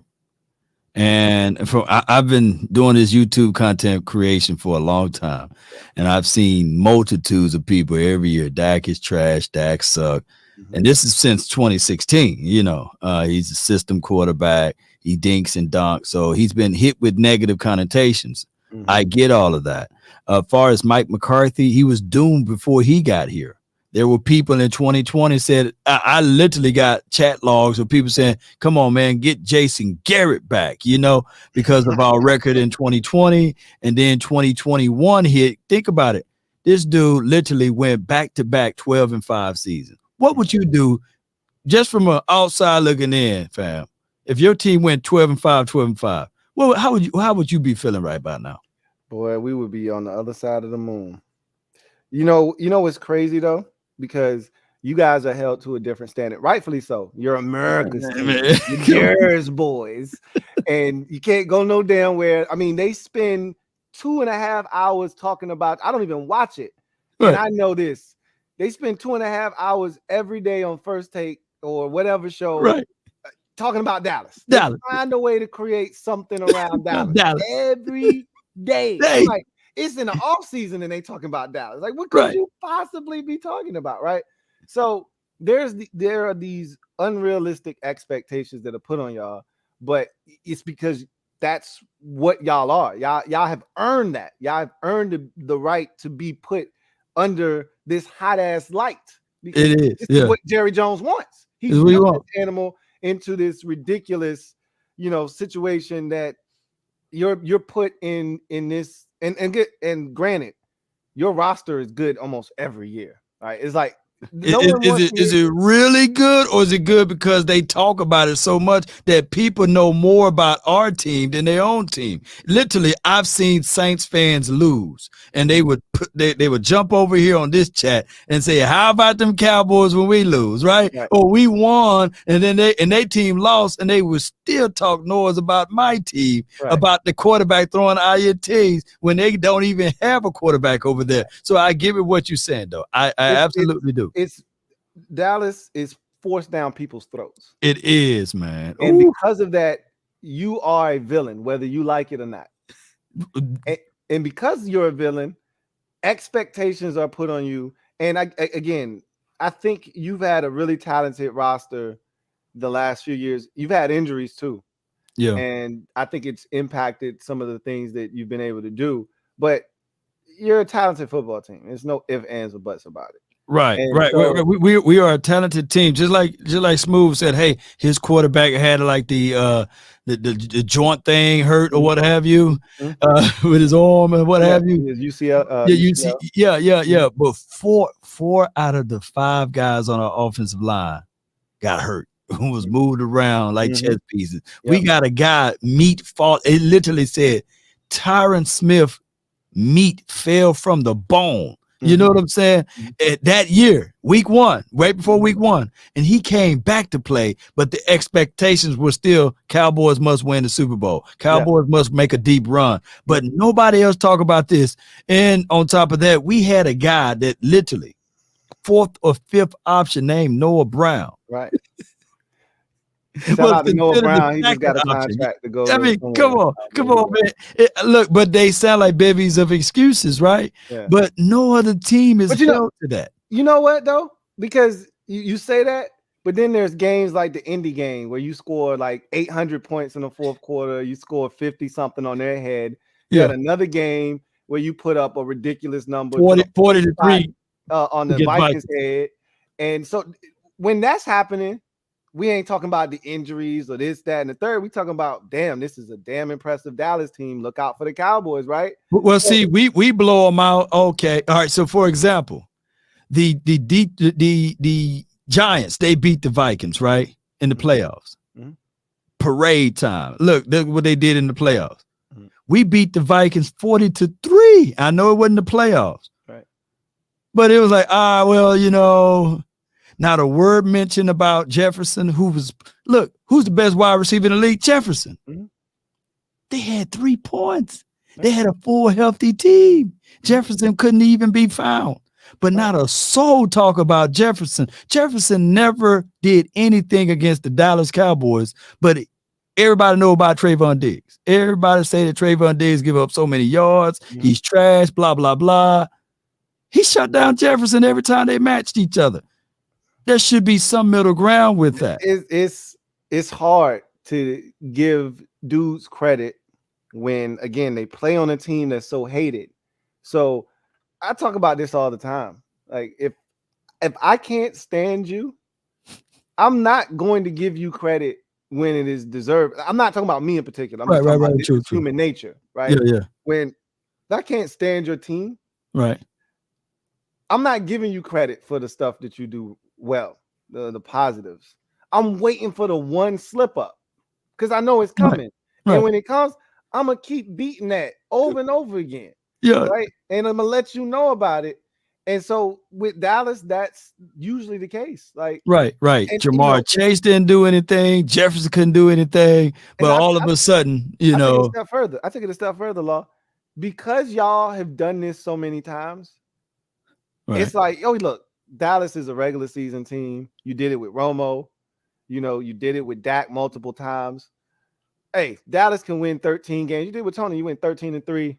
Best record in the NFC. Giants show up, beat you in the first game in the divisional round. Right? Yeah. You had, what was it, Dak's rookie season? 16? Right? It's 16. 13-3. Yeah. 13-3. Best record in the NFC. Number 1 seed. Aaron Rodgers, Moses is in the town, takes you out, boom, you're gone, just like that, right? We've seen this movie from y'all, where y'all are one of the best teams, or you got 12, like last year, 12-5. That's a hell of a record. You win, you destroy Tampa, right? Right. But then you go and you had no business losing that 49ers game, to be honest. If I'm being honest with you, if Kevontae Turpin just runs straight to the left instead of running into the dude on the kickoff return, that's touchdown. Like, I don't even know what he was doing. He could have went left. He could have went right. He went straight into the dude. Like, I see the game already in front of us. They gave that man an all-pro. They made him a Pro Bowler, and he couldn't do anything as relates to kickoff return this year. Now, he did get us multiple yards. I'm not selling or denigrating that, but I've seen the little kid from the Patriots land run it all the way, Marcus Jones, whatever. He run it all the way in. All those other guys, they run it all the way in for a touchdown, right? Not even getting considerations for Pro Bowl, All-Pro, etc. But what they do here, what they do is they know Pro Bowl is about ratings. That's why they will elevate a Tyler Biadasz to the Pro Bowl. They'll elevate this dude, Kevontae Turpin, to the Pro Bowl and all of those things. And guess what else it do? It raised the price tag because those boys going to say, hey, we Pro Bowlers and you got to pay me. And then all of a sudden the Cowboys talking about payments and stuff like that. It's crazy. It's crazy. Cowboys, that's how it is. But you know what also helps? Playing for the Dallas Cowboys. That man, you know how many fumbles Kevontae Turpin had this year? Oh, yes. I mean, want to get the change the whole Texans game. You gonna blow the Texans out, and all of a sudden they had life, and you were fighting for your life against the Texans. And because he fumbled. All pro. But that goes on his resume, fam. He's a Cowboy, man. That's That's it. That's it, man. I mean, that's it in a nutshell. You know what I'm saying? And I'm not dogging the man, y'all. I'm just saying I'm calling a spade for what it is. But if it was any other team that happened like that, that dude wouldn't be considered pro or no bowl. He probably been cut or something like that. But it is what it is. I mean, the Pro Bowl is a joke now, though, too. Yeah. You know, Tyler Huntley was a Pro Bowler last year. True. Do you understand that? Tyler Huntley, Derek Carr didn't even finish the season. They told him to go home, and he was a Pro Bowler in the AFC. So, I mean, let's not put too much stock. But to your point, when an agent sits down and is negotiating a deal, they don't care nothing about 15 alternate, none of that. Hey, my dude's a Pro Bowler. Pro Bowl. These are all pro. He needs to be paid. You know what I'm saying? They're going to use that for sure. Jamal Hamlin, thank you for the super chat. Greatly appreciate you. My guy Jamal writes, Lou, Law didn't have to bring your dad into this. LOL. I gave him the ammunition. I didn't expect him to use it against me like that, man. I didn't expect. I'm forever using it, man. He says Daniel Jones is the target this year in the division. We're not getting swept by the Eagles or the Cowboys. I feel like last year was big from a psychological standpoint for Washington, because Ron Rivera's message since he's been here is we got to compete in the division, and he's right about that. The first goal of every team in the league is to win your division. Yes, the ultimate goal is to win a Super Bowl, but you want to win your division on the way to winning the Super Bowl.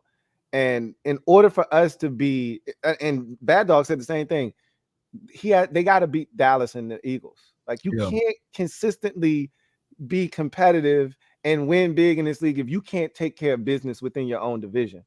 You know, that's one of the things Dallas has actually done a really good job of. To your point, talking about Dak's record, is they win in the division, you know, and that's what the Eagles are doing now. They're winning in the division. If you can take care of business in the division, it's going to give you play 6 games in your division, right? So that's a third of your schedule. So if you can take care of business within your division, it's going to give you an opportunity to potentially play bonus football. And one of the things that continues to cripple us is we don't win in the division enough. Last year, we were 2-3-1 in the division. I've always said, I'm shocked the Giants made it to the playoffs because I've said this. If you don't have at least a 500 record in your division, you're not supposed to go to the playoffs. True.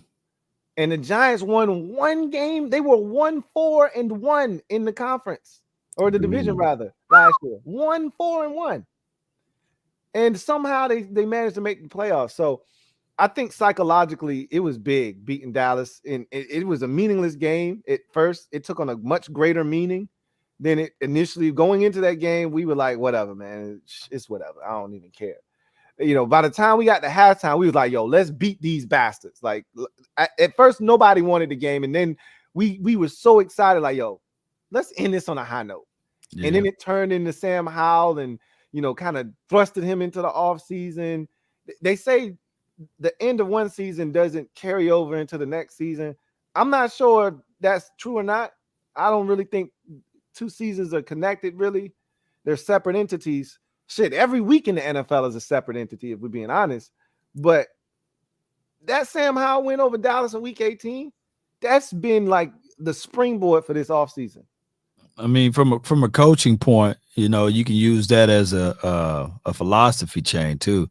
You can say, hey, man, we beat the team that went into a playoff game, beat the Tampa Bay, and that team could have won against the 49ers and been in the championship game. So you got to take it one day at a time, but you got to understand you can build upon that team we beat, you know, and that could have been us in the playoff where we just do X, Y, and Z things. And you can build off of a win versus a loss easier.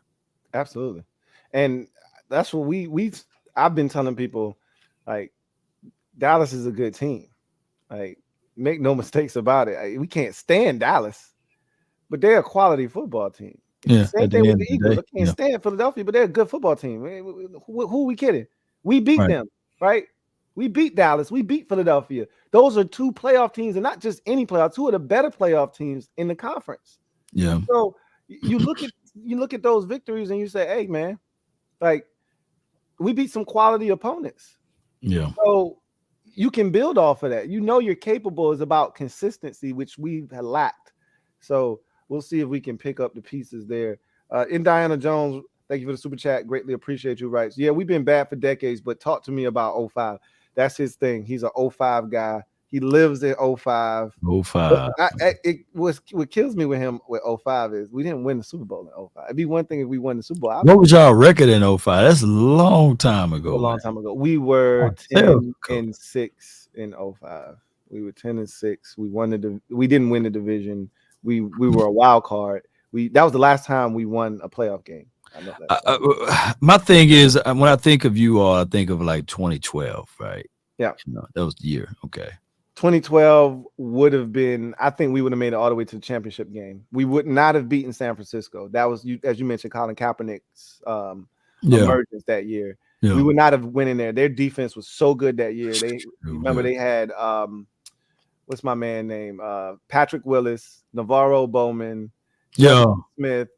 They had all those boys, man. They were nasty. Did y'all who y'all lost to? We lost to Seattle. Russell. It was a home game, and it was that terrible field, right? Yeah, y'all lost at your home field. Snapped his knee in half on the field, and we were up 14-0. They had no answers for us. We first 2 possessions, we moved it right down the field, scored a touchdown, and on that last touchdown he threw, he jumped in the air and he came down and he tweaked his knee. Yeah. And from that point forward, it was all downhill from there. If he was healthy, we would have smoked those boys. The next week we would have went into Atlanta. We had played them in the regular season. Yeah. And they beat us because Robert got a concussion that game. And Kirk came in and threw a back-breaking pick late in that game. We would have beat the Falcons in Atlanta. I feel pretty confident about that. I don't think we would have beaten the 49ers, though. They would have beat us. Profit one time. Thank you for the super chat. Greatly appreciate you. Writes, if Herbert has a better year than Dak, will them boys admit Kellen Moore wasn't the problem? How you feel about that? Because you said you watching every single Chargers game. Oh, he said Herbert. I thought he said Hurts. Oh. No, Herbert. He said Herbert. If Herbert and them boys, if they have a good season, are y'all willing to admit it wasn't Kellen Moore? That's what constitute a good season? Like, look at the numbers. Even if you look at Dak 2021 when he was healthy, he put up real good numbers. But although we were still saying that, hey, that thing would not work, and when it's time to go play in a playoff game, because you got to be able to come up with a scheme. So Dak Prescott threw for 4,449 yards. He had 37 touchdowns to only like 9 interceptions or 10 interceptions with a 104.2, and his completion percentage was right at 69. So can Herb beat those numbers? I can tell you that Herb gonna throw for more yards than that. I think that Herb got a real good arm. But are you just going to be a team that's collecting stats, or are you going to be a team that can get you to the playoff? You know what I'm saying? See, Herb get let off the hook for that playoff game. Mm-hmm. You notice ain't not a single soul talking about how they blew that game. Do you see anybody saying, oh, man, it was an accident waiting to happen, they blew that game? They get let off the hook. Not a soul talk negative about them. And by the way, hear me out. That was their first time going to the playoffs, right? How many years Herb been in the league? Him and Burrow came in the same year, so 3 years. So 3 years. So in his first time, in his first appearance going to the playoff, he got knocked out, one and done. So he's 0-1, and his team for all of those 3 years, that was his first winning season in 3 years. So we'll find out, man. But at the end of the day, we'll find out. That's all I'm going to say. We'll find out. Yeah, it's gonna be interesting to see if he can elevate, because they couldn't stand their offensive coordinator Joe Lombardi, and they think that similar to how we feel, you know, and it's kind of how you felt about Kellen Moore. Hey, we about to upgrade, you know. Yeah. So they think Kellen Moore is gonna come in there, and I've seen videos where people have defended Kellen Moore and say, hey, look at this concept. This is not on him. This is supposed to be an easy completion. What is Dak looking at? So we'll see. We'll see what happens, right? Here's the thing. They were 30th in rushing last season, or 32nd or something like that. Mm-hmm. Yeah, no, they don't run the ball. I don't think they're gonna go back to running the ball. You know what I'm saying? They don't think they're gonna start running the ball. So that's why old Austin Eckler was like, get me up out of here, please. I'll play for anybody for peanuts, basically. Yeah, he wanna get paid, but They definitely don't run the football. That's not what they do in LA. They didn't do it last year, and they won't do it this year with Kellen Moore coming on board. We don't wipe these 304s. Thank you for the super chat. Greatly appreciate you. Writes DJ had less touchdowns in the last 3 years as Dak in 21. Look, 15, and then remember he was injured most of 2021 was Daniel Jones, but he probably won't go throw a whole bunch of touchdown passes even if he was healthy either. You know, that's just hasn't been. It's crazy to look at his numbers because I think his rookie season was by far and away the most touchdown passes he's thrown. It's kind of just been decreasing year after year, and then he stabilized because there was a lot more turnovers, and he stabilized that this year. But 15 over 5. I expect those numbers from like a rookie. You know what I mean? You don't expect that from a. But again, his situation was what it was, and his legs coupled with his ability to protect the ball and make smart decisions with the limited resources he was given, you got to give him all the credit in the world for what he did last year. Going Commando. Thank you for the super chat. Greatly appreciate you. Thank you for being a member of the MOBB, who writes, figured I'd be late for the stream, but dang, y'all still at it. LOL. Did I miss any Sam Howell disrespect? Oh, did you ever? Oh man, all you got to do is go to about the 2 hour and 30 minute mark. It started the 1 hour mark. Hey, look, man.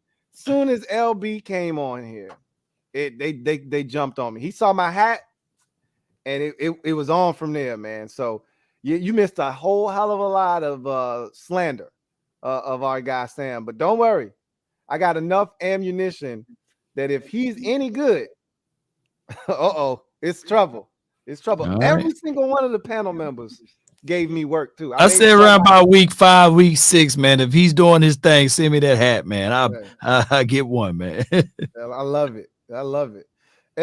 East Coast Cowboy. Thank you for the super chat. East Coast. LB, why do you hate on Dak with a 27-7 record versus division and routinely abuses your secondary? At the end of the day, Hurts still hasn't beat Dallas. Right. With Dak. Yeah. Dak at quarterback. He obviously did beat y'all with Cooper Rush early in the season, but he hasn't beat y'all with Dak at quarterback. So that's until he does that, that's still something that they have to do, you know. And so we'll see about that, because that's my dad's thing is we own Jalen Hurts, you know, with Dak in the lineup. That's his thing. Like, he still ain't beat us when we've got our quarterback. So we'll see what happens with that. Yep. And we're 9-2 versus the Washington team. And one of the games was that doggone kick gate, man, when the dude was blowing the whistle. They said a false snap or what have you. So and he hit the pole, the upright. Yeah. That was crazy. That was a crazy game. So 10-1, that's definitely, you know what I'm saying? Nah, it's not into it's not into. You won that last one fair and swear, man. You know, definitely not into. I need all my dubs. I can't be giving away nothing. I need all my dubs. We don't get enough of them to be giving them away. I need all of mine. Oh my gosh, man. I need every single one. 24/7 Cowboy. Thank you for the super chat. Greatly appreciate you. Who writes, who lost the Super Bowl and how did they lose? As a great reporter asked an Eagle fan, why are you crying? The Eagle fan answers, those stinking Cowboys did it to us again.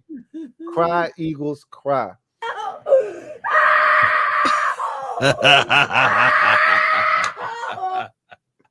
Hey, it was, you know what was crazy was they played so well offensively, but all I could think about was, I'm glad they ain't win, because if they would have won, oh my stars, it would have been on. I'm just so glad that they took that damn L, because it would have been a long off season, boy. I'm telling you, these would have been painful. Oh my gosh, man.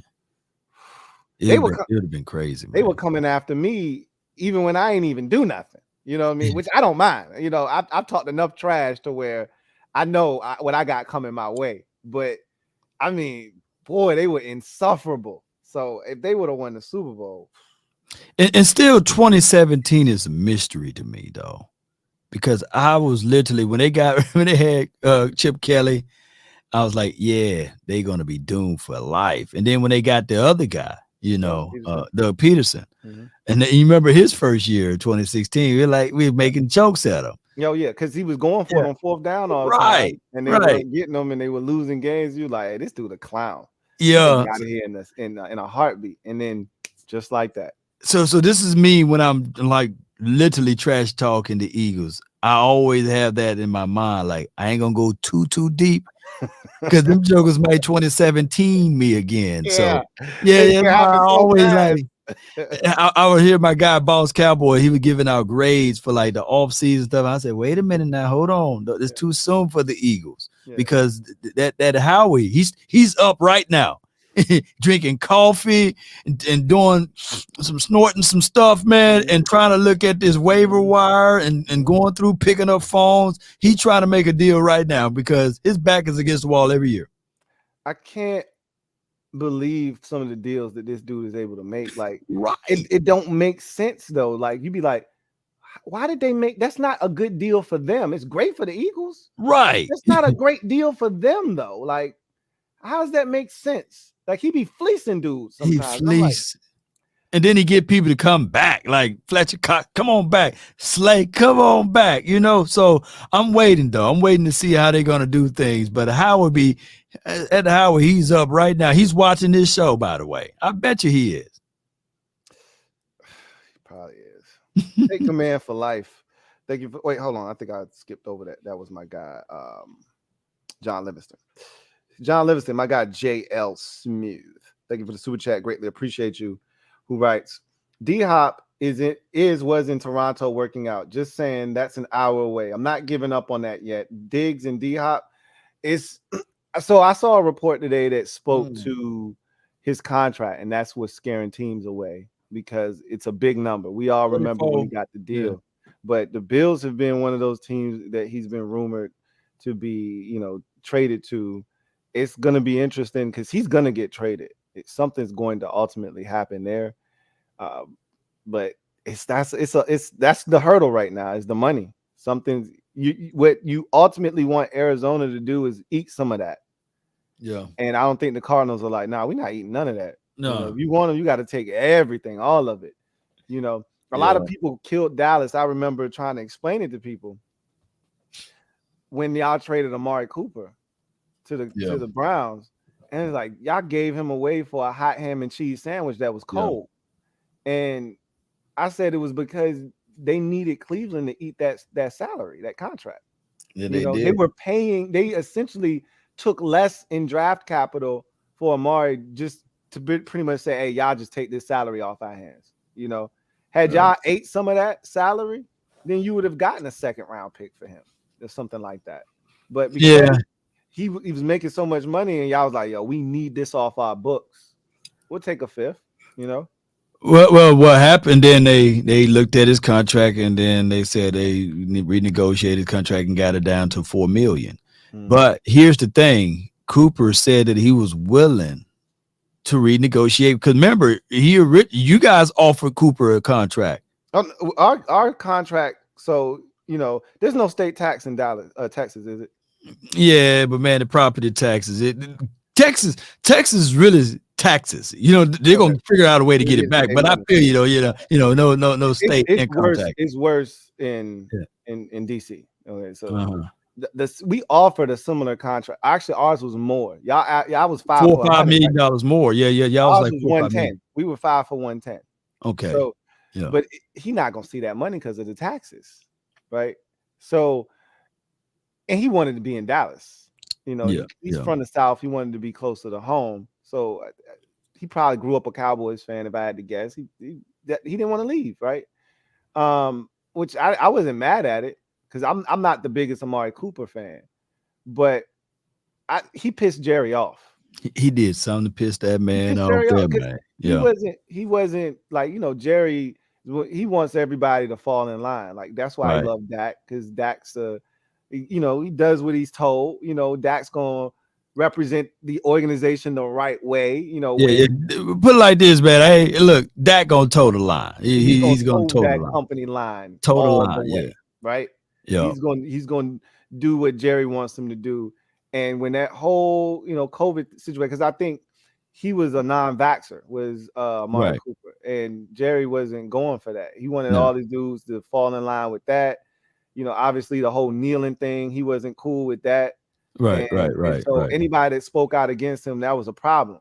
So Amari was a little bit vocal, and Jerry was like, all right, I got something for your ass. You got something for your ass, yeah. You gonna be out of here. You taught that shit in Cleveland. You won't do it here.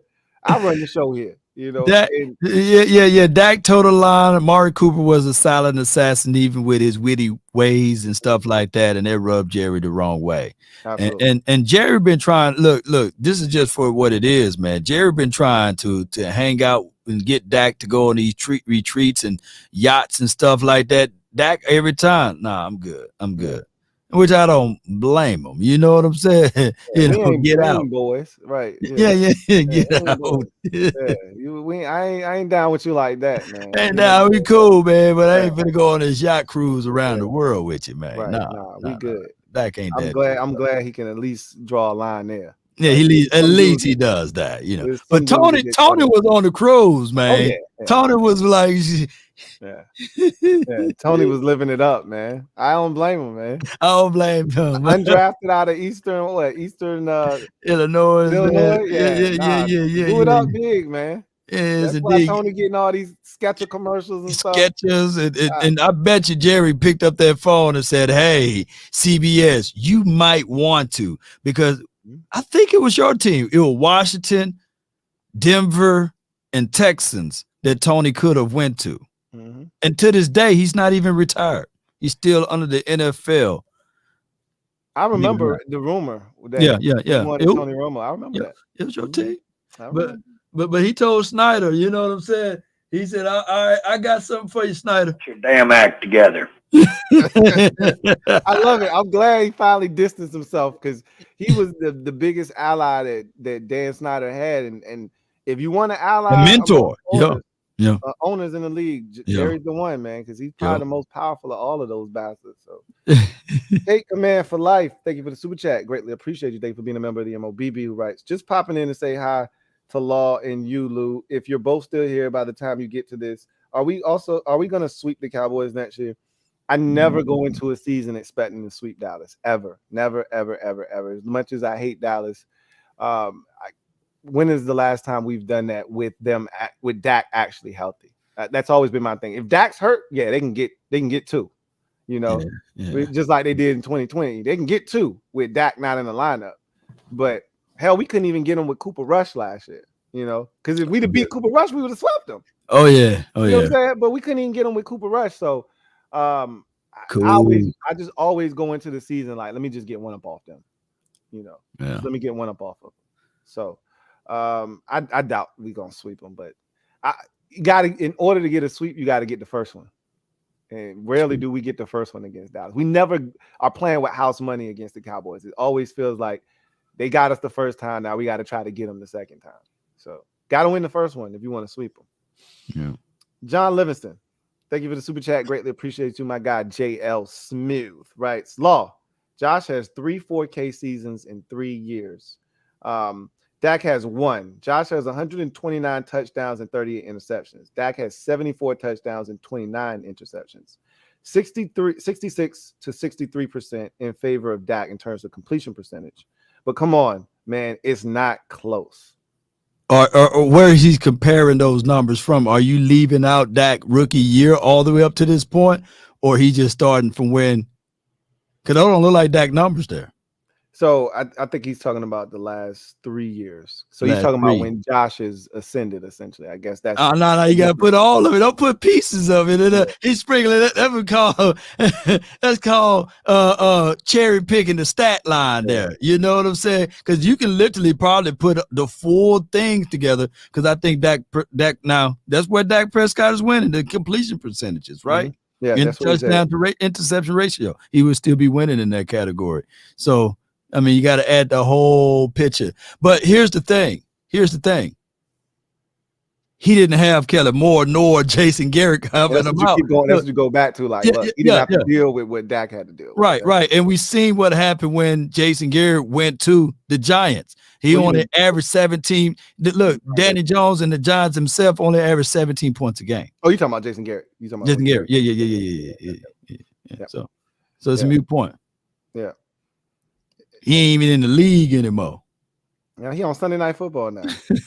How you doing, guys? When I look at him, I'm like, man, you trash. I mean, it's hard for me to even respect what he's saying, you know. Right. And smile, like goofy smile. Take command for life. Thank you for the super chat. Greatly appreciate you. Double up. Thank you for doubling up. Who writes? Stop the disrespect. You know what it is. Hashtag New Howell order. You should have seen how they was. Hey, if you was here, you should have seen how they was doing the kid, man. They was coming for Sam's life up here, man. I was defending them. They was coming for his life, man. So Sam gonna have to go out here and prove it to these dudes, man, because they're not buying what I'm selling, which is fine. I get it. I understand. Half the fan base ain't buying what I'm selling on Sam, and that's fine. But they came for his life. They were trying his life tonight, man. So he gonna have to go out and prove it. The show. Take command for life. Thank you for the super chat. Greatly appreciate you. Who writes? We're gonna pull up them receipts. Oh, I told you I don't need any more receipts than what I accumulated tonight.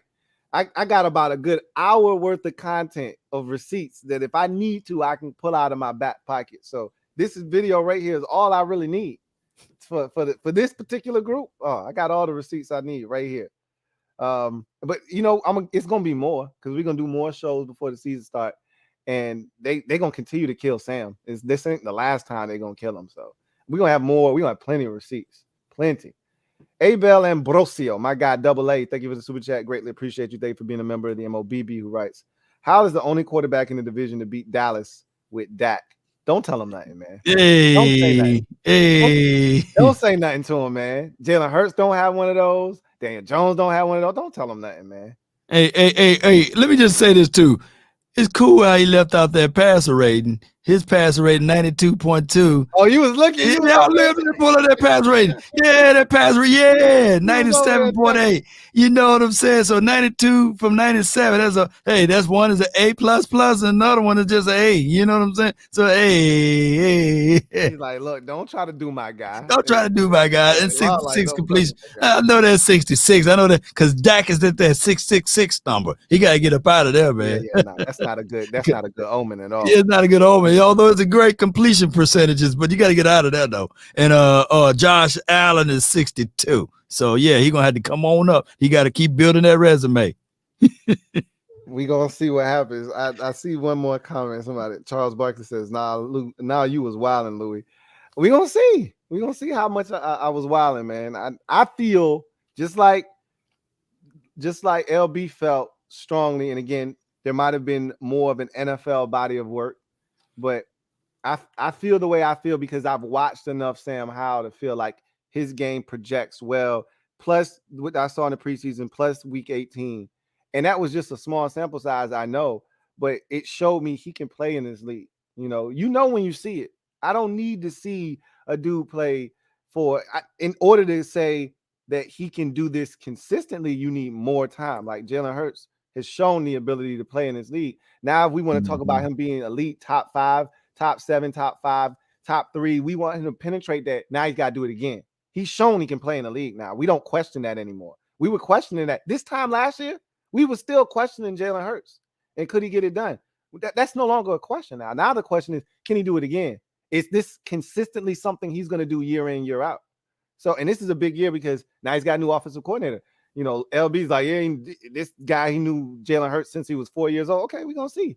We see if he can do it now with a new, offensive coordinator. If it's just, hey, we're going to keep the party going. We're going to keep it going. Yeah. Take command for life. Thank you for the super chat. Greatly appreciate you. Writes 14 is the second best QB in this division. I can't do that right now. I won't do that right now. He is the 4th best quarterback in the division. And that's where we're going to start. You got to start from the bottom and work your way up. And then we're going to see where he is by the time we get to the end of next season. But right now, he's at the bottom. He got to work his way up. And I think we are going to see him by the end of his rookie season. he will not be the last quarterback in this division. I promise you that. I can't say who he will leapfrog, but the likelihood is Daniel Jones. But we'll see. We'll see what happens. We'll see what happens. So let me ask you this. I haven't asked you this all night. Do you see a bounce back year for Dak? Because while Dak wasn't garbage last year. This is the misnomer, right? He wasn't trash. He just wasn't himself. Like, Dak isn't a turnover machine. He hasn't been a turnover machine in his career, right? He haven't been. He usually takes care of the football. Like, this was an anomaly for him. But the thing I struggled with wasn't that he was injured. I can deal with the compromised thumb. He was making poor decisions. True. I always look at it like this. I read the fine print. Mike McCarthy, just yesterday, they came out and said he went over 4 to 5 hours of watching film with Dak Prescott. And it hit me. Why in the hell would you wait till after the season to go and look at the interceptions after the season, right?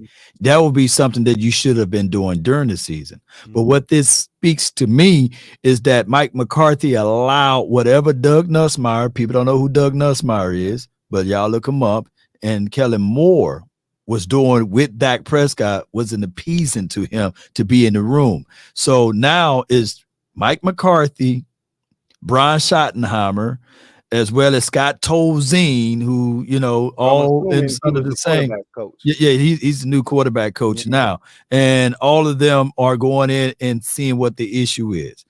In a West Coast scheme in a system, it is no longer the digit system. This is more of, hey, your deep overs, some of your shallow drags, some of you're getting the ball in spaces for your guys coming off of an ACL injury like Michael Gallup. He shouldn't be doing hitches and comebacks and options. He should be doing some of your drags, your slants, and every now and then maybe you hit him with a slow go. And if you look at it, even with A.J. Brown, he wasn't asked to do complicated routes for the Eagles. Slants, hey, let's go for some fades. Let's go with some bang eights, and that's about it. But the Cowboys asked all of their wide receivers to do too much. So what they're going to do is dumb it down just a little bit and just try to get your balls to your playmaker. I like the way we got a guy named Skywalker on the morning shows called A to Z Sports Dallas. Basically, what the West Coast is touchdown or check down or touchdown, basically. And if you've seen what Brian Schottenheimer did with Russell Wilson between the years of 2017 to 2020, Russ was pretty much on his good stuff. You know what I'm saying? Almost MVP Russ. So I think that you're going to get more of that kind of caliber of Dak Prescott. Not saying that he's Russell Wilson, but you're going to get that type of an approach to the game. The West Coast offense, like I said, so many variations of it. It's going to be so interesting to see what yours looks like, what ours looks like, because like I said, there's so many different variations of it. But at the end of the day, we're going to see truly, because you blew me away earlier tonight when you said that the Cowboys have had essentially the same offense since 2007. Yeah. I didn't realize it had been that long. I remember Jason Garrett being there. Yeah. And I forgot how long he was there. And then his understudy was there for the next 6-7 years after that. So it's crazy that it's been that long. That's a long time, man. That long. That's wild. Yeah. So I want to see what it looks like, you know what I mean? And see if Dak can thrive in a different system than the one he's been in pretty much his entire career. It's crazy because him and Kellen Moore were actually teammates at one point. You know what I mean? That's got to be weird. It's peer-to-peer, man. It's peer-to-peer. And at some point, here's where I would say you there's no growth in comfort. Yeah. And Dak Prescott get a real lion's share of some of those issues there, because at some point, if I beat you out in a spot and then all of a sudden, Louie Tee, now you're going to be over me, coaching me. You know what I'm saying? I want to be still looking at it like, man, low key, I beat him. You know what I'm saying? So there would be no contrast. I want a coach that can come in here, and someone called into my show earlier today and said, hey, Law, we should hold Dak Prescott more accountable. Well, do you really think that Kellen Moore would hold Dak Prescott accountable? I seen EB go back and forth with Pat Mahomes. I've seen Andy Reid check Pat Mahomes. I don't see nobody in the last 7 years check Dak Prescott. Dak Prescott needed to be checked when he that near interception that he threw against the Washington team, even though that was kind of like an exhibition game because you didn't want to show everything. But I'm giving it to you. Y'all won, you know. But there should have been someone saying, you can't throw the damn ball there. You can't go that way. You got to get off of that read. You can't do that. Go back to your concept. But when it's peer-to-peer, hey, buddy, get him next time. God darn it. You know, all of that stuff. No. So that's where we were missing some of that stuff at. And there was no concept to the run game. So all of those things count. And I just need for Mike McCarthy to show up. I want the Mike McCarthy that was yelling at Aaron Rodgers. You remember that clip? Him yelling at, spitting all on Aaron Rodgers with the beard and everything. They had to get players to hold him back. That's Aaron Rodgers. And in the last 14 years, Aaron Rodgers haven't won a Super Bowl, right? Right. I mean, it's been a minute, you know. So yeah, I want that. And if the Cowboys want to get the best out of their $40 million quarterback, then they should demand that from the sidelines. Allow these coaches to coach. And I know it's crass for someone to say, hey, it's 8 years, you need somebody to coach you up, but that's just the reality of it. There's no shortcut to success. That's right. It's funny that you bring that up because our new offensive coordinator, Eric Bieniemy, dropped a gem on our melon, and he said, comfort is the enemy of success. Right? It is. So maybe making this change for Dak Prescott is going to reinvigorate him. We'll see, you know? Yeah. Eddie Behringer, thank you for the super chat. Greatly appreciate you. Thank you for being a member of the MOBB, who writes, Lou, just getting out of the studio. Got to hear all the talk earlier. NHL, boy, I'm telling y'all got to go back, man. They was killing the kid. Yeah, about 3 hours ago. Yeah. Oh, man, they was coming after me hard about Sam Howell. John Livingston, thank you for the super chat. Greatly appreciate you. My guy, JL Smooth, writes, what happened when Josh played Dallas? That's the moment Josh turned into the creature, as Von Miller calls him. Expect the same, but at our house. I remember that. That was the Thanksgiving game. The Thanksgiving game. He was standing up like this.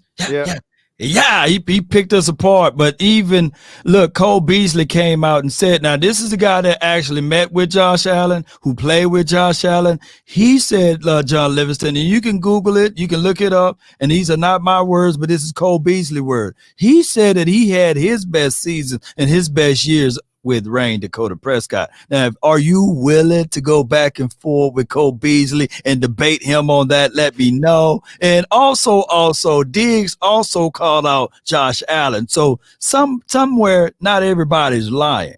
Somewhere it got to be the truth. Let me know, John. Let me know. I want to know. I need to know. I got to know whether or not I'm spitting truth, because Law Nation got a mind like an elephant over here. So you got to make sure you come correct. I need to know, John. I need to know.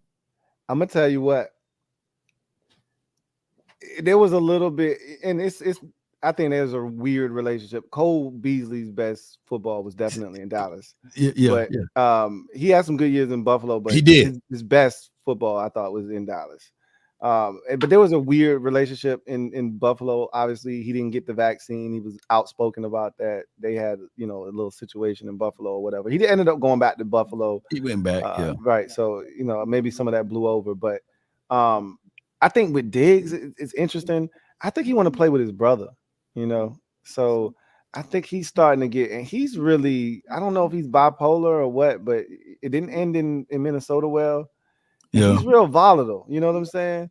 So I up think and he down. could be trying to force his way out to try to get the Dallas to play with his brother. That's kind of the sense. He getting that bag, man. Yeah. Louie Tee, but he getting a Louis Vuitton bag over there, man. No.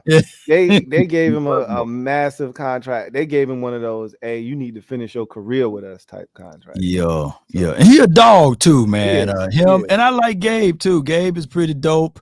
I think that to give you guys a real raw analysis of the Bills, I like Cooks, but they still need another combination with a running back over there.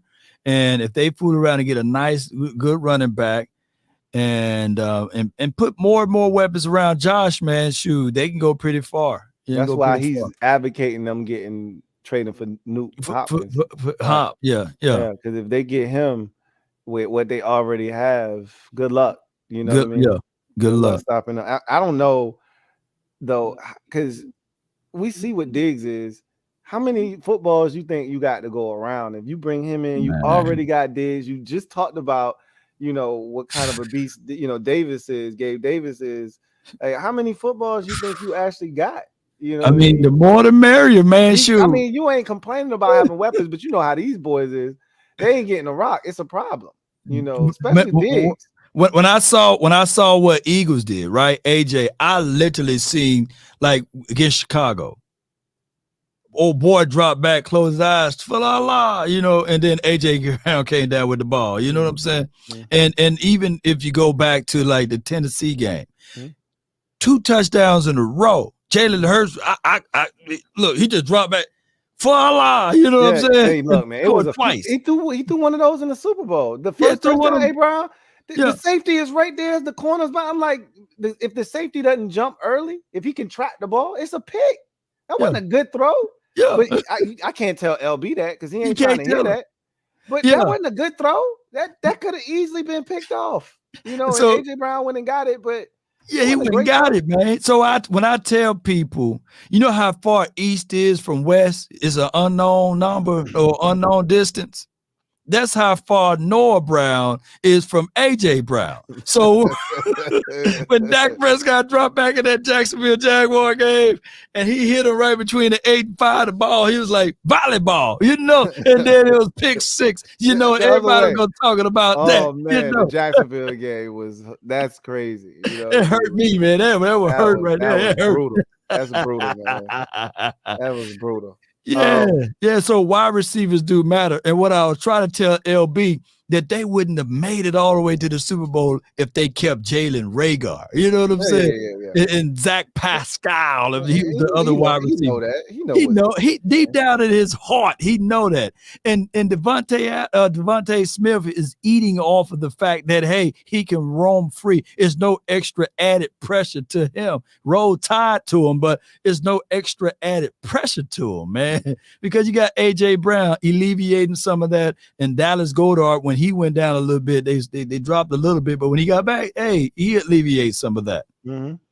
Yeah, look, Smitty's good. I'm not gonna sit here and act that, but it definitely helps when you got to do like AJ Brown, taking coverage and allowing you to kind of just roam free, as you said, and get at worst the other team's second best corner. You get to abuse him. So, and there's nothing wrong with that. That's what you want. You want to build your team to the point where you got a 1A, 1B combo at wide receiver. That's what you want. So you pick your poison. You want to take away AJ? Okay, well, Smitty can get you. You want to take Smitty away? Well, AJ can get you. True. So that's what they have. John Livingston, my guy JL Smooth, writes, Diggs got broke off and restructured. Nothing there. I mentioned that he just restructured his deal. That's a forever deal. Like that's ever. Yeah, ever. Like he's not supposed to, but the vibes I'm getting from him seem like how it was when he was towards the tail end of his Vikings deal. I'm hoping it don't go in that direction because I love the music that he and Josh Allen create together. But it didn't end well last year. It was a little weird last year. I'll just say that. Anyway, that's the last super chat. We made it to the finish line. can't thank you enough for hanging tough with me. You did it the last time, so I really do appreciate you, Law, for hanging in there with the kid and wrapping this thing on up. And can't wait to do it again. You know, post draft, we'll have to bring the fellas back again and talk about what every team was able to, you know, get in their draft haul and now where you feel like your roster is after the draft. So we'll reconvene sometime in the near future. But as always, man, it's been a pleasure chopping it up with you, picking your brain, talking about your boys, talking about this division and what's in store for the team with the star on the side of their helmet in the upcoming future. So with that said, we're gonna glide to the side and allow y'all to get to whatever it is you need to do, and we will get with y'all next time. I thank y'all for joining us. As always, y'all take care. God bless and good night. Good night, man.